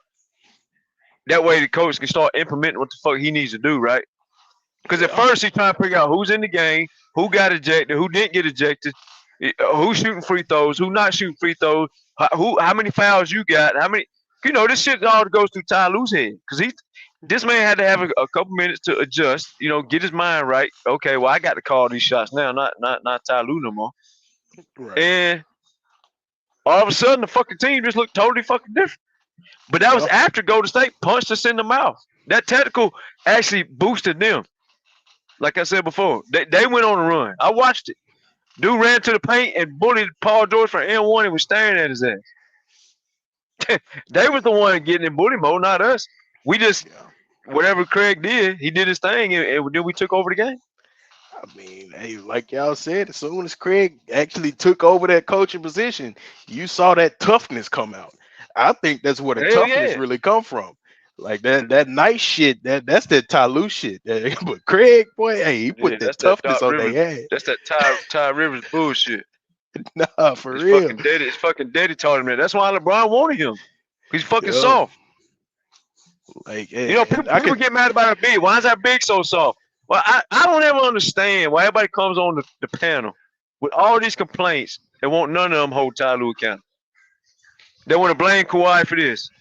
Well, Zubac didn't dunk the ball. Oh, that's Kawhi's fault. Well, Paul George said he didn't want to shoot the ball tonight. Oh, that's Kawhi's fault. Terrence Mann that played for 19 minutes tonight. Oh, that's Brandon Boston's fault. Every fucking thing is everybody else's fault except the fucking dude calling the shots. I don't get it. I don't understand it. I mean, this man played Westbrook just so Gobert can stay on the court. He played Westbrook for Gobert. It's almost like he coached the game for Minnesota instead of the Clippers. But people come on here, well, we need more size. No, you need a fucking coach that uses fucking brain cells. How about that type of size? You want some size? Get the fucking shorter coach on the bench who believes in defense. Use that size. His last name Craig. Use him. It's crazy because he's the smallest motherfucker on the actual floor. Goddamn it! That motherfucker smart. Probably the smallest dude in the NBA. I didn't know anybody was shorter than Ty Lue. He is.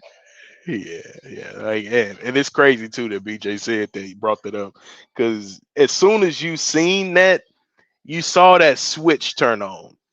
You saw that we was actually aiming to get in the paint, and as soon as we broke that barrier, the ball started kicking out to Norman Powell. You saw James Harden getting hockey assists, one pass, extra pass straight to Norman Powell, threes, getting to the lane. You know what else? James Harden, like you said earlier, when you said James Harden is fucking smart.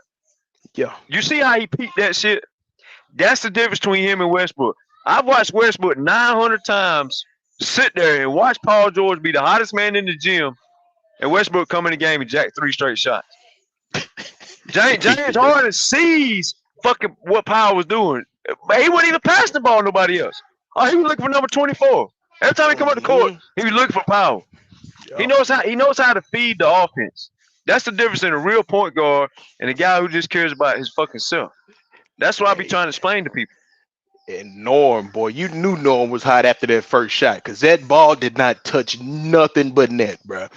Every last one of his shots. Yeah. I don't think the ball touched the rim one time in all 4 of his 3-pointers in that game, bro. It's like, God damn, that's a pure shooter right there. That boy's a pure shooter. Yeah. That's what I'm saying. I know. That's why I don't scared. That's why I'm not scared of nobody. Because it's what I tell people. That series, Westbrook don't need to be on the court. He don't even need to see the court. He needs to keep his fucking warm-up clothes on the whole series. But there's also a series where motherfuckers ain't got an answer for Westbrook. That's the Golden State, Sacramento, Denver, Phoenix, the Lakers. Who the fuck Lakers got on the bench gonna stop Westbrook from posting up or doing what he want to do? These motherfuckers don't got enough defenders to guard us. Your defenders got to play 48 minutes and focus on Paul George, Kawhi, and Harden. They're gonna be tired when it's time to guard Powell and Westbrook. How's that shit gonna work, man? That's the thing.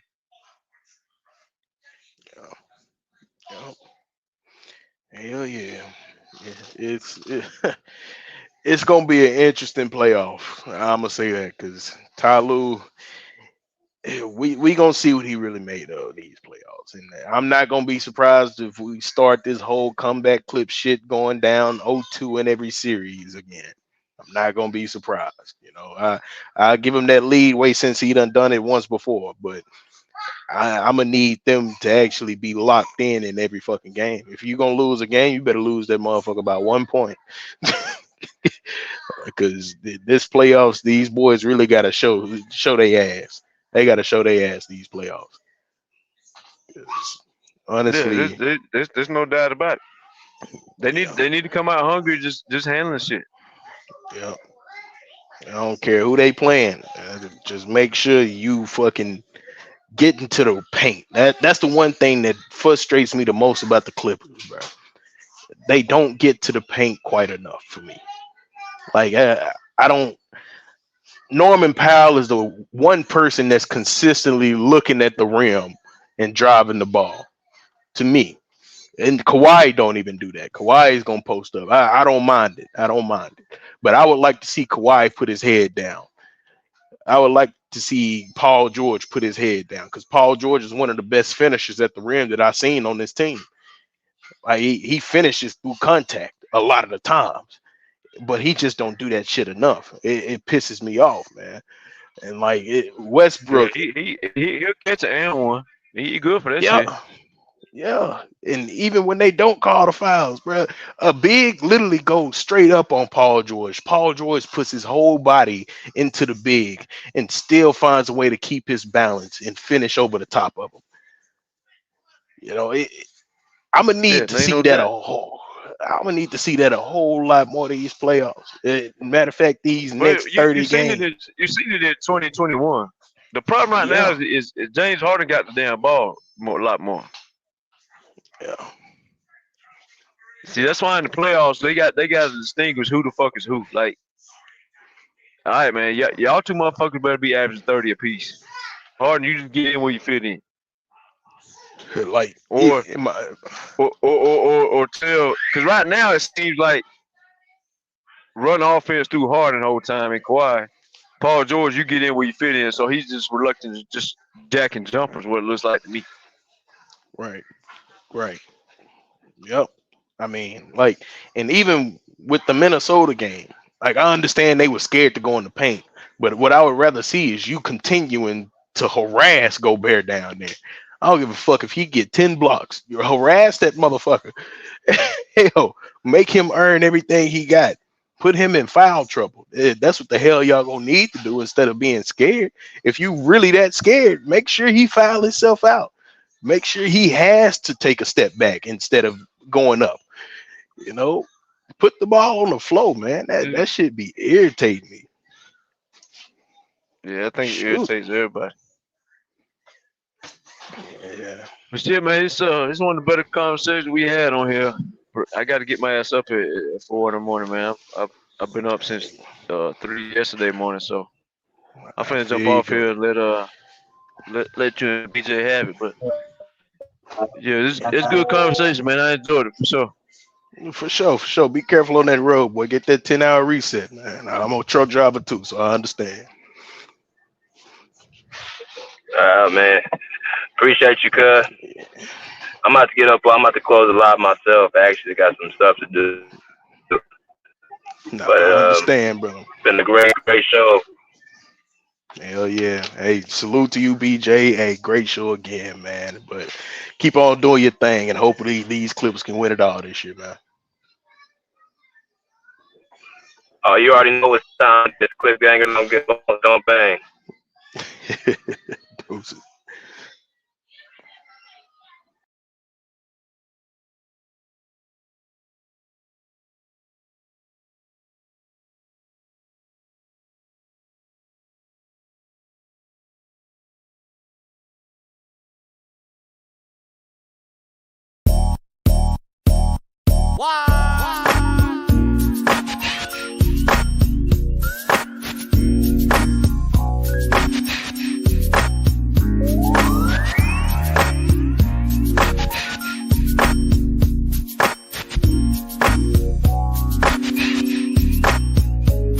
I've been all around the world, Japan to Amsterdam. Meals nutritious, lifestyle was vicious, yeah. While these out here tried to hate mine, yet I still stood tall on the main line. Two-step, throwing up that gang sign. Roll around the city, big chain, but he ain't signed. Y'all fake tough, little puffs to my canines. Don't forget cracking at them hit boy parties. Probably got your girl naked at them hit boy parties. Big chains, big flexing at them hit boy parties. Nobody trip, cause they knew I had that big boy on me. Yeah, gang of fast living, addicted to cash getting. Disrespected, he getting the ass whipped. Don't call yourself a baller unless your whole clan get. Plan you got you ain't working, then you need to plan different. This on west side over everything. Yeah, this on west side over everything. Yeah, this on west side over everything. Yeah, this on west side over everything. Yeah, no need for blocks out. Baby got her box out. Just dropped her man, now she looking for that knockout. He did her wrong, then he tried to shame, baby. She was trying to bounce back, so don't blame, baby. Cause it kick her up, one time fuck her up. A true big homie, I don't hear his name enough. Went through the real movie while y'all snowed on the bluff. Gotta give it up, big homie did his stuff. Now it's all about the bag play. Been around more smoke than an ashtray. Right cheek, left cheek, let her ass shake. On God, I'm 100 to my last day. West side, east side, yeah, I'm both for that. No talking, take off, bro, I'm known for that. 50 M's on the scales, yeah, I'm close to that. Yeah, you on the same mission, yeah, I'm hoping that. Make the money overlap. West side over everything. Yeah, this on west side over everything.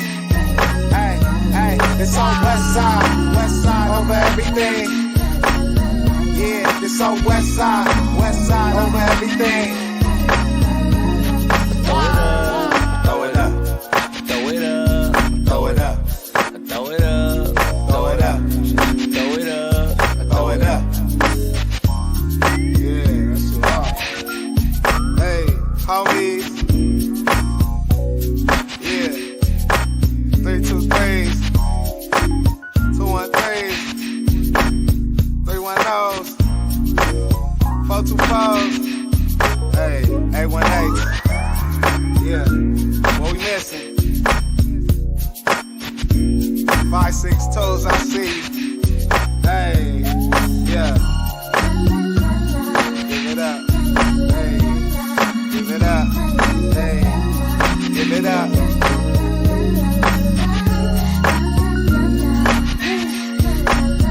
Battle Cat. Holla. That nigga Dom Kennedy. Yeah, gotta love that. Yeah, Corrupt. We love you too.